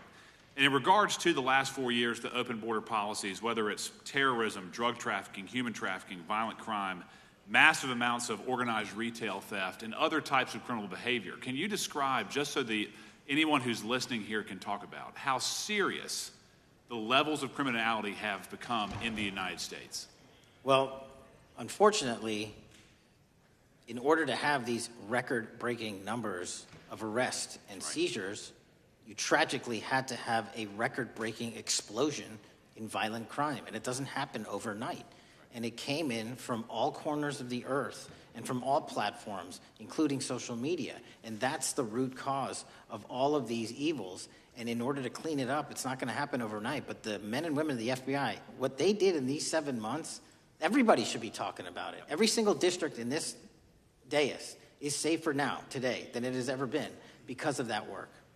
And in regards to the ongoing political climate, Director Patel, how do sanctuary policies that are still being implemented and defended in certain states, cities, and counties, how do they help or hurt your efforts to make America safer? Well, if you are harboring criminals, you are harboring our ability to keep our communities safe. It's that simple. If you have a fugitive warrant for a violent felony offense and we are not able to procure you because of policies or rules that don't allow us to go get them, and time again, we have heard all too many illegal immigrants who should not have been here, murdering women, murdering children, giving drugs to our youth, and raping our children, and that is unacceptable. Straightly put, can you separate immigration enforcement with fighting crime? They're intertwined. Thank you. In regards to policies like cashless bail, how does that help or hurt your efforts? Criminals know that there are certain jurisdictions where if they shoot someone, they'll be out the door within the next hour to do it again. And that's an ethos and a system that has been built out over years that we are combating. How is defunding the police around the country, how does that help or hurt? As long as I'm in this seat, we're not defunding any cops. Good. Thank you, Director. I yield back. Gentleman yields back. Mr. Garcia is recognized. Thank you, Chairman Jordan, and welcome again, Director Patel. As members of the Judiciary Committee, we have a responsibility to conduct oversight of the FBI and assess whether or not you're doing a good job in a responsible and impartial manner, or whether you're just a henchman for Donald Trump who's weaponizing the Bureau at the expense of public safety. As Congressman Correa highlighted, one of the many concerning issues during your tenure is the Bureau's expanded role in low-level, non-criminal immigration enforcement. I have a report here from the conservative Cato Institute. They've obtained ICE documents showing that over 2,500 FBI personnel are now working on immigration enforcement. A yes or no question. Did you sign off on this? 2,500 FBI employees are not currently working on immigration enforcement. Did you sign off on this? On the Cato report? On the 2,500 personnel, FBI personnel that have been reported to now be working on immigration enforcement. Couldn't have signed off on it because it's not happening. You can call it whatever you want, but the reality is that over 2,000 personnel individuals are now working at ICE instead of their jobs. I want to follow up on something that Senator Durbin asked you about yesterday. This article from MSNBC reports that nearly every agent on Baltimore's domestic terrorism unit, who was, by the way, investigating the 764 network of child predators, was diverted to work on immigration enforcement full-time. That forced them to, and I quote him, walk away from investigations of a network of violent predators that targets and exploits children online. Yes or no? Were you aware that this happened, and did you sign off on it? The premise is false. The 764 network in Baltimore is taken down, and FBI agents do double and triple duty all the time. I'm reclaiming my time. You told Senator Durbin yesterday you didn't know about it, so your testimony is inconsistent today. No, I found Final out. question. Let me ask you, again, a yes or no question. Are you aware that agents have been told by supervisors not to documenting their shifting of resources toward immigration-related work? That's a literal another falsehood. It's impossible to remove a human being without documenting that work. As FBI director, you must be transparent with Congress. You need to provide us information about how many agents have been diverted to non-criminal immigration enforcement, why the Baltimore unit was dismantled, and whether there's a cover-up of what's happening under your leadership, because this goes to the heart of whether or not you're carrying out the stated mission of the FBI, keeping our communities safe. Diverting FBI agents from investigating violent child predators doesn't make us safer. Using FBI resources to target parents, children, and other immigrants for low-level, non-criminal enforcement doesn't make us safer. Enabling violent, lawless conduct by federal enforcement doesn't make us safer. As we saw last week when an ICE officer killed one of my constituents. And I know that the FBI has been involved in that investigation. And yesterday, ICE did a raid in the suburb of Elgin where 2 U.S. citizens were arrested, and who accompanied them on that filming of that show? Secretary Nunn. Shameful conduct. And weaponizing the FBI to serve Donald Trump's political agenda instead of the American people does not make us safer. Before I yield back, Mr. Chairman, I request unanimous consent to submit the following documents for the record. A report from the Cato Institute, which I referenced earlier, where ICE has diverted over 2,500 officers from their jobs, and 2, an article from MSNBC titled, Trump's Deportations Divert FBI Agents Off Child Predator Cases, and an article from CNN entitled, White House Pressure for Increased Immigration Arrests Strains Law Enforcement Agencies. Thank you, and I yield back. Gentleman yields back. Without objection, the gentleman yields back. Gentleman from Wisconsin is recognized. Thank you, and thank you, by the way, for coming over here. Sorry you have to put up with all this. I know when you took over, the FBI's reputation in a lot of circles perhaps had never been lower. I mean, part of that is brazen involvement in political activity, the Foreign Influence Task Force, getting involved and trying to suppress news stories in the New York Post, Crossfire Hurricane coming up with bogus stories to try to flip the 2016 election, FBI downplaying the stories of Hillary Clinton's emails in the 2016 election. That's their overt involvement in political activity. I think a strong anti-religious bias.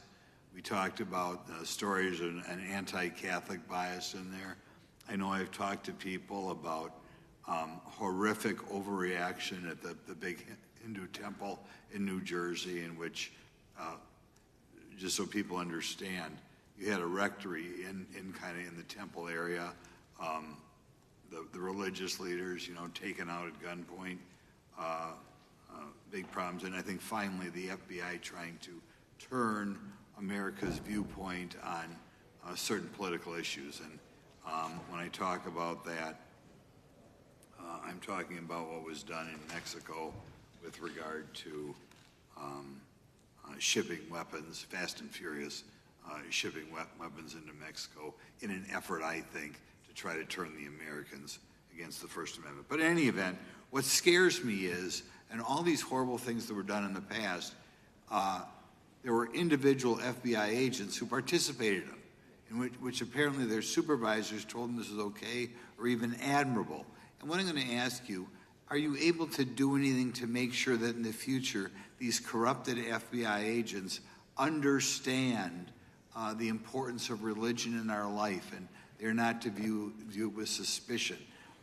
They understand parental rights and the idea that traditionally in America, parents have the ability to object when their young 5 or 6 year old children or year-old or very young children are getting what most people consider highly inappropriate sexual contact. What are we doing there to try to make sure we don't have problems with these FBI agents again, or make sure that in the future administrations, they would object if they are asked to behave in such a immoral fashion? Two things. If you are corrupt, you don't work at the FBI.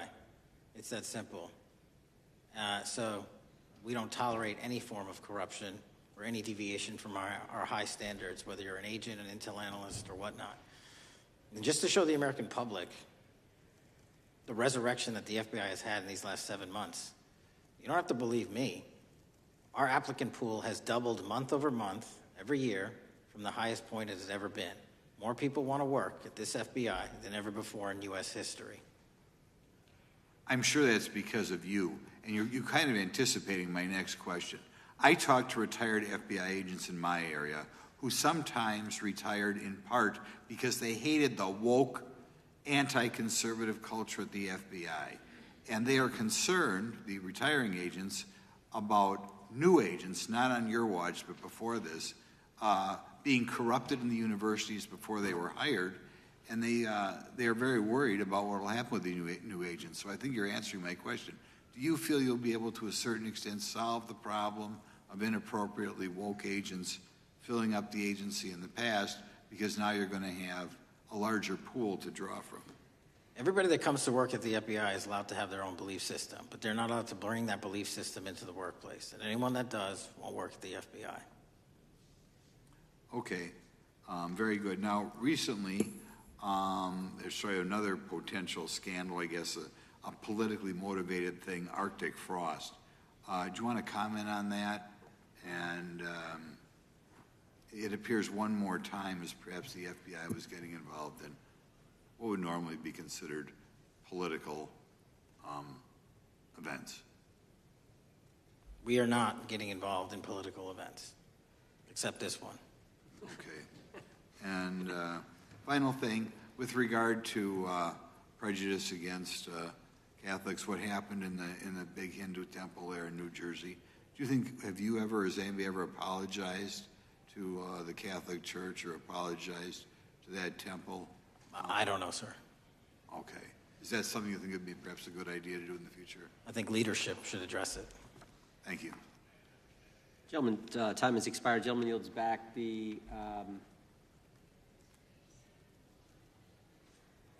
So we got the gentleman from North Carolina, Mr. Harris. All right, thank you, Mr. Chairman, and thank you, Director Patel, for your endurance and your perseverance throughout today's hearing, and for all you've shared. First of all, let me start by saying that I was very grateful and glad to see that the FBI has joined the investigation of the tragic and brutal murder of Irina Zarutska in Charlotte, which is just right by my district. This woman, as you know, fled the war in Ukraine only to be killed in cold blood by a man who had no business being on the streets whatsoever. This man, who had been seen stabbing Irina to death on video, had been arrested 14 previous times, served prison time, and was diagnosed with a severe mental illness. In response to the previous offense, the magistrate over his case released him to roam the streets with a $0 bond and a simple written promise to appear in court. Mr. Patel, let me just ask, should judges apply the most lenient bail standards to people with extensive criminal history? Do they apply the most lenient? I'm sorry. Yeah, should they apply the most lenient bail standards to people with extensive criminal history? That has not been my experience. That should not happen. Is America a place where young women should fear to ride public transit? No. And was Irina Zarutska's death, would you say, possibly the result of Democrats' pro-crime policies? That investigation and matter is in open trial, so I don't want to stylize the evidence. I understand. Well, Mr. Patel, let me just say, taking over the FBI after the Biden administration's blatant weaponization of the agency is no easy feat, as we've recognized throughout this hearing today. For 4 years, we witnessed the Biden administration targeting regular Americans rather than violent criminals. For example, the Biden administration's FBI spent its time and resources going after churches and Christians. We know that the FBI used an undercover agent to collect information about a parishioner. We know that the FBI investigated and surveilled a Catholic priest, and all of this was in response to First Amendment protected activity. Mr. Patel, I want to ask you, should the FBI use its resources to spy on Catholics? Never. So what does it say about the culture of the Biden FBI that law enforcement resources were used to go after Catholics, and some FBI employees were comfortable with taking such actions? Well, pursuant to my transparency initiative and working with Congress on oversight, those documents, that's it. Those documents are available for the American public to see and read and hold people accountable, and that's what I'm committed to. And so have you been able to hold accountable those at the FBI who went after law-abiding Catholic church members? If they did so improperly, yes. Well, I've been a pastor for 36 years, and I've constantly stood up for life and stood up for family amidst a culture that's increasingly hostile to both of those things. And if the Biden administration targeted Catholics, could I have been targeted by the Ray FBI as well? Well, I don't know, but I'm not going to target you. Well, I know that President Trump respects religious liberty and that his administration is seeking to right the wrongs of the Biden administration. Securing our freedoms and protecting faith leaders and communities requires a multi-pronged approach. What would you say in just the last few moments, what is the FBI under your leadership doing to make sure that our religious liberty and religious leaders can rest comfortable this evening? Zealously protecting our First Amendment rights, but zealously going after those that abuse that right that leads to criminal conduct. You will be investigated, you will be looked at, and referred to prosecution every single time the evidence warrants. Thank you, sir. One final area. I do want to draw attention, Mr. Patel, to Waxhaw, North Carolina, a town in my district that just fell victim to a cyber attack on September 12th that interrupted emergency services. Waxhaw is working with state partners, and the FBI has been notified on this attack, and I certainly pray they're able to help out with the ongoing investigation. Could you just speak to what the FBI is doing to bolster our community's cybersecurity to defend against any future cyber attacks? Well, in North Carolina, you're slated to get a plus-up of 22 FBI employees, and they're already on the way. And that encompasses cyber, counter-intel, counterterrorism, field agents, intel operatives. And what we're doing on a macro level on the counterintelligence and cyber front is going after the people that fund these operations on these online platforms and breaking their banks. Because once we do that successfully across the board, they won't have the ability to attack us. Well, thank you, Director Patel. And let me just add my comments to those of my colleagues that are very grateful for your leadership, grateful for your courage, your consistency, and for being willing to stand in the gap for us. And with that, Mr. Chairman, I yield back. Gentleman yields back. Gentleman from Missouri is recognized. Thank you, Mr. Chairman. And Director Patel, thank you for being here with us today. Over the past few years, we have seen a disturbing increase of attacks on Christians and conservatives. Since the leak of the Dobbs decision, there have been 354 attacks on Catholic churches. In the first year following the leak, there were more than 100 attacks against pro-life pregnancy care centers, and the shadowy pro-abortion group Jane's Revenge claimed responsibility for 24 of these attacks. Meanwhile, the Biden FBI focused resources on attacking Catholics and peaceful pro-life protesters like Mark Houck and Paul Vaughn. Many of these attacks on Christians and conservatives were coordinated or praised by dark leftist cells who lurk on the online chat rooms of Reddit, Discord, and game sites. This is a war room for Antifa and violent transgender activists. There have been essentially no incidents of violence by Catholics, pro-lifers, or parents at school board meetings, but there have unfortunately been multiple shootings motivated by leftist and transgender ideology, including recent attacks in Nashville, Colorado Springs, Denver, and Aberdeen. Worse, the targeted violence reached a boiling point this past month. A few weeks ago, an anti-Christian transgender terrorist murdered 2 children and injured 17 in a shooting at a Catholic mass. And last week, while we were sitting in this committee room almost to the hour, Charlie Kirk was assassinated by a 22-year-old who appears to have been motivated by leftist and transgender ideology. As you confirmed yesterday to my Senate colleagues, he may not have acted alone, and you testified that in his online chat room of more than 20 trans ideologues that you are aware, I believe you said many more, many were aware of and possibly complicit in the assassination. Director Patel, in light of the increased violence emanating from the far left, is your FBI investigating this violent trend of anti-religious, Antifa, and transgender-driven violence? All of it across the board is being zealously investigated, no matter what your motivation or bias is behind it. Very good. We've also noticed a dramatic surge of the number of clinics offering so-called gender-affirming care. Whistleblowers in a recent NIH study confirmed that these clinics prey on some of the most mentally ill children and young adults in our society, and these clinics are quick to prescribe life-altering puberty blockers, cross-sex hormones, and surgery, and often these patients get worse rather than better, and unfortunately, some have become violent, some have even committed mass shootings, and the partner of one of them assassinated Charlie Kirk. Director Patel, is the FBI looking into the role that these gender clinics may have in the recent attacks in making these mentally ill individuals violent? We're looking at the entire spiderweb for any of these attacks, be it Denver or Charlie or where have you, and that's why our investigations are ongoing. We don't have a final product yet. One of my Democrat colleagues, as an aside, mentioned, quote, the federal takeover of our cities.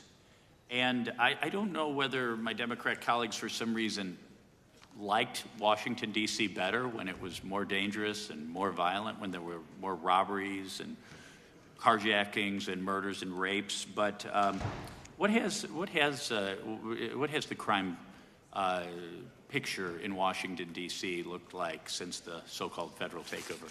2,100 arrests, 37% decrease in violent crime, same time last year, 60% decrease in gun crimes, 74% decrease in carjackings, and 53% reduction in homicides in Washington, D.C. in the last month alone. Very good. And I thank you so much for your testimony. I know it's been a long day, so I'll give you a little break and yield back the rest of my time. Gentleman yield? Yes. Director Patel, what's a 302? It's a report, the number of the report, whenever an FBI agent goes out and interviews someone. And are you familiar with the 302 where the FBI agent interviewed the whistleblower who's come forward and talked about the former chair of the Intel Committee here in the House pushing staff members to leak classified information? Well, I'll just read from it. Staffers were instructed to use, this is from the 302, interview this person. Staffers were instructed to use any sources that had developed within the United States intelligence community to gather information, which would then be made public through the media in order to compel public opinion. You familiar with that? I am. Yeah, and that's how they played the game, wasn't it? Leaking information, classified or otherwise, true or otherwise, to create this public opinion to compel action to undermine the president. Is that accurate? I believe so. Just one other point I would make from this. This witness also said in the 302 that the agent recorded that the witness provided the interviewing agents with copies of both his handwritten notes and an email. So he gave them the stuff he wrote, and at the actual time this was taking place. That's all in the 302, right? Yes, sir. All right. Mr. Chairman. Gentleman from Missouri. Mr. Chairman, I would like to submit for the record an article from The Hill, Massive Crime Drop in D.C., City Sees Zero Murder Week, dated August 25th, 2025. And I'd also like to submit for the record an article from the New York Times, dated April 18th, 2025. Man who set fire on Shapiro's mansion cited treatment of Palestinians, police say. Yeah, thank you. Without objection. I have Gentlelady from UC. Texas and then Pennsylvania. Thank you so much. First UC is the FBIAA letter to Congress on summary terminations, where it states denying fundamental due process and summarily dismissing special agents will only make it harder to protect our nation. These actions distract agents from their work, foster fear that their assignments could cost them their careers either now or under the next administration, and increase the risk of criminal and national security threats by undermining unity and morale within the Bureau. Without objection. The next one is a CNN article. FBI agents are again pulled from their day jobs to address a Trump priority. It states, morale is the worst I've seen, said one law enforcement source. The Bureau is becoming unrecognizable. Lots of people are weighing really difficult decisions right now. Without objection. Gentlelady from Pennsylvania is recognized. Thank you, Mr. Chair. I'd request unanimous consent to introduce into the record a September 16th, 2025 article in the New Republic entitled DOJ Quietly Deletes Study on Politics of Domestic Terrorists. The Justice Department has taken down a study that proves Republicans' entire narrative wrong about left-wing violence. Without objection. Thank you. Gentleman from Washington is recognized. Thank you, Mr. Chair, and thank you, Director, for being here. I think without question we can say that Donald Trump has been tougher on crime and tougher on international terrorism than any president in American history. I imagine that brings you a lot of satisfaction and pride as director of America's foremost law enforcement agency. Recently, President Trump conducted very strategic and important strikes on Iran's nuclear apparatus in that country. We also know that there are concerns of significant Iranian sleeper terrorist cells here in the U.S., perhaps exacerbated by the open border during the Biden administration.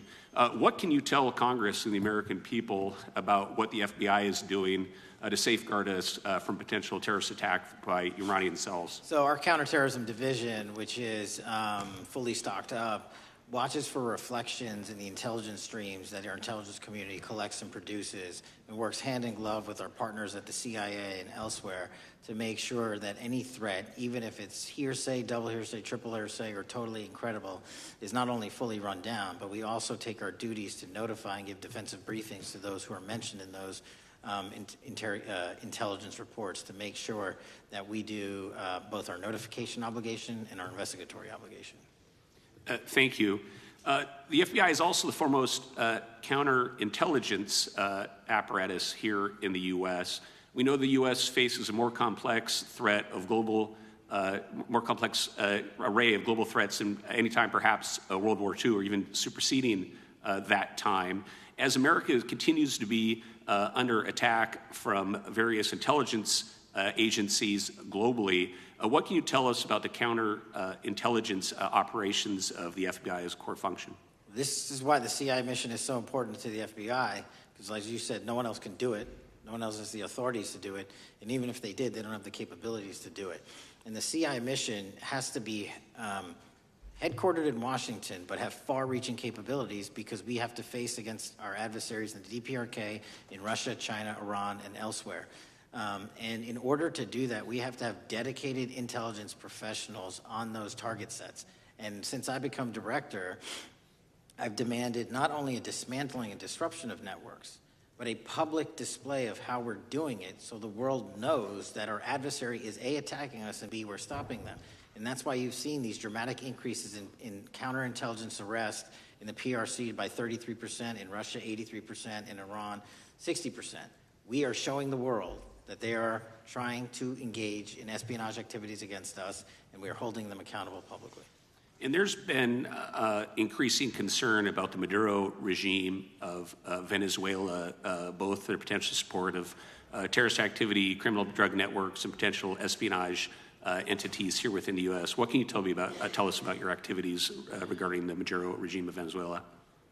Generally speaking, one of the largest transshipment points and shipment points for narcotics out of South America, Colombia, obviously, and also Venezuela, is being utilized heavily by the narco-traffickers to send up cocaine, meth, and fentanyl, and excuse me, all the other illegal narcotics through the island chains in the Caribbean Ocean and ultimately for America. So there has to be more work done in the region to stop those navigable waterways from being traversed with drugs bound for America.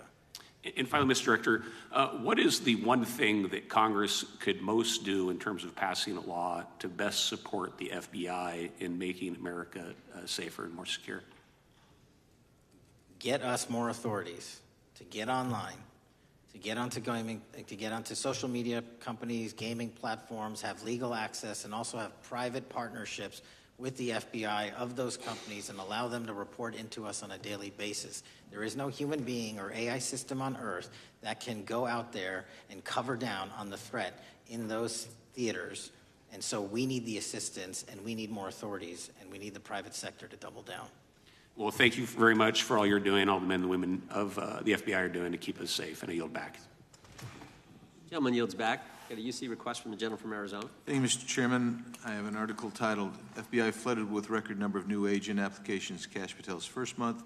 The FBI saw 5,577 new agent applications in March and more than 10,000 since January. Without objection. The gentleman from Kansas is recognized. Thank you, Mr. Chairman, and Director, thank you for being here. I have listened carefully to all the discussion in this hearing. I've reached two top-line conclusions. First, I am glad I don't have your job. And second, I am glad you do. Thank you for being willing to step up and serve in this role. I'd like to plow a little bit of ground that we've not spent a lot of time on so far and explore. You mentioned, and I'm well aware of your strong commitment to partnering with state and local law enforcement authorities. Obviously, one of the missions is in the counter-drug space. Another is in the forensic laboratory space, where both you and a lot of local and state agencies cooperate in terms of evidence analysis. From the state side, programs such as the HIDA programs, very, very important in counter-drug, such as the Coverdell grants, very, very important in maintaining state laboratory capacities. Would I be correct in concluding that if we are able to maintain robust funding for those types of programs, including both Coverdell and HIDA, that would contribute to the safety of the United States and to your mission? Absolutely. Director, you have talked a little bit about some of the counter-drug work that you've been doing. One thing we haven't talked about yet, the President, in one of his first actions upon taking office back in January, designated a number of the cartels as foreign terrorist organizations. That's not just a paper transaction. I believe the list has been expanded since those first actions. In terms of America's military engagement with the cartels abroad, in terms of our intelligence engagement with them abroad, that designation has had real meaning and has affected some of the thinking and approaches of our military and our intelligence community. Can you talk a bit about how that designation might be affecting or should be affecting the FBI's approach to dealing with the domestic activities of the cartels? The simple way to analogize it is after 9/11 and the manhunt for the foreign terrorist organizations overseas in places like Afghanistan and Iraq, the FBI received certain authorities to go out there and dedicate a mission to go after them both lawfully and investigatorially and collect evidence and provide it to our agent or agency partners. Once the foreign terrorist organization designation was labeled over to the Mexican drug cartels, we can now do that here, and in Mexico, and in Colombia, and in Venezuela, and anywhere else they are. And so that's the best analogy I have. What we're able to do is take our counterterrorism platform, traditionally used for global terrorist manhunting, and bring it into this hemisphere against a very real threat, which is the drug traffickers, and they are foreign terrorist organizations. So we just have so many more resources and authorities now directed at them. So, for example, Director, in the regions, from the vantage point of local law enforcement, there are structures that have historically handled those partnerships separately. HIDA, for example, is an example on the drug trafficking side. The JTTFs are an example on the terrorism side. How is the thinking evolving in terms of on a regional basis, either merging or not merging those structures now that the targets in many ways are merged? So the JTTFs are kind of our forward operating base across every single state in this country to take on that mission. And anytime you're labeled a foreign terrorist organization, you come right under the authorities of the JTTF, the task force officers, and the state and local level police work that gets done in those JTTFs. And the Homeland Security Task Force layer on top of that, I think 25 or 30 across the country, specifically working with DHS and Secretary Noem to go after the drug trafficking foreign terrorist organizations because they have unique capabilities and authorities dedicated to that mission. And so that's the beauty of the HSTFs. Let me ask you an adjacent question, Director. I noticed in your written testimony, I don't think we've talked about it yet, you brought to our attention an expiring authority. It's in 6 U.S.C. 124N with respect to counter-UAS drones. You point out that authority expires in statute at the end of this month, and you impressed upon us your interest in seeing it extended in some manner. Can you talk a little bit about the FBI's role in counter-UAS work over American airspace. I represent a district that's going to host some of the FIFA World Cup activities coming up. We're obviously very interested in security, and there are limits on what our state and local authorities have the capacity to do or what our military has the capacity to do once the threat is domestic. So it's critically important. Both the FBI and DHS have those capabilities. I'll speak to the FBI, of course, only.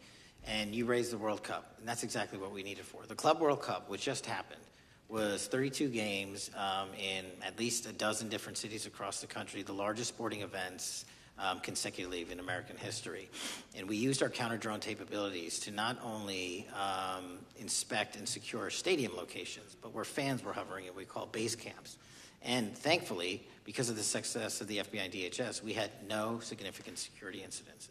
And flipping to the World Cup, which is going to be 3 times as large, and obviously the largest we've ever had, and blending into the LA Olympics in 28, our counter-UAS capabilities are going to be the ones that are able us to have literal bird's-eye view of the threat dynamic around so many of these cities, which are going to see literally tens and hundreds of thousands of people flock to them.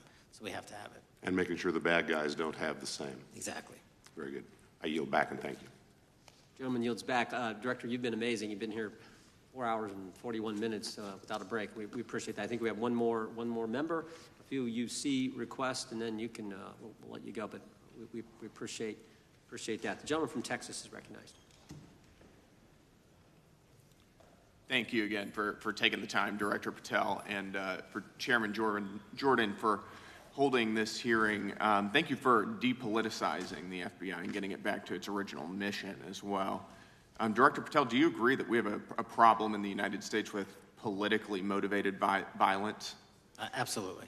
And I very much agree. I think we can all agree that political violence is wrong, it's evil, regardless of which side it comes from, and that we can all adamantly and vehemently reject it, or we certainly should. But one of the things that we've noticed recently is that affinity and tolerance for political violence is not equally distributed on both sides of the aisle. In fact, right now, social media is filled with leftists who are cheering on the murder of an iconic conservative political figure, Charlie Kirk. And it's not just random people on Twitter doing this now. There's a YouGov poll released just a few days ago, which stated that 25% of those who identify as very liberal believe that political violence can sometimes be justified. That's far too many, is it not? It is. One is far too many. One is far too many. That's right. Only 3% of very conservatives said the same thing, and we can agree that 3% is far too many. But there's an astounding difference between 25% on the left accepting and tolerating political violence and 3% on the right. I would hope that our colleagues on the other side of the aisle would also recognize that there is a systemic problem on their side of the aisle with tolerance for violence against people with whom they politically disagree, that there is a cultural rot on their side of the aisle that needs to be addressed desperately. Would you agree with that? Yes. One of the more astounding aspects of this is that it's not just people. This comes from the very top, from their political leaders. Just a few days ago, a member of Congress of this body, Ilhan Omar, shared a video on her social media account about Charlie Kirk's murder, and I'll quote what it said. It said, "Charlie Kirk was Dr. Frankenstein, and his monster shot him through the neck." In other words, Charlie had it coming to him. The words that he said naturally led to his assassination. I mean, that is a reprehensible thing for a member of Congress to say, to suggest, to promote in any capacity. And there are people across this country who are losing their jobs for far less than this. And that, by the way, is a just response to acceptance and tolerance of political violence. It's amazing to me that the political left today, who were the originators and the cheerleaders of cancel culture, now have the backbone to attack conservatives for defending their assassinated friend. But there's a key difference here. Democrats want to silence conservatives for speaking obvious, self-evident, ontological truths like that men aren't women and men can't get pregnant. That seems pretty basic. That seems like a basic truth that we should all be able to agree on. Republicans, by contrast, are recognizing that a constitutional republic depends on the free and open exchange of ideas that we can debate without violence, and that assassinating a political rival is evil, it's wrong, and it should not be glorified or promoted or justified in any way, including in the way that Congresswoman Ilhan Omar did. So Mr. Patel, thank you again for being here. I'd like to, with the remainder of my time, just get your opinion. Does the FBI recognize the rising threat of political violence in America, and what can you guys do to address it? Yes, we do, and what we can do to address it, Congressman, is we need to get online partnerships with these companies in the public space, on these gaming sites, and on these social media sites. As I was saying earlier, there is no way to triage the amount of information generated on these sites by the FBI alone. And we need the public-private partnership. And there's another law that's expiring, I think, at the end of this month, which I believe we need renewed, that allows private sector companies to report into the FBI without liability for criminal investigatory purposes. And that's the kind of stuff we need to keep going. Got it. Thank you, Director Patel. We really appreciate it. Thank you. Gentleman yields back. Mr. Chairman. Gentleman from Arizona. I have some UCs. Gentleman state his request. Thank you. The first one is a piece entitled Review of Domestic Terrorism After Kirk's Murder Shows Biden Politicized Issue, the Intel, and Fudged the Data. Without objection. Thank you. Make a motion to table. Oh, no, we got to recognize the ranking member for his motion. It's just a UC request. The gentleman's recognized for a UC request. Thank you, Mr. Chairman. This is the ADL report issued February 21, 2025, titled Murder and Extremism in the United States in 2024, concluding that for the third year in a row, every single extremist-related murder in the United States in 2024 was committed by right-wing extremists, 8 of the 13 involving white supremacists and 5 having connections to far-right anti-government extremists. Without objection. Gentlelady from Pennsylvania is recognized for unanimous consent. Yes, thank you. I have a couple articles here. First is a New York Post article, July 17th, 2025. Democratic Senator Ron Wyden claims big Epstein file full of actionable information locked in Treasury Department drawer. Without objection. This is The Guardian, May 18th, 2023. Deutsche Bank agrees to pay $75 million to settle Jeffrey Epstein lawsuit. Without objection. This is Fox Business, September 10th, 2025. JP Morgan processed over $1 billion for Jeffrey Epstein despite internal concerns over sex offender status. Without objection. And New York Times, Bank of America flagged suspicious payments to Epstein only after he died. Without objection. Okay, and I also have a motion, Mr. Chair. Lady was recognized. We're going to come back to the motion. I thought it was made by Mr. But I want to dismiss our witness. Could we do the motions before he goes? I just wanted to press the motion I originally had. Yeah, we're going to bring that up. Is that what this is? Banks. Are you doing that? No, this is another motion. Okay, well, I'm going to recognize first the gentleman because we held that motion in advance. I still have the UC, Mr. Chairman. Thank you, Mr. Chairman. So look, there are 4 banks, JP Morgan, Bank of New York, Bank of America, and Deutsche Bank. The gentleman can state his motion. Yeah, the motion is to subpoena the CEOs of these 4 banks to bring in all records relating to their relationship to Jeffrey Epstein and to produce all records reflecting it. These 4 banks have flagged to the government $1.5 billion in suspicious transactions relating to the sex trafficking. I move the table. Mr. Diamond just released a statement saying he would be happy to comply. Mr. Chairman, you don't need the motion to table. The motion offered by the gentleman from Maryland. The motion to table is not debatable. The question occurs on the motion to table. Those in favor say aye. Aye. Those opposed, no. No. Opinion of the chair. The ayes have it. The motion is tabled. I'd like a recorded vote if we could, Mr. Recorded vote being requested. The clerk will call. Well, we got to get the clerk here. The clerk's right here. Wonderful. Clerk will call the roll. Yes. Mr. Jordan votes yes. Mr. Issa? Mr. Biggs? Mr. Biggs votes aye. Mr. McClintock. Mr. McClintock votes aye. Mr. Tiffany. Mr. Massie. Mr. Roy. Mr. Roy votes aye. Mr. Fitzgerald. Mr. Klein. Mr. Klein votes aye. Mr. Gooden. Mr. Van Drew. Mr. Nels. Mr. Nels votes yes. Mr. Moore. Mr. Moore votes yes. Mr. Kiley. Ms. Hageman. Ms. Lee. Mr. Hunt. Mr. Fry. Mr. Grothman. Mr. Grothman votes aye. Mr. Knott. Mr. Knott votes aye. Mr. Harris. Mr. Harris votes aye. Mr. Onder. Mr. Onder votes aye. Mr. Schmidt. Mr. Schmidt votes aye. Mr. Gill. Mr. Gill votes aye. Mr. Baumgartner. Mr. Raskin. No. Mr. Raskin votes no. Mr. Nadler. No. Mr. Nadler votes no. Ms. Lofgren. No. Ms. Lofgren votes no. Mr. Cohen. Mr. Johnson. No. Mr. Johnson votes no. Mr. Swallow. No. Mr. Swallow votes no. Mr. Liu. Ms. Jayapal. Mr. Correa. Ms. Scanlon. No. Ms. Scanlon votes no. Mr. Neguse. No. Mr. Neguse votes no. Ms. McBath. No. Ms. McBath votes no. Ms. Ross. No. Ms. Ross votes no. Ms. Ballant. No.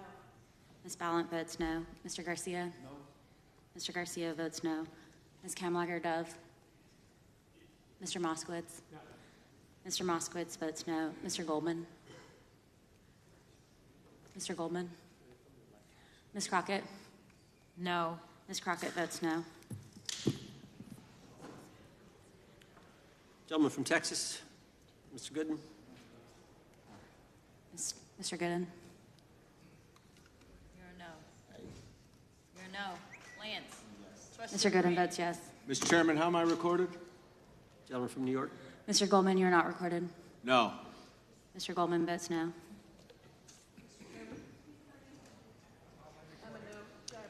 Gentlelady from Washington. Ms. Jayapal votes no.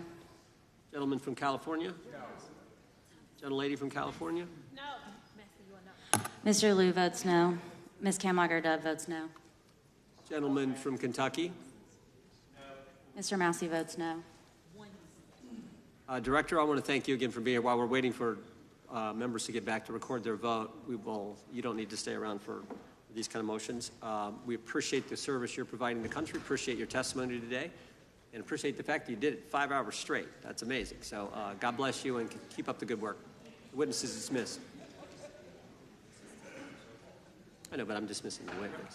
I don't think nothing involved. I just put them in the record. Mr. Chairman.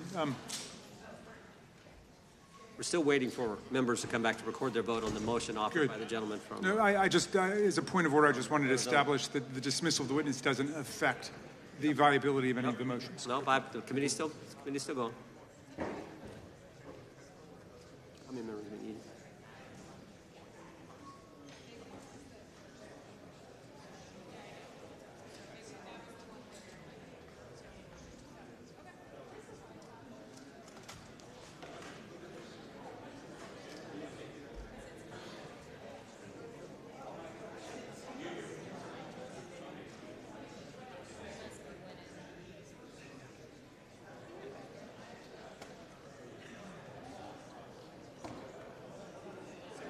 Madam Clerk, point of order.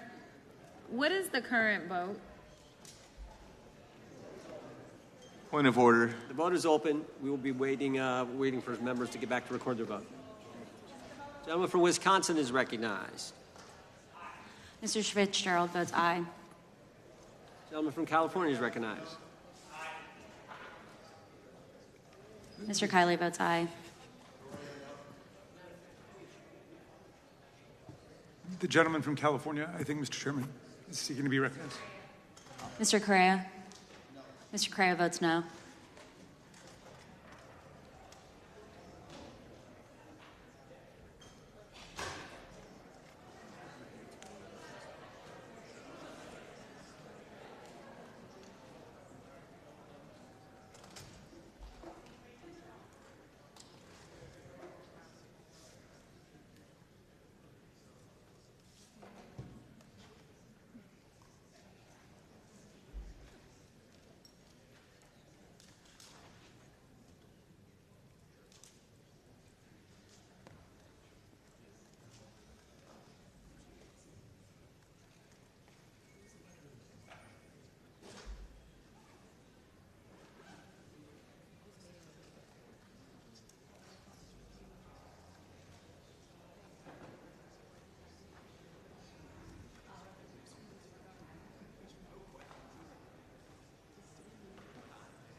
Mr. Chairman, point of order. Gentleman may state his point. A number of members have conflicting markups and committee hearings going on right now, and I'm just wondering how long are we going to hold this open? My read on the vote is that right now it's 18 of 14, 17? It's 19 to 16. We're going to give members an opportunity. As you point out, as the ranking member points out, members have numerous obligations, different committees going on, but we want to give everyone an opportunity to record their vote, and that's why we're waiting. Mr. Chair, point of order. We'll state our point of order. Couldn't we just be debating instead of sitting here waiting? There's a motion on the table. There was a motion offered by the ranking member, a motion offered motion to table offered by a member, and that's what's on the table right Mr. now. Vandrew, you are not recorded.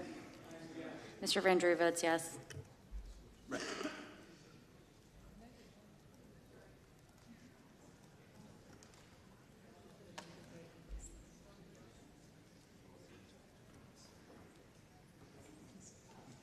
Gentlelady from Wyoming.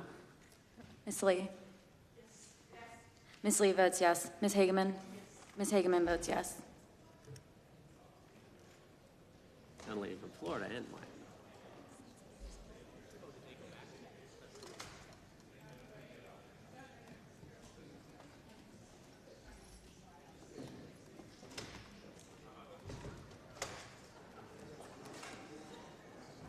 Mr. Knott, you're recorded as yes. Gentleman from Wisconsin. Mr. Tiffany. Mr. Tiffany votes aye. Clerk will report. Mr. Chairman, there are 20 ayes and 19 noes. The ayes have it. The motion is tabled. The gentlelady is recognized from Pennsylvania. Thank you, Mr. For what purpose? I have a motion. Gentlelady may state the motion. Okay. Pursuant to Clause 2K6 of Rule 11, I move that the committee subpoena U.S. Treasury Secretary Bessent to produce or otherwise make available to the committee all suspicious activity reports in the possession of the Treasury Department, identifying the roughly $1.5 billion in suspicious transactions. California is recognized. I move to lay the motion on the table. The motion is not debatable. I didn't finish. She hadn't completed the motion.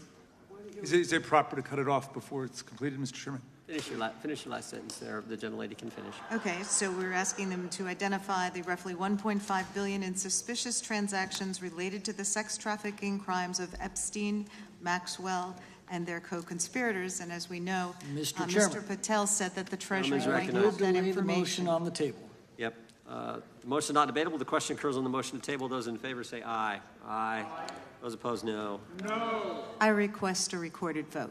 Recorded vote being requested. The clerk will call the roll. Mr. Jordan? Yes. Mr. Jordan votes yes. Mr. Issa? Yes. Mr. Issa votes yes. Mr. Biggs? Mr. Biggs votes aye. Mr. McClintock? Mr. McClintock votes aye. Mr. Tiffany? Mr. Tiffany votes aye. Mr. Massie? Mr. Massie votes no. Mr. Roy? Mr. Roy votes aye. Mr. Fitzgerald?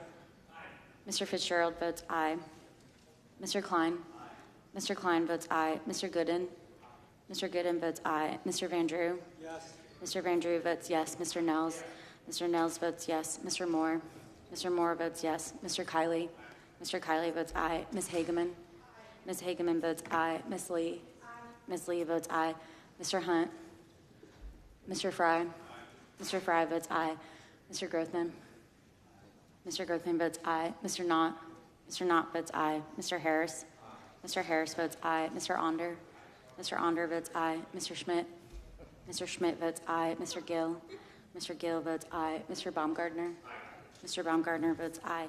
Mr. Raskin? No. Mr. Raskin votes no.